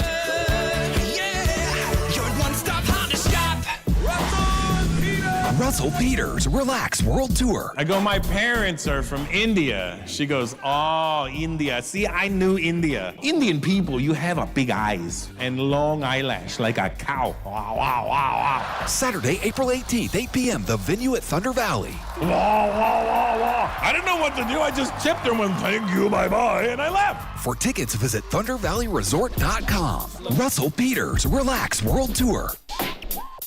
Card collectors know there's nothing as special as a rare one-of-one card. And now you can hear a very rare one-of-a-kind sports card show right here on Sactown Sports. Whitey Gleason here inviting you to join me and Mr. True Sports Cards himself, Emran Pilati, for the True Sports Card Show every Saturday morning at 10 on Sactown Sports. It's the only sports card radio show in the nation. For all your hobby needs, get to True Sports Cards, 6661 Stanford Ranch Road in Rockland. And for hobby, insight, and fun, join us for the True Sports Card Show Saturday mornings at 10 on Sactown Sports. Hey, it's Carmichael Dave. I got to tell you, I am so excited to get this decking project started with Trex decking and railings. From the first time I stepped foot in the showroom last week, I was so impressed. So many color options. Heat-resistant composite deck. What does that mean? That means I don't have to do any maintenance on it whatsoever. They even have a deck designer, so you can go online and see what your dream deck will look like on your house. Just visit Trex, that's Trex.com to get it started. Tell them Carmichael Dave sent you.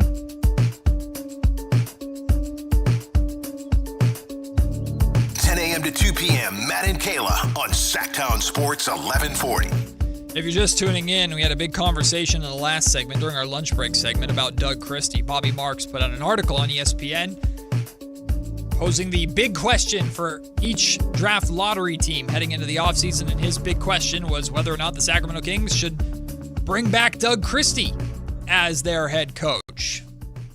Of course, it creates a ton of interesting conversation here. I'm pretty firmly on Doug Christie's side at this point, just based off of how this season has gone, unless, of course, there is not just a belief, there's a firm understanding within that organization, within Scott Perry's office specifically, not ownership, within Scott's office, that Doug isn't the right coach, and there is someone out there that would be better that's available. Okay, then make your decision that you got to make. But if you're unsure and making a decision based off of how this season has gone, firing Doug Christie, I don't think you have enough legs to stand on to do that, in my opinion, at this point. Well, let's see what Rick has to say about the whole thing. What up, Rick? Thanks for holding. Hey, guys. One thing we can say is the owner hasn't been mentioned, which is kind of amazing. I'm not a big Doug Christie fan, but I think he deserves another shot. It's kind of hard to tell throughout the season who really is calling the shots. I think his inability to have a starting lineup or a consistent rotation, I place that on Doug. But again, I don't know if Doug is told who to start, who not to start. You know, both those guys were kind of given a free year in a sense, and now we're at the end of the season, and now everyone's being critical. And I think one good thing is Max Renault looks like a possible starter for next year. But I think Scott should be held accountable a little bit also. He's the GM, hasn't been able to move anybody, hasn't been able to improve the roster. And as far as my criticism with Doug, his big thing at the beginning of the season was defense. The two things I remember, defense and three-point shot. No update throughout the season how that's going. I did notice that Sabonis's rebounds were going down. And as far as defense, then – you know, that's kind of a failure. That was a strength, and now it became part of a weakness for the Kings. Rick, thank you for the call. Rick brings up a lot of great points. Addressing what he's saying as best as I can, he's right about Doug's messaging at the beginning of the season, and where we're at now, we don't hear that messaging much. Again, that was pretty strong, too. Well, yeah, remember Doug Christie's press conference just a handful of weeks into the season. And it was 11 games. I do believe there was a conversation that happened probably after that. I imagine between Doug and Scott. And I don't think it was Scott saying, dude, you can't talk like that. I think it's like, it's going to be a long year, my friend. Like, buckle up and we'll attack this together. I know it's frustrating. We'll get through it together, right? I think that was the approach that they... Because the messaging changed. Because the messaging changed to, it went from we're not gonna lose the fight and the game, 94 feet defensively. 3-point shooting, the message changed to the standard. Exactly. And that the standard messaging kind of became a thing when the Kings made that transition to focusing on the development of the new guys. And the standard, to me, has to do with the expectations that we have and how we expect our young guys to play going forward. Right. And what I was going to say real quick on that note with the defense, again, because I brought this up a second ago, that's what's so hard to judge, too, with Doug, if he's really trying to make this team defensive-minded, 94 feet, whatever it is, and then you're not able to do that at all throughout the season consistently. Like, that is questionable, right? But then again, is it because you've got a lot of guys on this roster who primarily that's not their emphasis? Yeah. That's not their strong point. Yeah. It's a tough place to be in. I just don't think Doug deserves to lose his job based off of how this season has gone, because I don't think the vast majority of this season has anything to do with Doug. To address the other part of Rick's call, I don't believe that Doug has not been in charge of his rotations. I don't believe that someone's telling him who to play and who not to play. No, I think that's clear. I mean, it's not crystal. I have not been told verbatim necessarily by anybody privately that it's 100% Doug's, but I don't think there's a need to tell anybody that. Mm-hmm. I think Scott has made it very clear that I'm the GM, he's the coach. Every time Doug is asked a question that has remotely to do with GMing, Doug goes, that's a Scott question. Maybe except for now. Well, with again, maybe some of these vets sitting. I don't think that's Scott Perry telling Doug who to and He's to just not saying, play. Hey, this guy is not going to be available. He's just saying you don't have him tonight. Got it. Because I don't think it's fair for Scott Perry, or it's smart of Scott Perry to ask Doug to intentionally try and lose games, right? Like that. Yeah, I mean, first of all, what an awkward conversation. Like, I don't think the Utah Jazz are telling Will Hardy, hey, we want you to lose games. I think they're telling Will Hardy, you don't have Lauri Markkanen and Jaren Jackson Jr. Good luck. Right. And Will was just a little more vocal about that. Oh, by the way, this isn't my decision. This is my GM's decision. And good. Mm-hmm. Like, wear it. I know. I was almost like, respect. And I don't think Doug and Will Hardy has some more legs to stand on in terms of security to say something like that compared to Doug Christie. Nice little contract extension helps. Yeah, I don't think Doug is going to say anything like that about Scott by any means, because Scott has also been very intentional with his wording of, like, he doesn't want to put a timeline on the tank. The rebuild. He doesn't even want to call it a rebuild, right? He's been very intentional with his language. Could be a hybrid. Yeah, could be. That's Alan Stiles' trademark right there. Like, Scott has not wanted to commit to any one thing. So for Scott to come out and suggest at all in any way, shape, or form that losing games is the best for the Sacramento Kings, Scott's not going to do that, right? So, but I don't subscribe to any idea that Scott's been telling Doug who or who not to play throughout the course of this season. I think here's the roster, here's who's available, here's not. Doug, all these starting lineups are just simply because we haven't had bodies. And as soon as one guy comes back, another two go down. Have they broke the record for like as many starting lineups? Oh, I mean, like this year was crazy. It's been crazy for sure, but I don't think they're close to the record, to be honest with you. I think other teams have had some records. Yeah. I just feel like every day or every game it does seems like a new lineup. The most consistently that the Kings have had in terms of rotations has been the last couple months, with the exception of now with Russ being out more. Mm-hmm. But when there was that stretch of a month where we were wondering, why is Russ playing so much? Why is DeMar playing so much? That was pretty much after the DeAndre Hunter injury and after Keegan's third or fourth injury. There was a good patch where it was like, yeah. That was like kind of the same. Kind of the same group. Maybe that made up for it. And they got better because they were Mm-hmm. playing a lot together. And then Neek got banged up a little bit. Dylan Cardwell got hurt a little bit. Yeah, just the way the season has gone. Greg wants to jump into the conversation. What up, Greg? Hey, guys. Thank you for taking the call. And I'm with you on maybe giving Christie another shot. I get the sentiment. I get this year. It's just been a cluster. But from what I've seen, and, the sentiment with a lot of my King fan friends is, who would hire Doug Christie other than the Sacramento Kings? And that's the fact, probably just us. So, you sit back and you look at that, and I think Doug is a motivational guy, and as an assistant coach is excellent.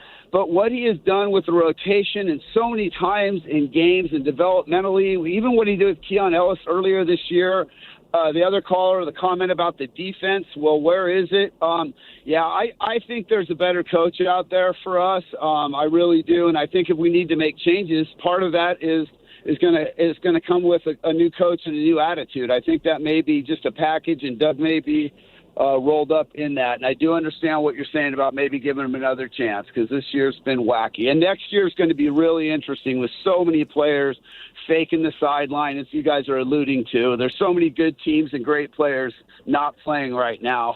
It's crazy. Greg, thank you so much for the call. Two things I'll say to wrap this up before we transition to Kayla's 2-minute drill on football, which I'm very excited about. Doug Christie has been developing as an X's and O's coach. That's why the Kings were very intentional about putting Mike Miller and Charles Woodson with him, right? Getting veteran coaches out there. That's how Doug has been developing as an X's and O's coach. I expected rotations to be wonky at times. I expected those kind of inconsistencies. What's jumped off the page to me about Doug, where Doug has found life and found as much peace as he can possibly find during this tumultuous season.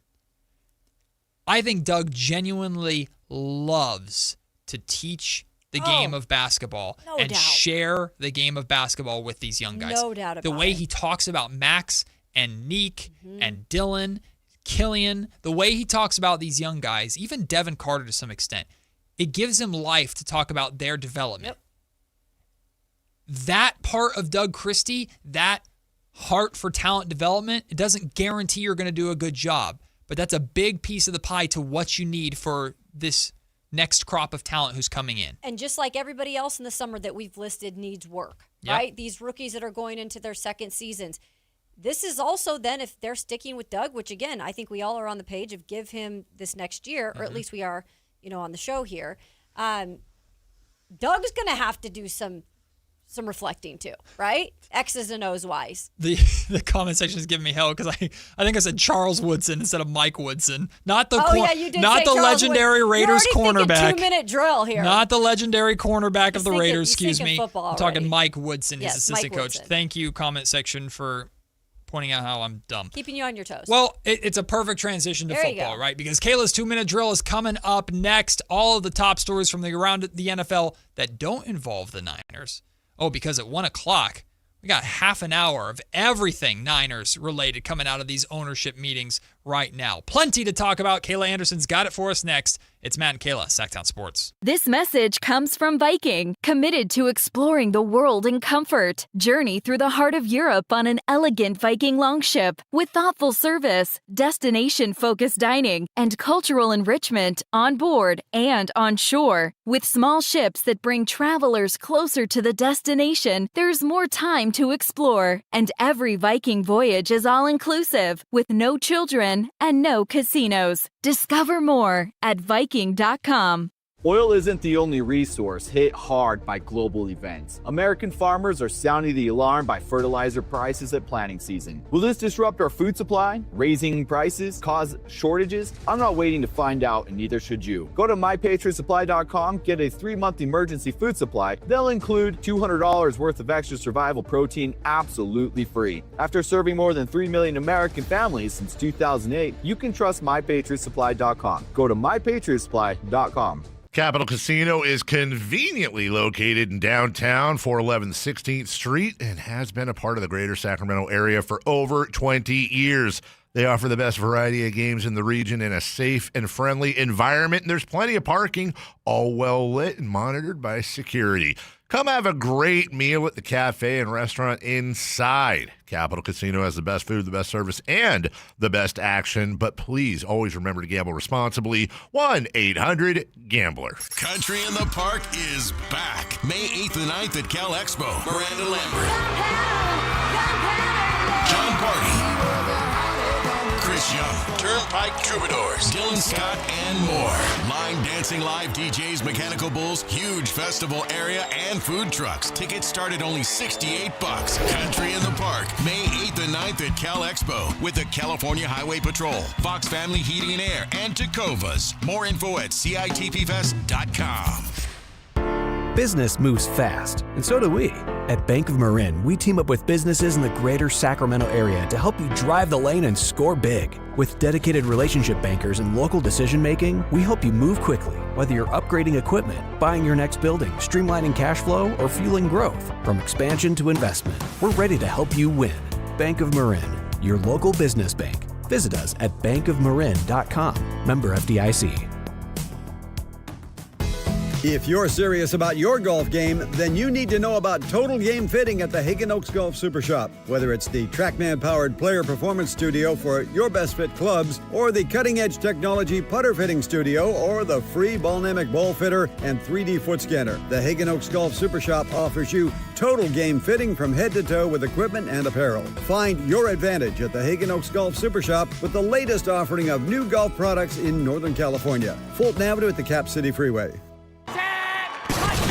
It's time for the 2-minute drill. Kayla Anderson has the ball, and she's taking us around the world of football. It's Kayla's 2-minute drill on Matt and Kayla. Hey, Kayla.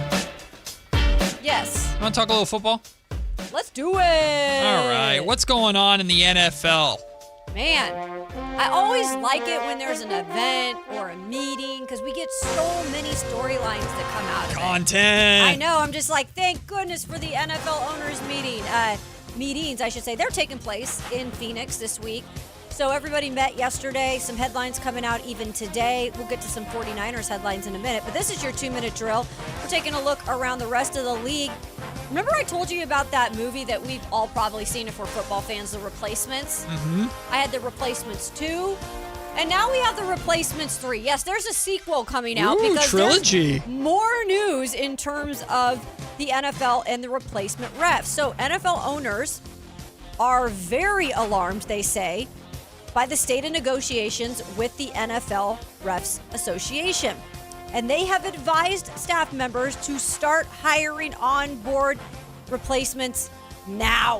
So this looks like it is fully going to get to this situation where they're going to hire a list of college officials are being put together right now, and they are expected to approve everything soon, as well as the replay enhancements that are going to happen at headquarters, where they're going to have, it seems to be extra staff there that are going to help these replacement refs if need be. This is where we're going now. We're going to have to rely on replacement refs and then headquarters in New York to make sure the replacement refs are doing their jobs correctly, because don't blame it on them. This is their first time doing it in the NFL. It's a different level. There is an opportunity in every situation, and I'm here for the one college ref that gets their NFL big break and stays as an NFL official.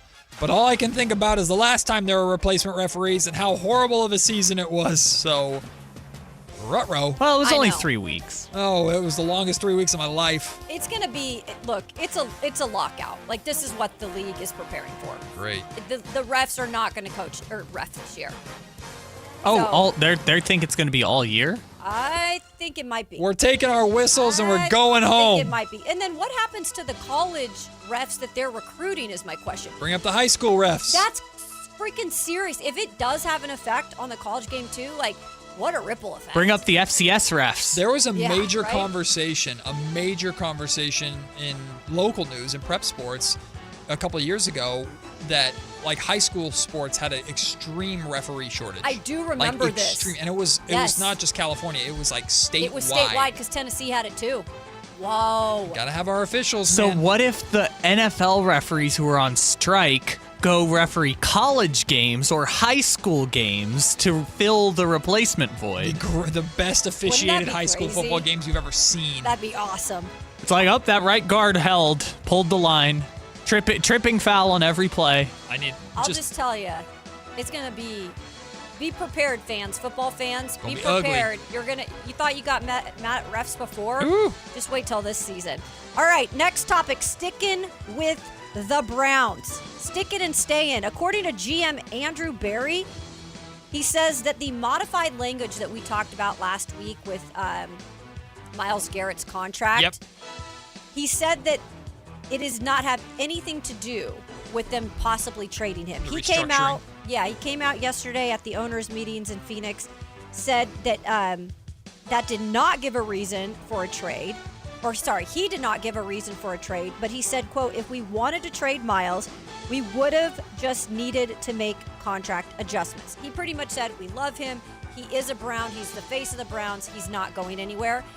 I just want to know and get in the mind of Myles Garrett. Why do you want to stay there? It's like Mike Trout and the Angels. Like, you had chances to go other places and to win a championship. You are dominant. You are one of the best at what you do, and you're just sitting and rotting away in Cleveland. What do you mean? He demanded a trade last year, and then they gave him $45 million a year, and then he didn't demand a trade anymore. Exactly. So what is going through in his mind that makes him want to stick around? Money, I get it. But you don't want to win a championship? I mean, he is completely the face of Cleveland Browns football. He is quite literally Cleveland Browns football. Like, that's all he is. I mean, he's the guy there. So I don't think that's his primary motivation necessarily, but if they're going to pay him like it and make him the face of their franchise. But also, like, what are the general manager going to say? Like, absolutely, you're going to publicly commit. And again, if this is very similar to... So you're saying he's like maybe fibbing us? No, I don't think so. I think this is a PR move. I think you're not going to want to alienate your star player at a time where there's already a lot of kind of iffy decisions being made around the Cleveland Browns organization, a la their head coaching search. But it's not the exact same thing as when Spytek was talking about, oh, we love Max Crosby, blah, blah, blah. Like, if you're going to trade him, you want to have as much value as possible. Except in this case, I don't know if the comments are necessary, because if you're trading Myles Garrett, I think every NFL team knows, all 31 other teams know, they're going to have to pay a ransom in order to get Myles Garrett on their team. But I believe the GM when he says this. I think it's the right thing to say, but if they get an offer they can't refuse, they're going to take it. So this is hilarious. Michael in the chat, in the YouTube chat, you can get on the chat and go back and forth with everybody. It's a great fan base there. But Cleveland, he says, wants 5 firsts for Myles Garrett, thus requesting the rule change. You know what's funny about that, too, Michael? Today, the Cleveland Browns have withdrawn their rule proposal to allow NFL teams to trade draft picks 5 years into the future. They withdrew it today. We ain't getting 5 picks. He ain't available. That's hilarious. I love it. That's really funny. I like that theory. Yeah, that's really good. All right. It's probably true. He's on to something, I'll tell you that much. Or they want to trade even more first-round picks for an even worse quarterback. Well, it looks like Garrett's staying in Cleveland for right now. All right, ready to take off. This guy is not staying. He's going back. We're talking about Gino Smith, baby. So Jets head coach Aaron Glenn sat down with the NFL Network on Sunday at the meetings, and he says, quote, there is no doubt that Gino Smith is their starting quarterback for the season. He said, obviously they've got the backups, Brady Cook, Bailey Zappi. They've only combined for 13 starts in their career. So yeah, obviously it's probably going to be Gino Smith who's your starter. The question though is, how much does Gino have left in the tank? He's 35 years old. His best years were with the Seahawks in 2022 and 2023. And unfortunately, Matt and Raiders fans, you had to watch him last year, but I'll give him some credit. The line was just awful. Well, listen, he can still complete passes just to the other team. Oh, God. More often than not. Sorry, that was a low blow. I don't blame Gino Smith for the Raiders' problems, but Gino Smith was terrible with the Raiders, and the Pete Carroll experiment in Las Vegas was a failure. That's why they moved on from it as quickly as they possibly could. Now, it's fun to make fun of the Jets, but I actually love Aaron Glenn. I love Aaron. You know, I went to a wedding last year, and he and his wife were there. I haven't met him. I've never met him. I met him. He's great. He was my favorite part of the Detroit Lions Hard Knocks because he was awesome. the defensive coordinator in Detroit with Dan Campbell, and he was wonderful. He's great. So I'm rooting for him to have success in New York, because whoever, like, we saw how big Rex Ryan got just for making the Jets kind of barely somewhat relevant with Mark Sanchez. That part is, we didn't need that part. But if Aaron Glenn can be the head coach to turn around the New York Jets, he doesn't just become an icon in New York, New Jersey, wherever, he becomes a legend in the NFL because he was able to do it, right? So I'm rooting for him. If Gino Smith helps him get there, then I'm all for it. Yeah. I always will low-key root for the Jets while blatantly, openly making fun of them. Even though the Jets traded all of his best players last year. Ooh. I know. He's got some work to do. Yikes. He definitely does. Well, I don't know if they're going to let him. I mean, he's on the hot seat right now. Well, Jets fans, he's already on the hot but seat. they The team's going to fired suck him. next year. They could have fired him. Just bring him to Las Vegas, defensive coordinator. There in you Las go. Vegas. I like what you're thinking. Finally, I want to get to this one. Brown be gone. It looks like, don't you like that headline? Be gone. Brown be gone. Eagles GM Howie Roseman had a very stock answer for reporters at the meetings here in Phoenix this week. He said every question that was asked about A.J. Brown, he pretty much said, I'm not going to talk about it in any different way. He just said, A.J. Brown is a member of the Eagles. You can ask me anything. It's going to be that answer. Obviously, in the offseason, they have added Hollywood Brown, Elijah Moore. Not any crazy pieces. Those are depth pieces.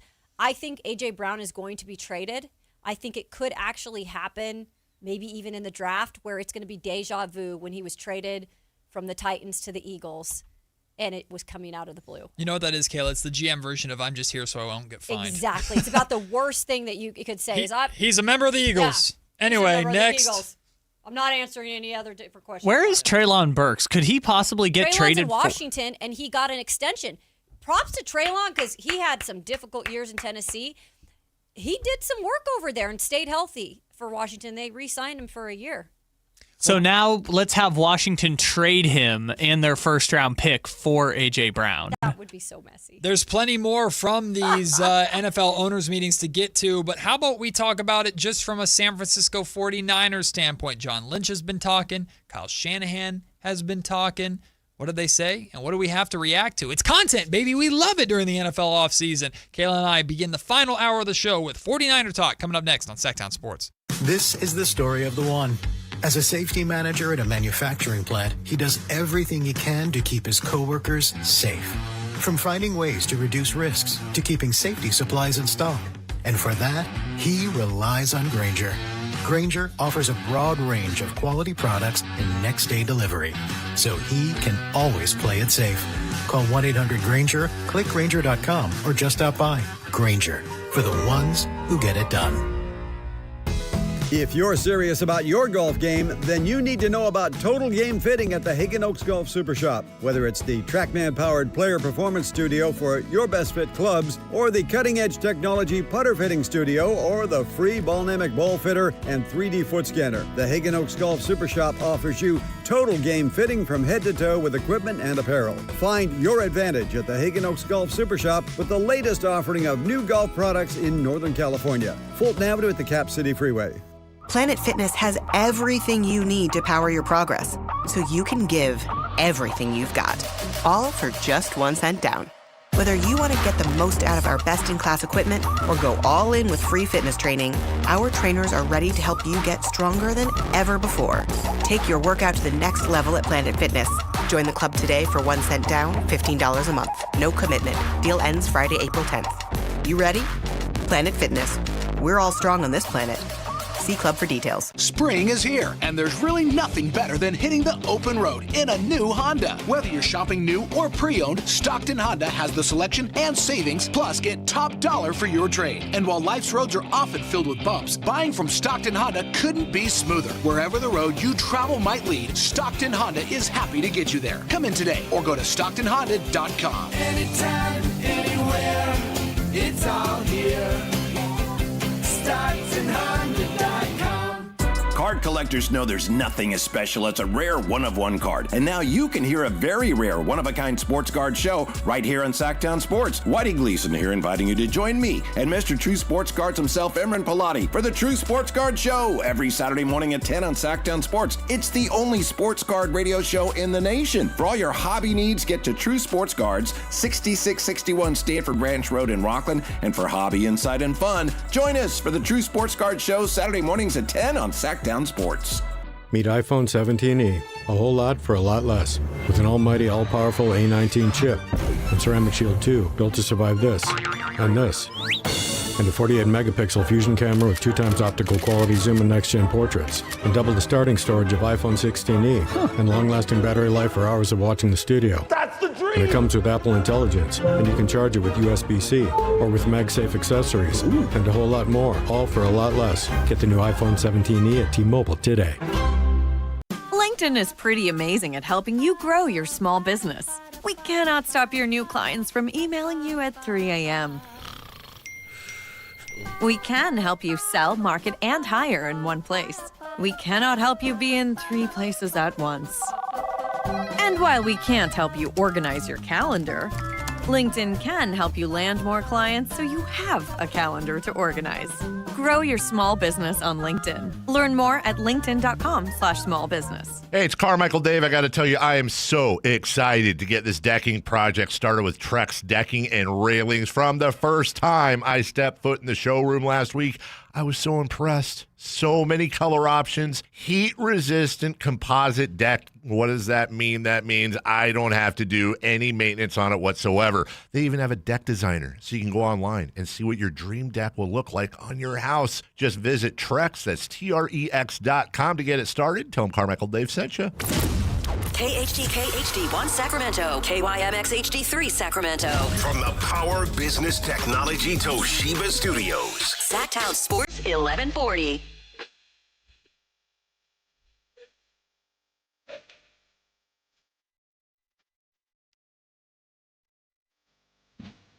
Matt and Kayla on Sactown Sports 1140. Am I in Nashville today? I guess I was in Phoenix earlier.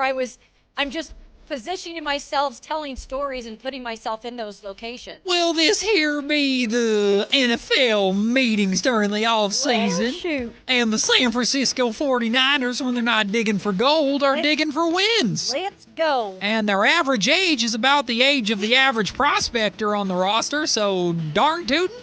Yeah, the prospector did. This is Chapel Roan. I don't know what you guys are doing. Yeehaw! You know what? We've done this before, Matt.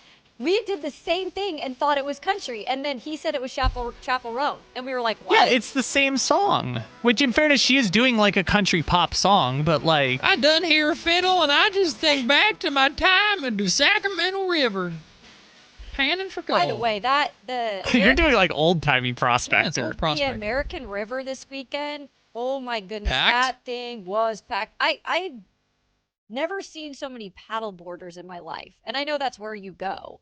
But this, I'm, again, newer to Sacramento, so I'm finding out all the little things that happen, with the water sports here. Darn paddleboarders getting in the way of all my gold. I don't know how you don't. I don't think it's a river. You think you creek, right? No, you pan for gold in the river. Like shallow, super shallow though, right? Yeah, of course. It's usually not super deep, but it is. I guess you're not doing I wasn't very successful. I used to pan for granites. Granites, the purple things. I would pan for those up in Purple Idaho. things? They're like a purple kind of rock granite. Is this like a Washington thing or That's Tennessee? Idaho, like up where there's like a lot of lakes and rivers up in eastern Washington and for Idaho. granite. Yeah, so it's a pretty rock actually. So you would go and we would go camping, and then we would go and get all the granites. Google is very confused. Oh, Google thinks I'm talking about pans. Oh, okay, Google. Are you talking about like geodes? Those crystal rock things? They're purple. Yeah. Are they like the rocks that like are hollow on the inside and have like purple looking crystals? Yeah, but they weren't like that size. They Oh, were yeah. just pebbles, because they were in the river. Well, Google's confused, so am I, but I believe it. That's what happens up there in Washington. Yeah. You can find some somewhere else. Well, we're not southern up there. No. By the way, we're like you guys. As north as possible. Yeah. You don't say A though. You're not quite A, right? No, not Canadian. Although my grandpa was. Your grandpa was from Canada? Mm. Oh.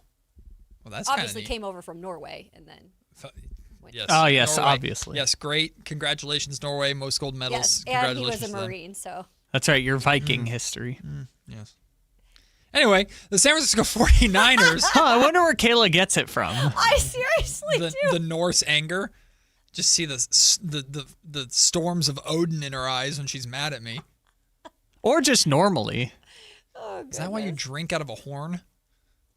I I do. Is that what they do? I'm doing a bit. Yes, they drink out of horns. Drinking horns. Yeah, they drink out of horns. Oh, I never knew that. Come on, y'all. We learned something new. I'm not as well versed. The only Viking culture I know is Chris Watkins. Get up on your Viking history, and I'm not talking Minnesota. The San Francisco 49, I'm sure the Minnesota Vikings are probably at these meetings, right? At least the general manager and their head coach and everybody? I imagine so. Yeah. Why wouldn't they be? Matt. Thank you.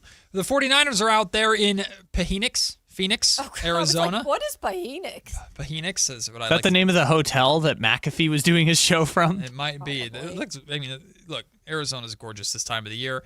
Doesn't surprise me at all that they're doing their meetings down there. And there's been plenty about the 49ers that has come out of these meetings, including, of course, the investigation on the electromagnetic fields from the substation. Are they, Kayla Anderson, we have the truth. Are electromagnetic fields the reason why the San Francisco 49ers, every star that seems to play for them breaks over the last 3 years? Is it that? Have we solved the mystery? Y'all, I don't know if you used to watch Scooby-Doo. Usually they solve the mystery at the end of the episode. Yep, those meddling kids. They did not solve the mystery completely, but they have said, in terms of John Lynch, at least, the GM for the 49ers, says the injury conspiracy is nothing but a big nothing burger. He called it a big nothing burger. So maybe this is like in Scooby-Doo where they think they've solved the mystery, but it's a double take. That's a great point. Because in Scooby-Doo, they always say the case is closed, but the case is never closed. That's They a always good have to point. go look into it. So we got to get Scrappy involved in this, but they have actually brought in a scientist, an individual scientist, where they thoroughly looked into the EMF waves and all the stuff that comes along with the electrical substation. And I guess they ruled that out. So at least they know that that is not a thing. Well, according to them, it's not a thing. And so now they're into digging deeper into what else that they could figure out. When I saw this morning, first off, I laughed. Did you really? Yeah, because I love it. I just love it. It's great. It's great content. And then I was thinking, like, would it have been better? Honestly, would it have been better for the scientists to go, oh my God, you guys are like bleeding electromagnetic fields. You're killing your team. So now we have to go through all of the hell of removing this electric substation, which I'm sure would have been wonderful for the entire city of Santa Clara. I'm sure that wouldn't have had any lasting effects on anything around there, or I don't know, power to Levi Stadium. I have no idea. I'm not paid enough to understand how that works. But low key, now we're back to the drawing board of is it just coincidence? Is the training staff terrible?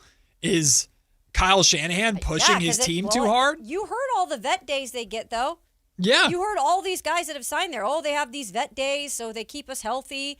Well, obviously something's not keeping Well, you the healthy problem there. always has been they don't do enough dynamic stretching, right? Remember that when that was the explanation? They need to do more dynamic stretching. Now we're going back to the drawing board. I wanted to blame EMF.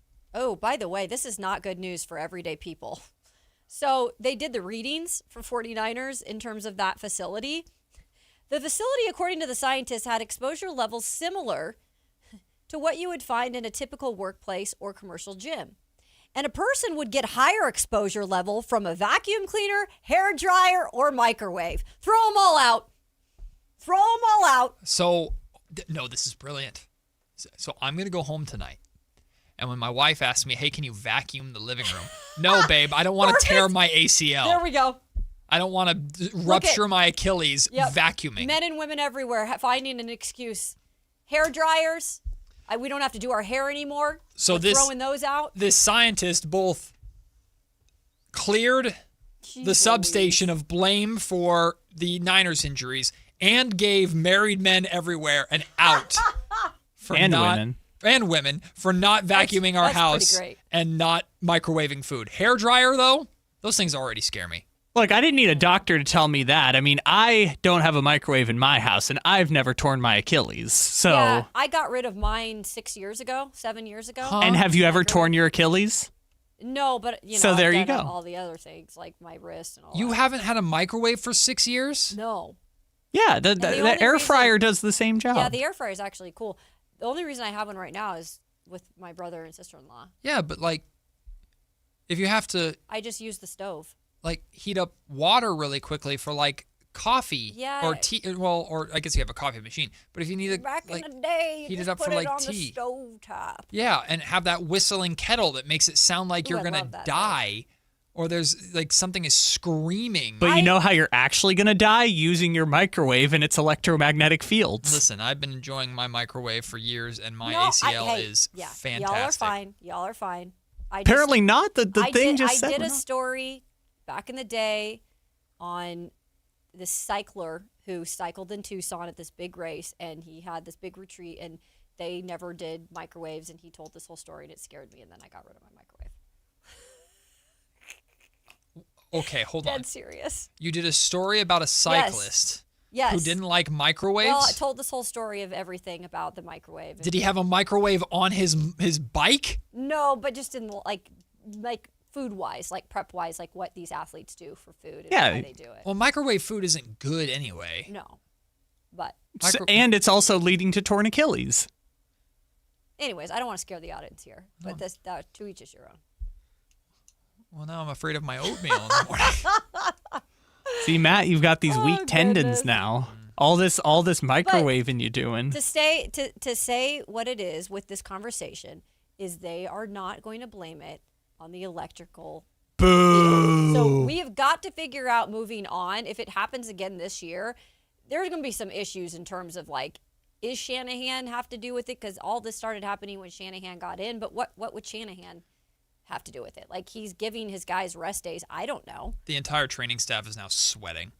Oh, yeah. Our out is gone. Now They're- we're in trouble. They're gonna start looking into it. That's for sure. Well, John Lynch, of course, also spoke on other things, not just electric-magnetic fields, which it's hilarious how big of a story that became, and I love it. But he spoke about Trent Williams' situation and provided what seems like a pretty positive update, encouraging update, although I don't know if he would have just flat out said things aren't going well. But he said, quote, "We've had good communication throughout. I would say in the last week it's kind of intensified and feel like we're on the precipice of something good happening, but we'll see. Don't want to make any statements that like, hey, we're right there, because these things have felt like that before, but I do feel like we're in good communication and hopeful." Funny enough, that part of the quote makes me more confident or more comfortable with it, because acknowledging how negotiations have gone for the 49ers in the past, acknowledging like, hey, we've been there before thinking it was good and it wasn't, so that could still happen, makes me feel confident that like I felt the same way the entire time. So you want to talk about a whole nothing burger. I think this entire thing's a whole nothing burger. I think Trent Williams and the Niners, they're going to be fine. They're going to figure it out. They'll get there. It might just take a little more time and unnecessary drama, but they'll get there. Yeah, I think it's one of those players that, look, the Brandon Aiyuk situation is completely different, which, by the way, I'm going to give you an update on that because there was stuff from the owner that just came out about that. But the relationship with Williams, it's so professional with them. They've renegotiated things with him before. Yeah. I just feel like he's also a pro, so he's going to find a way to finish his career in San Francisco, because I truly believe that's what he wants to do. As for owner Jed York, he did not discount the possibility of Brandon Aiyuk playing for the 49ers again. God. This is him today at the owners meeting. He said BA is a very talented guy, would love to bring him back into the fold. And if not, I think he's a valuable asset other people would want.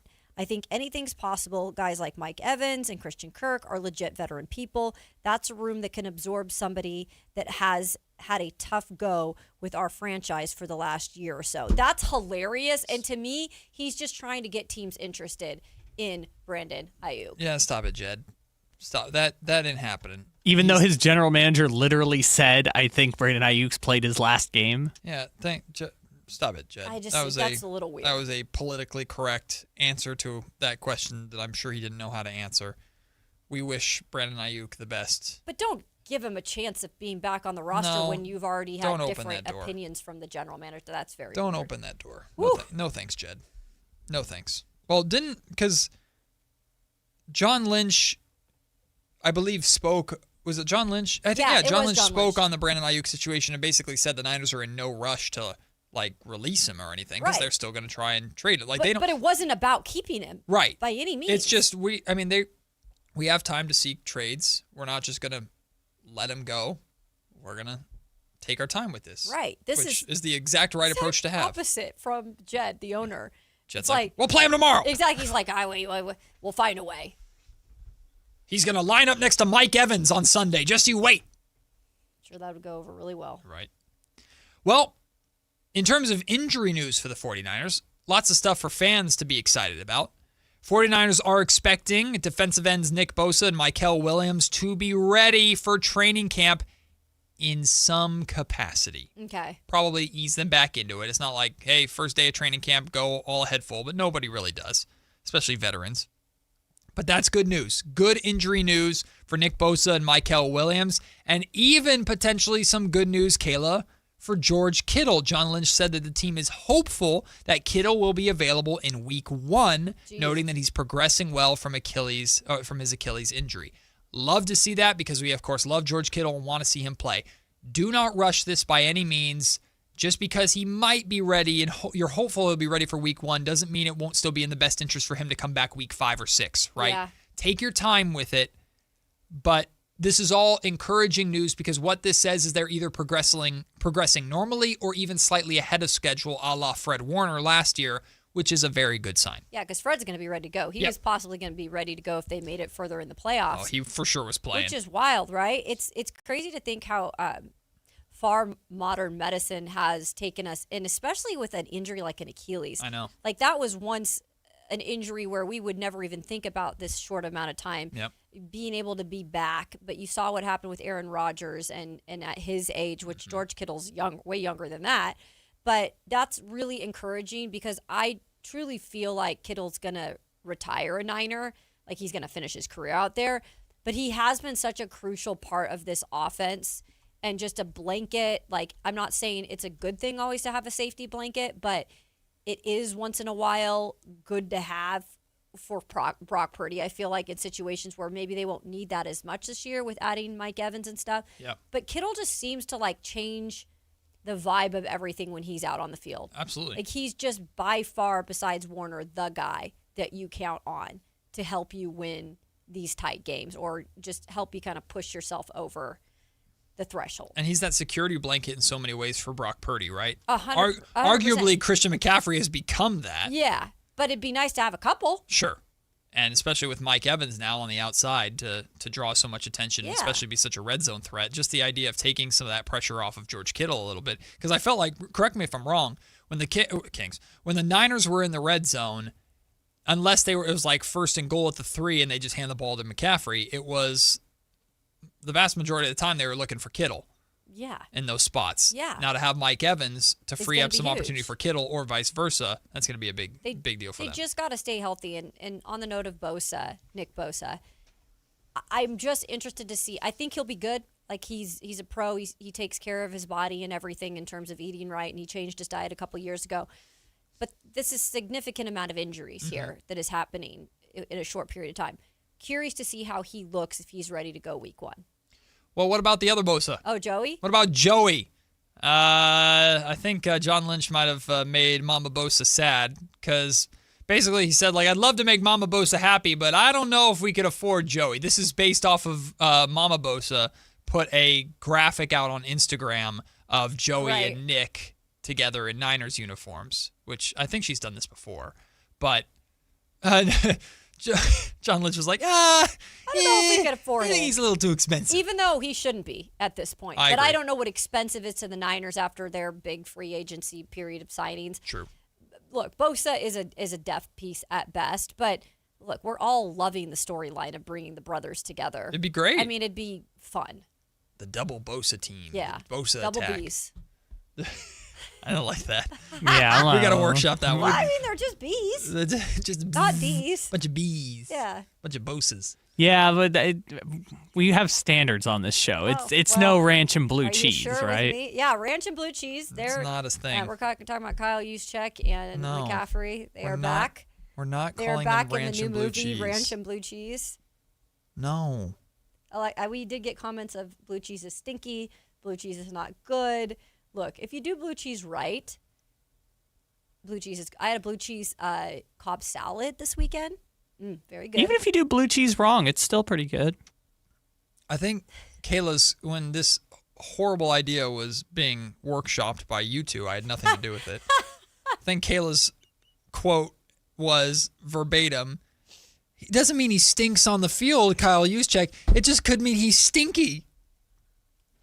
I think is what she said. That is correct. About yes. Kyle Juszczyk, which somehow is better in your mind? I mean, I would say a lot of these football players, I've been in a locker room, like, they don't all smell nice after a game. Nothing like a hockey player. My brother played hockey. I would not enter his room.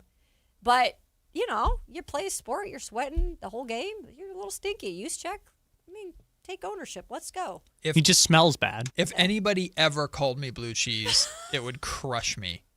It would crush me. There are so many things that I've been called that have been nothing compared to if you called me blue cheese. Yeah, most of the YouTube chat is not having blue cheese. Hey, what's up, blue cheese? Nope.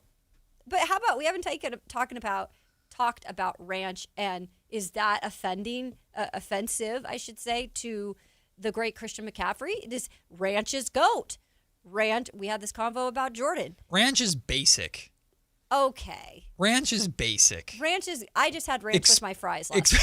How is Expand your you palate. You have to have that. Expand your palate. Christian McCaffrey is not basic. In fairness to McCaffrey, he's like the only running back we could use that nickname for. Yes, for very specific reasons. No, ranch is not a good nickname for an athlete unless he specifically really likes ranch. To which, if you're doing like a Hidden Valley commercial, okay, now you've opened it up for yourself. We call Will Levis the Mayo Man. Well, yeah, he put himself in that position. Y'all, he wasn't even stepped on the field to start a game for the Titans when he was doing a Mayo campaign, that entire training camp, and we were all like, when he was doing splits on the Mayos, we're like, this is not good. This is not good. You're getting out in front of yourself. And then what happened to the Mayo Man? For those who don't remember, he puts mayo in his spoiled. coffee. I know spoiled mayonnaise isn't even a thing, but it definitely is. You can definitely spoil mayonnaise. Mayonnaise sucks in general. Mayonnaise is terrible. I love it. Why? I put it on my burger. Why? I put it on my sandwiches. No, I'm about to out him, and I don't even care. Sactown Sports' Brendan Nunez. Uh-oh. We love him to death. We do. So at Kings games during halftime, we get halftime hot dogs downstairs. He did not put it on a hot dog, though. Brendan does I won't go that just far. Mayonnaise. Nope. Nothing else on his hot dog. I don't put any mayonnaise on my hot dog. And all of us, Nope. every single media member downstairs, just ridicule That's him taking it too endlessly. I don't understand. If it's a beef hot dog and a beef hamburger, what is the difference? No clue. Just not right. It's wrong. What if you're fine putting it on a burger, but not wrong. I'm against and the dog. it's wrong on a burger too. Yeah. Mayonnaise is just wrong. Mayonnaise and dog. It's just slop. While it is crazy, I feel like Brennan gets a little too much hate for this. No, he deserves it. And he'll admit it too. He's like, I don't even have an argument. You're right. It's wrong. He's not we've had some weird hot dog the fact people that downstairs. You say, I thought you said weird hot dog conversations. Like, the fact you're talking about hot dogs that much is it's not so much it's just judgments based off of how you eat your hot dogs. Like we have a media member that won't do buns, that'll just take the hot dogs and then use a fork and knife to cut pieces off the hot dog and eat it like a mac and cheese. Eat it like a steak. Okay, out them. That's how he eats his hot dog. Oh, is it Jason Anderson? No, it is not. It is not Jason Anderson. I don't know if Jason Anderson's ever eating. I don't remember if he eats halftime hot dogs. Come on, is it Jeremiah? Come on, no, who is it? It is he not would Jeremiah. Say if it was Jeremiah. No, I would say it if it was people that I knew wouldn't be bothered by it. I would say it. I wonder if Jawan Jennings. It's none of the main people that you think. I wonder if Jawan Jennings eats a hot dog cut up, or Good if he uses a bun. Grand segue, Kayla. Ding. Yeah, that's what I'm here for. Speaking of Jawan Jennings, Matt Barrows. Yeah, where is he, by the way? Checked in on Jawan Jennings. Where in the world is Jawan Jennings? And is he in the white and red stripes with the hat? You mean Where's Waldo? Yeah. Let's do a book with Jawan Jennings. Jawan Jennings is sitting on his couch waiting for a phone call. Okay, what is that a reference to? Because I've heard that before, but I don't know what the reference is. Well, Where's Waldo? No, Kyle? where in the world is? Oh, that's Carmen Sandiego. Yeah, well, it was Carmen Sandiego, but then the Today Show did Where in the World is Matt Lauer? before Matt was weird. Matt's no longer on Yeah. TV. Before we weren't definitely doing that anymore. Matt is definitely not on He used to network do a TV segment anymore. where he would just be somewhere else in the world. I don't know. I just remember That's that. pretty funny. Anyway, Jawan Jennings, or Matt Barrows, wonderful reporter who covers the Niners, checked in on the Jawan Jennings situation and said, quote, I spoke to a team of officials across the league and I asked about Jawan Jennings, and the answer is obvious. He thought his market was going to be bigger than it was. Back in the summer, the 49ers were negotiating a deal, but Drew Rosenhaus and Jennings, Drew is his agent, thought he was worth more than the 49ers were willing to pay. And it turns out, well, the rest of the league agreed with the Niners. He's too good of a player not to land somewhere in late April, early May. But it's not going to be at the $15 to $20 million price tag that he was seeking. Not even close. And I feel bad for him in a way that his agents really thought that's what he was going to get. Mm-hmm. I could see in the beginning, but then if you really start doing your research with the other wide receivers that were on the free agency market and what they were getting, you would pull down your price immediately as an agent. And he didn't, and now he's still, on the couch, and I'm sure he'll find a home, but for probably a way less price than they would have even gotten if they had maybe been in the middle range there. Yeah. So Jawan will end up somewhere. Yeah, he's gonna be fine. He's gonna get a deal, But it's kind of embarrassing. Listen, I'm all for you betting on yourself, but yeah. sometimes you lose or the market speaks, and the market has spoken when it comes to Jawan Jennings. We'll take the break. When we come back, hey, it's time for our MLB mini seasons you're game. Smiling. Okay. Who won?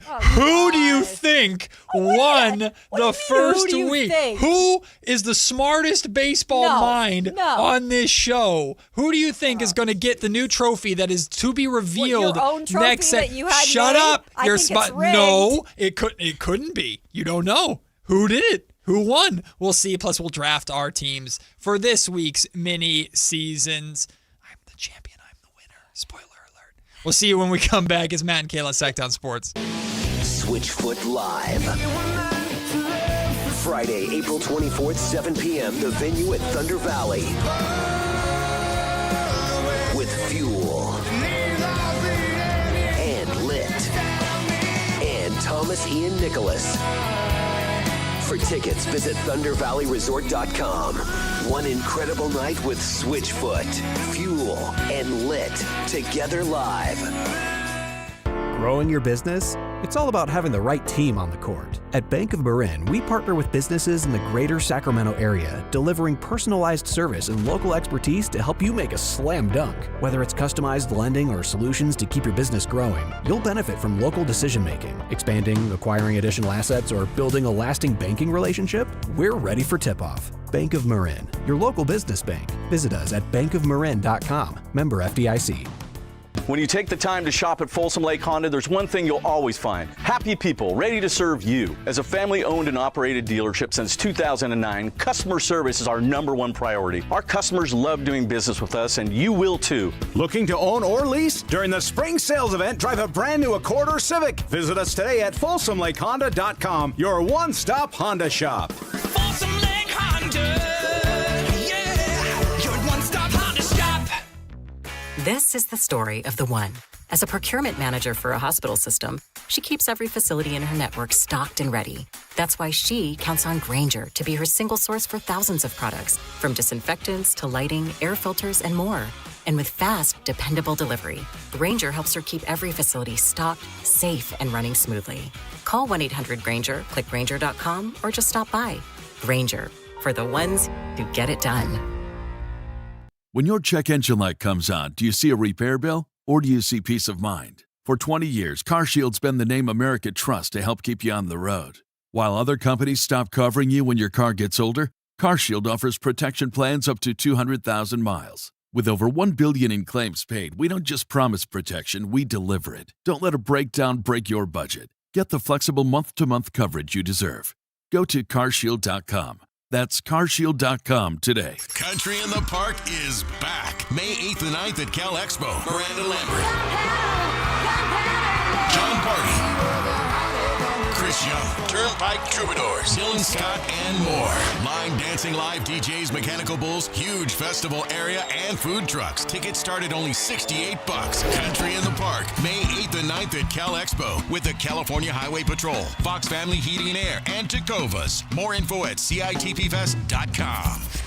Spring is here, and there's really nothing better than hitting the open road in a new Honda. Whether you're shopping new or pre-owned, Stockton Honda has the selection and savings, plus get top dollar for your trade. And while life's roads are often filled with bumps, buying from Stockton Honda couldn't be smoother. Wherever the road you travel might lead, Stockton Honda is happy to get you there. Come in today or go to StocktonHonda.com. Anytime, anywhere, it's all here.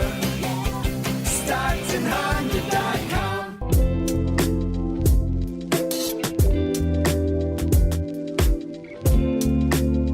Matt George and Kayla Anderson on Sactown Sports 1140. From the 916 on the text line, blue cheese dressing on pizza is elite. Get some help. Get some help. See a doctor. Interesting. No. I am a blue cheese girl in salad and like certain things, but pizza is probably not going to be my first dipping condiment of choice. Yeah. That'd be ranch. No, get some help. Blue cheese on pizza, get some Now, help. blue cheese and wings, we're going somewhere Well, yeah, with that. that's kind of like the blue cheese crumble on top of wings.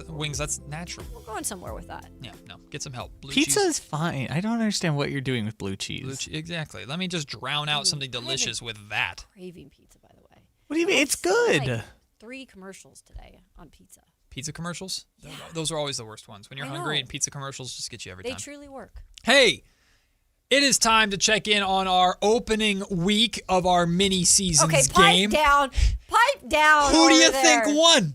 Who could have won? Oh, it's me. It's me. I won. To be fair, I won a shortened week where it was not drum rolls. And it wasn't that dominant of a win. Yeah, because Kayla and I were dumb enough to pick the Giants. You basically, We were I dumb won enough. because of the Yankees. Thank you, Yankees. I went 2-1. You guys both went 1-2. On Friday, the A's lost to the Blue Jays, so there was my one loss. Kyle's Marlins swept the Rockies. Kyle's Marlins are 3-0. Fins up, baby. And Kayla, your Red Sox didn't play until Saturday, but they lost to the Reds. So Kayla is 1-2. Kyle is 1-2.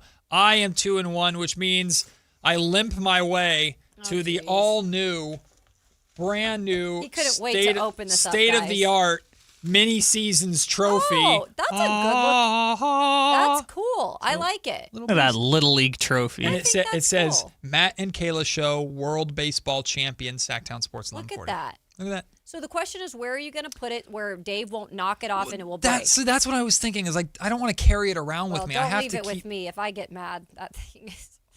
Oh God, because you have to have. Yeah, Matt, you should have thought ahead. How heavy is this trophy? It's not very heavy, but Kayla me can feel still it. use it to hurt me. Don't break my trophy, please. Oh, I've got Yeah, enough that's arm a speed. no. It can be a weapon. I It can for be sure. enough arm So, It for sure Kayla, can we be a need to weapon. work together to make sure this never happens again. We need to collude. We do. We need to figure out how to prevent this Matt from winning again if he's just going to be so braggy. I am the smartest baseball mind on this show, and the trophy proves at it that. for this week until I lose it. I do like the trophy though. So, great job on putting Whoever that together. has the trophy for the week, you get ultimate bragging rights, and it gets to sit in front of you. Oh, too bad it's not like an open baseball. We can eat like cereal out of it. We could use it for dipping sauce, like the Stanley Cup. Don't defile my trophy with your. Well, when ranch. Kayla, when you win, you can pour blue cheese on No, it. you will not. We will not disrespect the trophy that I I'm spent already thinking about what $40 I on might do. Amazon. Don't Graffiti. do it. What do you mean? If you win the trophy, it's yours. It's a respect thing. Respect At the end of the trophy. year, the trophy's just like not It's even just its own self. destroyed. It's just a mutant of It's itself. hanging on by like the baseball bat, like the one little baseball bat there. That's funny. Okay, so I am the reigning, defending mini-series champion, Okay, which we've means I get the last. Kayla's like, shut up. I get the last pick in the draft today, as we will finally draft our full 5 teams. Whitey, are you writing this down? You know the rules? No, Whitey's confused already. We're drafting our full 5 teams.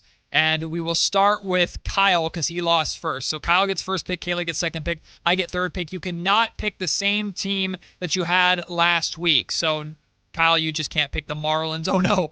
Or the wait. I can't pick the Marlins? You cannot pick the Marlins. You lose the Marlins. I can't. That's ridiculous. You cannot pick the Marlins. And what was your other team? Who was your other team? I'd Padres, I think. Padres, yeah. You can't pick them. Or the Giants, which, I was ever going to pick them. The Giants or Yankees are still fair game because that was just a pick 'em. But yeah, like any of us were going to pick All the right. Giants. Start with today's game. So after we draft, we will each pick a team to represent us for today. There's already a Kansas City Royals versus who? Royals and Twins. So you could still draft the Royals or Twins. You just can't pick that game right now because no fair. All right, let's go. Kyle, who is your first pick? The Marlins are playing the White Sox too. Sucks to suck. So I'm not allowed to pick the Marlins. You are not allowed to pick the Marlins. All right, then I'm going same rules as last time. Whoever's playing the Rockies, which is apparently. That was my pick. Yeah, I will take whoever's playing the Rockies. Toronto Blue Jays. The Blue Jays. But here's the good thing, Kayla. There's 2 series. All right, Kayla, who is your first pick? Well, then I'm going to take the Marlins. Kayla. No. Yeah, I just did it. You can't take the Marlins. I just did it. Fins up. All right, well, while you guys are fighting over the crap of the league, I'll take the Philadelphia Phillies, who are taking on the Washington Nationals right now. Well, not right now, but this. All right. And Kyle, first pick or next pick. Okay, back to me. I will take the who's playing the Rockies on Friday? No, I'm kidding. I'll take the Dodgers. The Dodgers. Okay, Kayla, your second pick. I'm going to go ahead and go with the Braves taking on the Oakland How A's. dare you? How dare you? Just to put a pencil in it. How dare you? Sharpen it a little. I'm taking Seattle. I'm taking I'm taking the Mariners so I can pick them to lose. Oh. Just kidding. I'm taking the Mariners though. You think they can take down the Yankees a little bit here? I'm not picking them for the Yankee games. Oh. Wait for next series, whatever that is. Whatever. Boo. All right. Boo. Next pick, Kyle. Okay, I like your strategy, Kayla, of taking the team that's playing against the A's, so I'm going to take the Houston Astros. Oh, come who on. will open the season at Sutter Health Park on Friday. A's are going to bombard them. Bombard them. What are we at? 2? You're at 2 teams, Marlins and Braves. Okay. So can I take the other Dodgers series? No, you can't have the Dodgers for the other series. You can't take the Dodgers. You can't take the same team. What? I didn't have the Dodgers. No, but I Kyle picked the Dodgers drafted already. the Dodgers. Series. No, he gets them for the week. Come on. See, this is what I wanted to do with the Marlins. You guys, this is not a hard game to understand. It is. This is why I'm the baseball mind with the championship. Okay, Anyway. I'm going to go with the Oriole. Or I can't. I picked them all. Yeah, you picked him last I'm week. going to go with the Brewers. Brewers. Yeah. All right. I will go with the Mets. All right, so I got Phillies, Mariners, Mets. Kayla's got Marlins, Braves, and Brewers. Kyle's got Blue Jays, Dodgers, and Astros. Kyle, who's your fourth team? Okay, so you already took the Phillies, right? Yes. Okay, darn. I will take... I'll take the Yankees. Yankees. Okay. Your fourth team, Kayla Anderson. I'm going to go with the... I'm picking some really weird ones. I'm going to go with the Tigers, though. The Tigers. Okay. She's just going to wait for Paul Skeens Tariq Skubal to be on the mound. And you know what? I'm going to go with the Pirates for Paul Skeens. Oh, there we go. Because he can't be as bad as he was the first time, right? No. Right? No. All right, last teams for each of us. Kyle. Okay, and I still can't pick the Marlins. No. Okay, so I have to go to Thursday's games because there's not a lot of them. So I got to make sure I have a team for Thursday. Oh, look at that. The Mets play the Giants. Give me the Mets. I already took the Mets. Oh, you did? Oh. Thanks for paying attention to my teams. There's too many teams. There are too many teams. Someone already took the Blue Jays. I took the Blue Jays. Someone took the Braves. Are the Kansas City Royals available? They are available. All right, I'll take them on Thursday against the Twins because there's not a lot of games that day. Oh, yeah, I'm like, what teams are left? You have the Marlins, okay. Braves, Brewers, and Tigers so far. Your last team. Oh, shoot. I'm looking on what I have. No one's taken the Padres yet? Nope. Okay. I'll go Beware, with the Padres. Kayla. Kayla's got the Padres. She's going to pick them over the Giants for sure one of these games because they can't score. I will go... You know what? For my final team, I will go with... Who has a better chance of winning, Arizona over Atlanta or the Twins over Kansas City? I'll go with the Twins. Okay. All right. So my teams are, as the reigning champion of the world. Okay. Baseball mind. We got that. Smartest one here Uh-huh. in baseball, definitely. Phillies, Mariners, Mets, Pirates, Twins. Kayla's teams are the Marlins, the Braves, the Brewers, the Tigers, the Padres. Kyle's teams are the Blue Jays, the Dodgers, the Astros, the Yankees, the Royals. Shout out to us as a show for avoiding the Giants and A's completely. I love it. That's a great strategy. And now they'll all go 3-0 this Right, weekend. for sure. Just watch. 100%. All right, so now's the part of the game, really quickly, where we select which team we want to represent us today. For today, yes, for tonight. So Whitey is laughing at you back here. Whitey doesn't understand, and he's right. It's a bad game, but I like it. And I'm the champion of the world. I will take, you jerks, I will take the Phillies over Washington today. Okay. I am going with the Marlins over the White Sox today. Fins up, baby. That's right. Wait, is that where the Yeah, I guess the Marlin fin Marlin is. has like a big fin. I guess it's kind of more like outward, like it's like a spike. So you have the Marlins over the White Sox today. Correct. I will take. Let's go with. Do the Yankees play the Mariners tonight? Yeah, I'll take the Yankees tonight. Wow, he's taking the Yankees over your Mariners. I see you. All right. Oh, wait, do we have a head-to-head coming? Oh, me and Matt. I think it would be more fun if me and Matt did a head-to-head. For this first one? No, I'd say I'll wait until you pick the Mariners, so that way we can go head-to-head, Mariners versus Yankees. So I'll take the Blue Jays. I know, Ramsey, that's a good one. So Ramsey's in the chat. He said nobody took the Cubs, especially over the Angels. I should have thought about that. I missed that one. So you have the Blue Jays over the Rockies tonight? Yeah, I'll take the Blue Jays over the Rockies. Blue Jays over, well, yeah, that's an easy one. All right. Well, we will see how we are doing at the end of, or tomorrow. We'll check in tomorrow to see how we start our week, if who is 1-0 and who is 0-1, depending upon how tonight's games go. See, not that complicated, huh? We got it. I mean, yeah. It's week. That's the first full week of the season. That's right.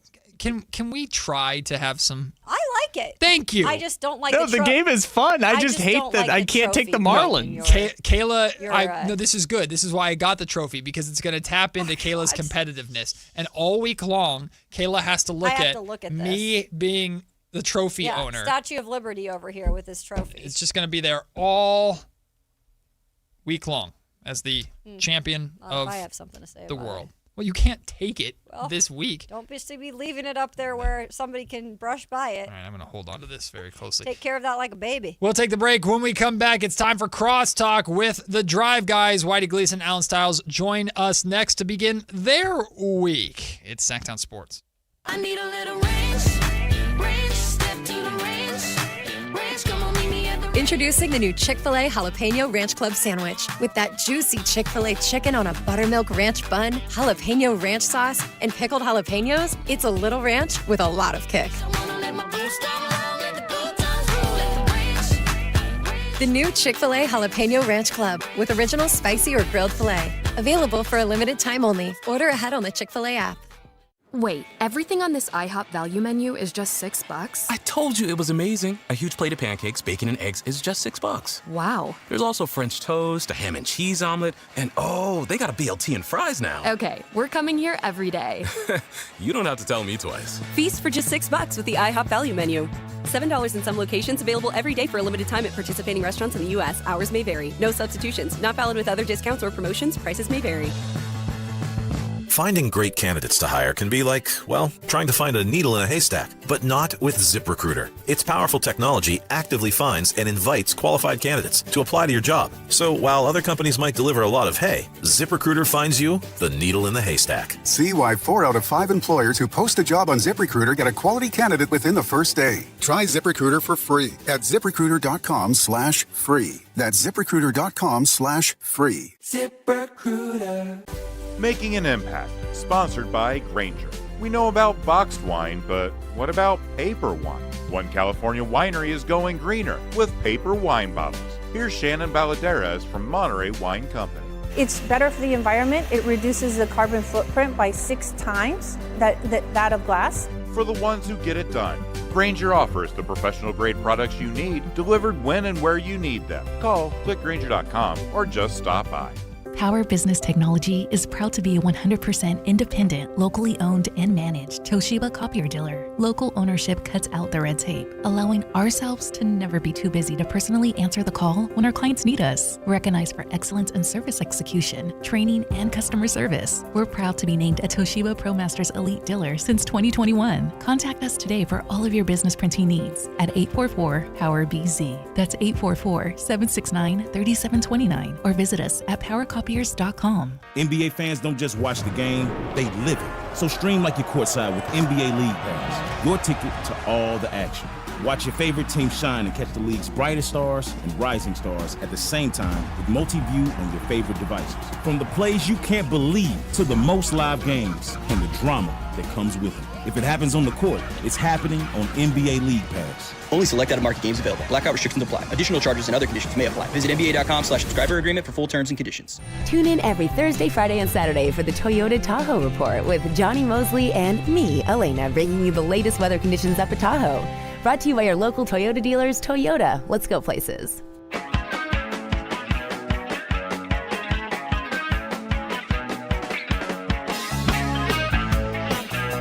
Matt and Kayla on Sactown Sports 1140.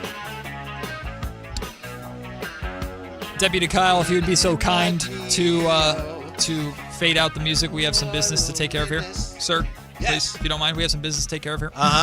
First off, we appreciate we appreciate you both being here. You do not have to be here. You have the freedom to say and don't say whatever you choose not to say. We appreciate the honesty, and we would hope that you will give us the same honesty that we give back to you. On Friday of last week, our friends at Crumble Cookies were kind enough to give us a couple of boxes worth of sweets, right? Yeah. And there was a full box of you're not helping, partner. There was a full box of Crumble Cookies that was left like right here that was full to the rim. And we just want to know, because we were accused, and we're innocent, but we want to get to the bottom of what happened to that full box of Crumble Cookies. So we just wanted to ask both of you respectfully if you know what happened after your show on Friday. What happened to the box of Crumble Cookies? Partner, do you want to add something? I didn't have any of it. I think I might have told somebody, you might as well take it.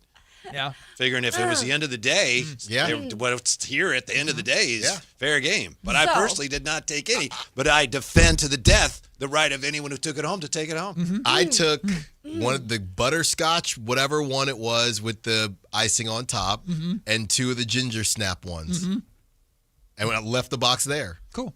Appreciate the honesty. Well, there we go. Yeah. My first inkling was Alan might have took the box. I heard you on the crosstalk. I already knew what this was about. I knew you would have.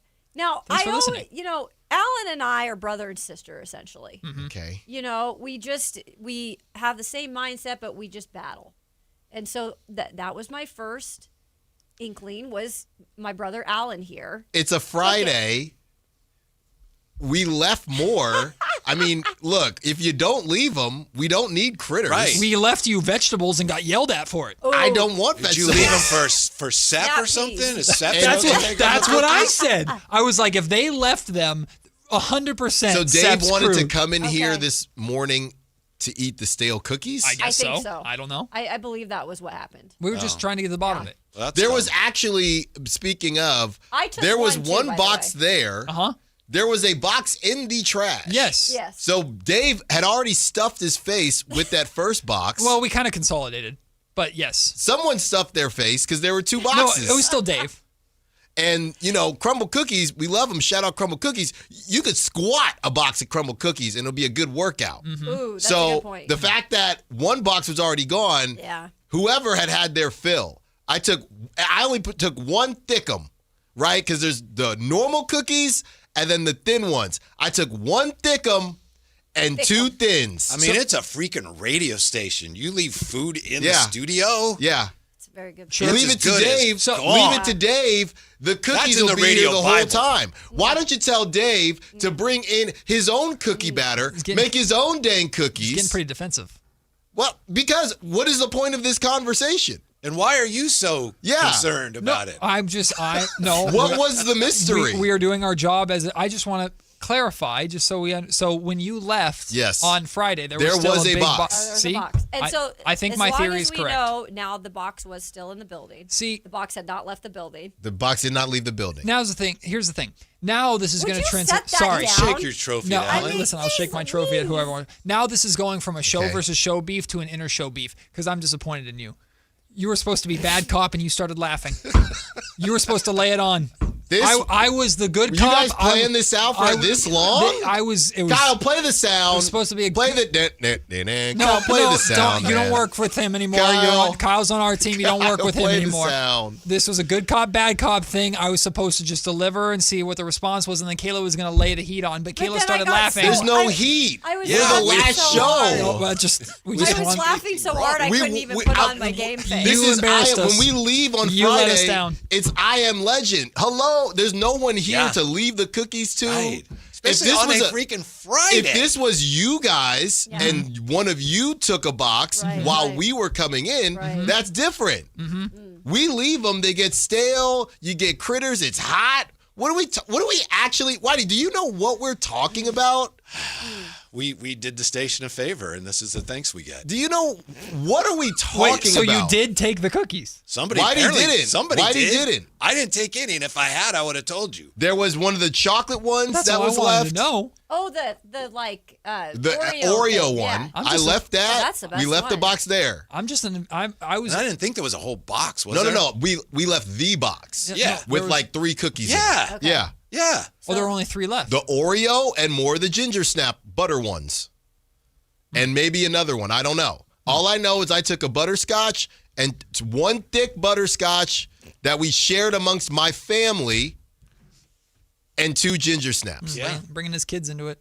Good alibi. I mean, it was a great time. I didn't know I was going to come in and get Olivia Benson Law and Order. Listen, I'm just the Law and Order. Thank you. Yeah. Thank you. I'm just the detective that got assigned to the case. I was just asking questions. Well, what was the crime? The case of the missing cookies.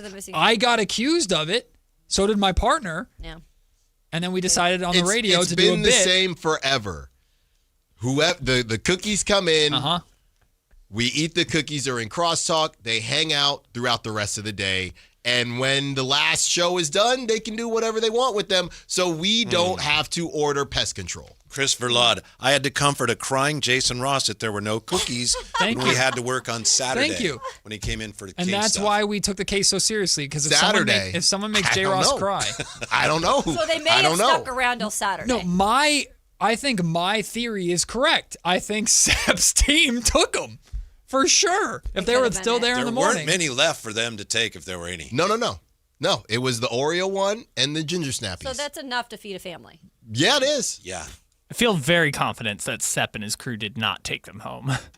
So they ate who? them. They probably ate them. Just eat them here. Check the footage. Who came in after your guys' show and took the last cookies? That's what we want to know. Case is not solved. No, still open. Thanks, bad cop. Sorry. God, we got to work on this. I know. You won the trophy today. I'm very disappointed. Well, hey, can I mention something you said about the Kings today? Please.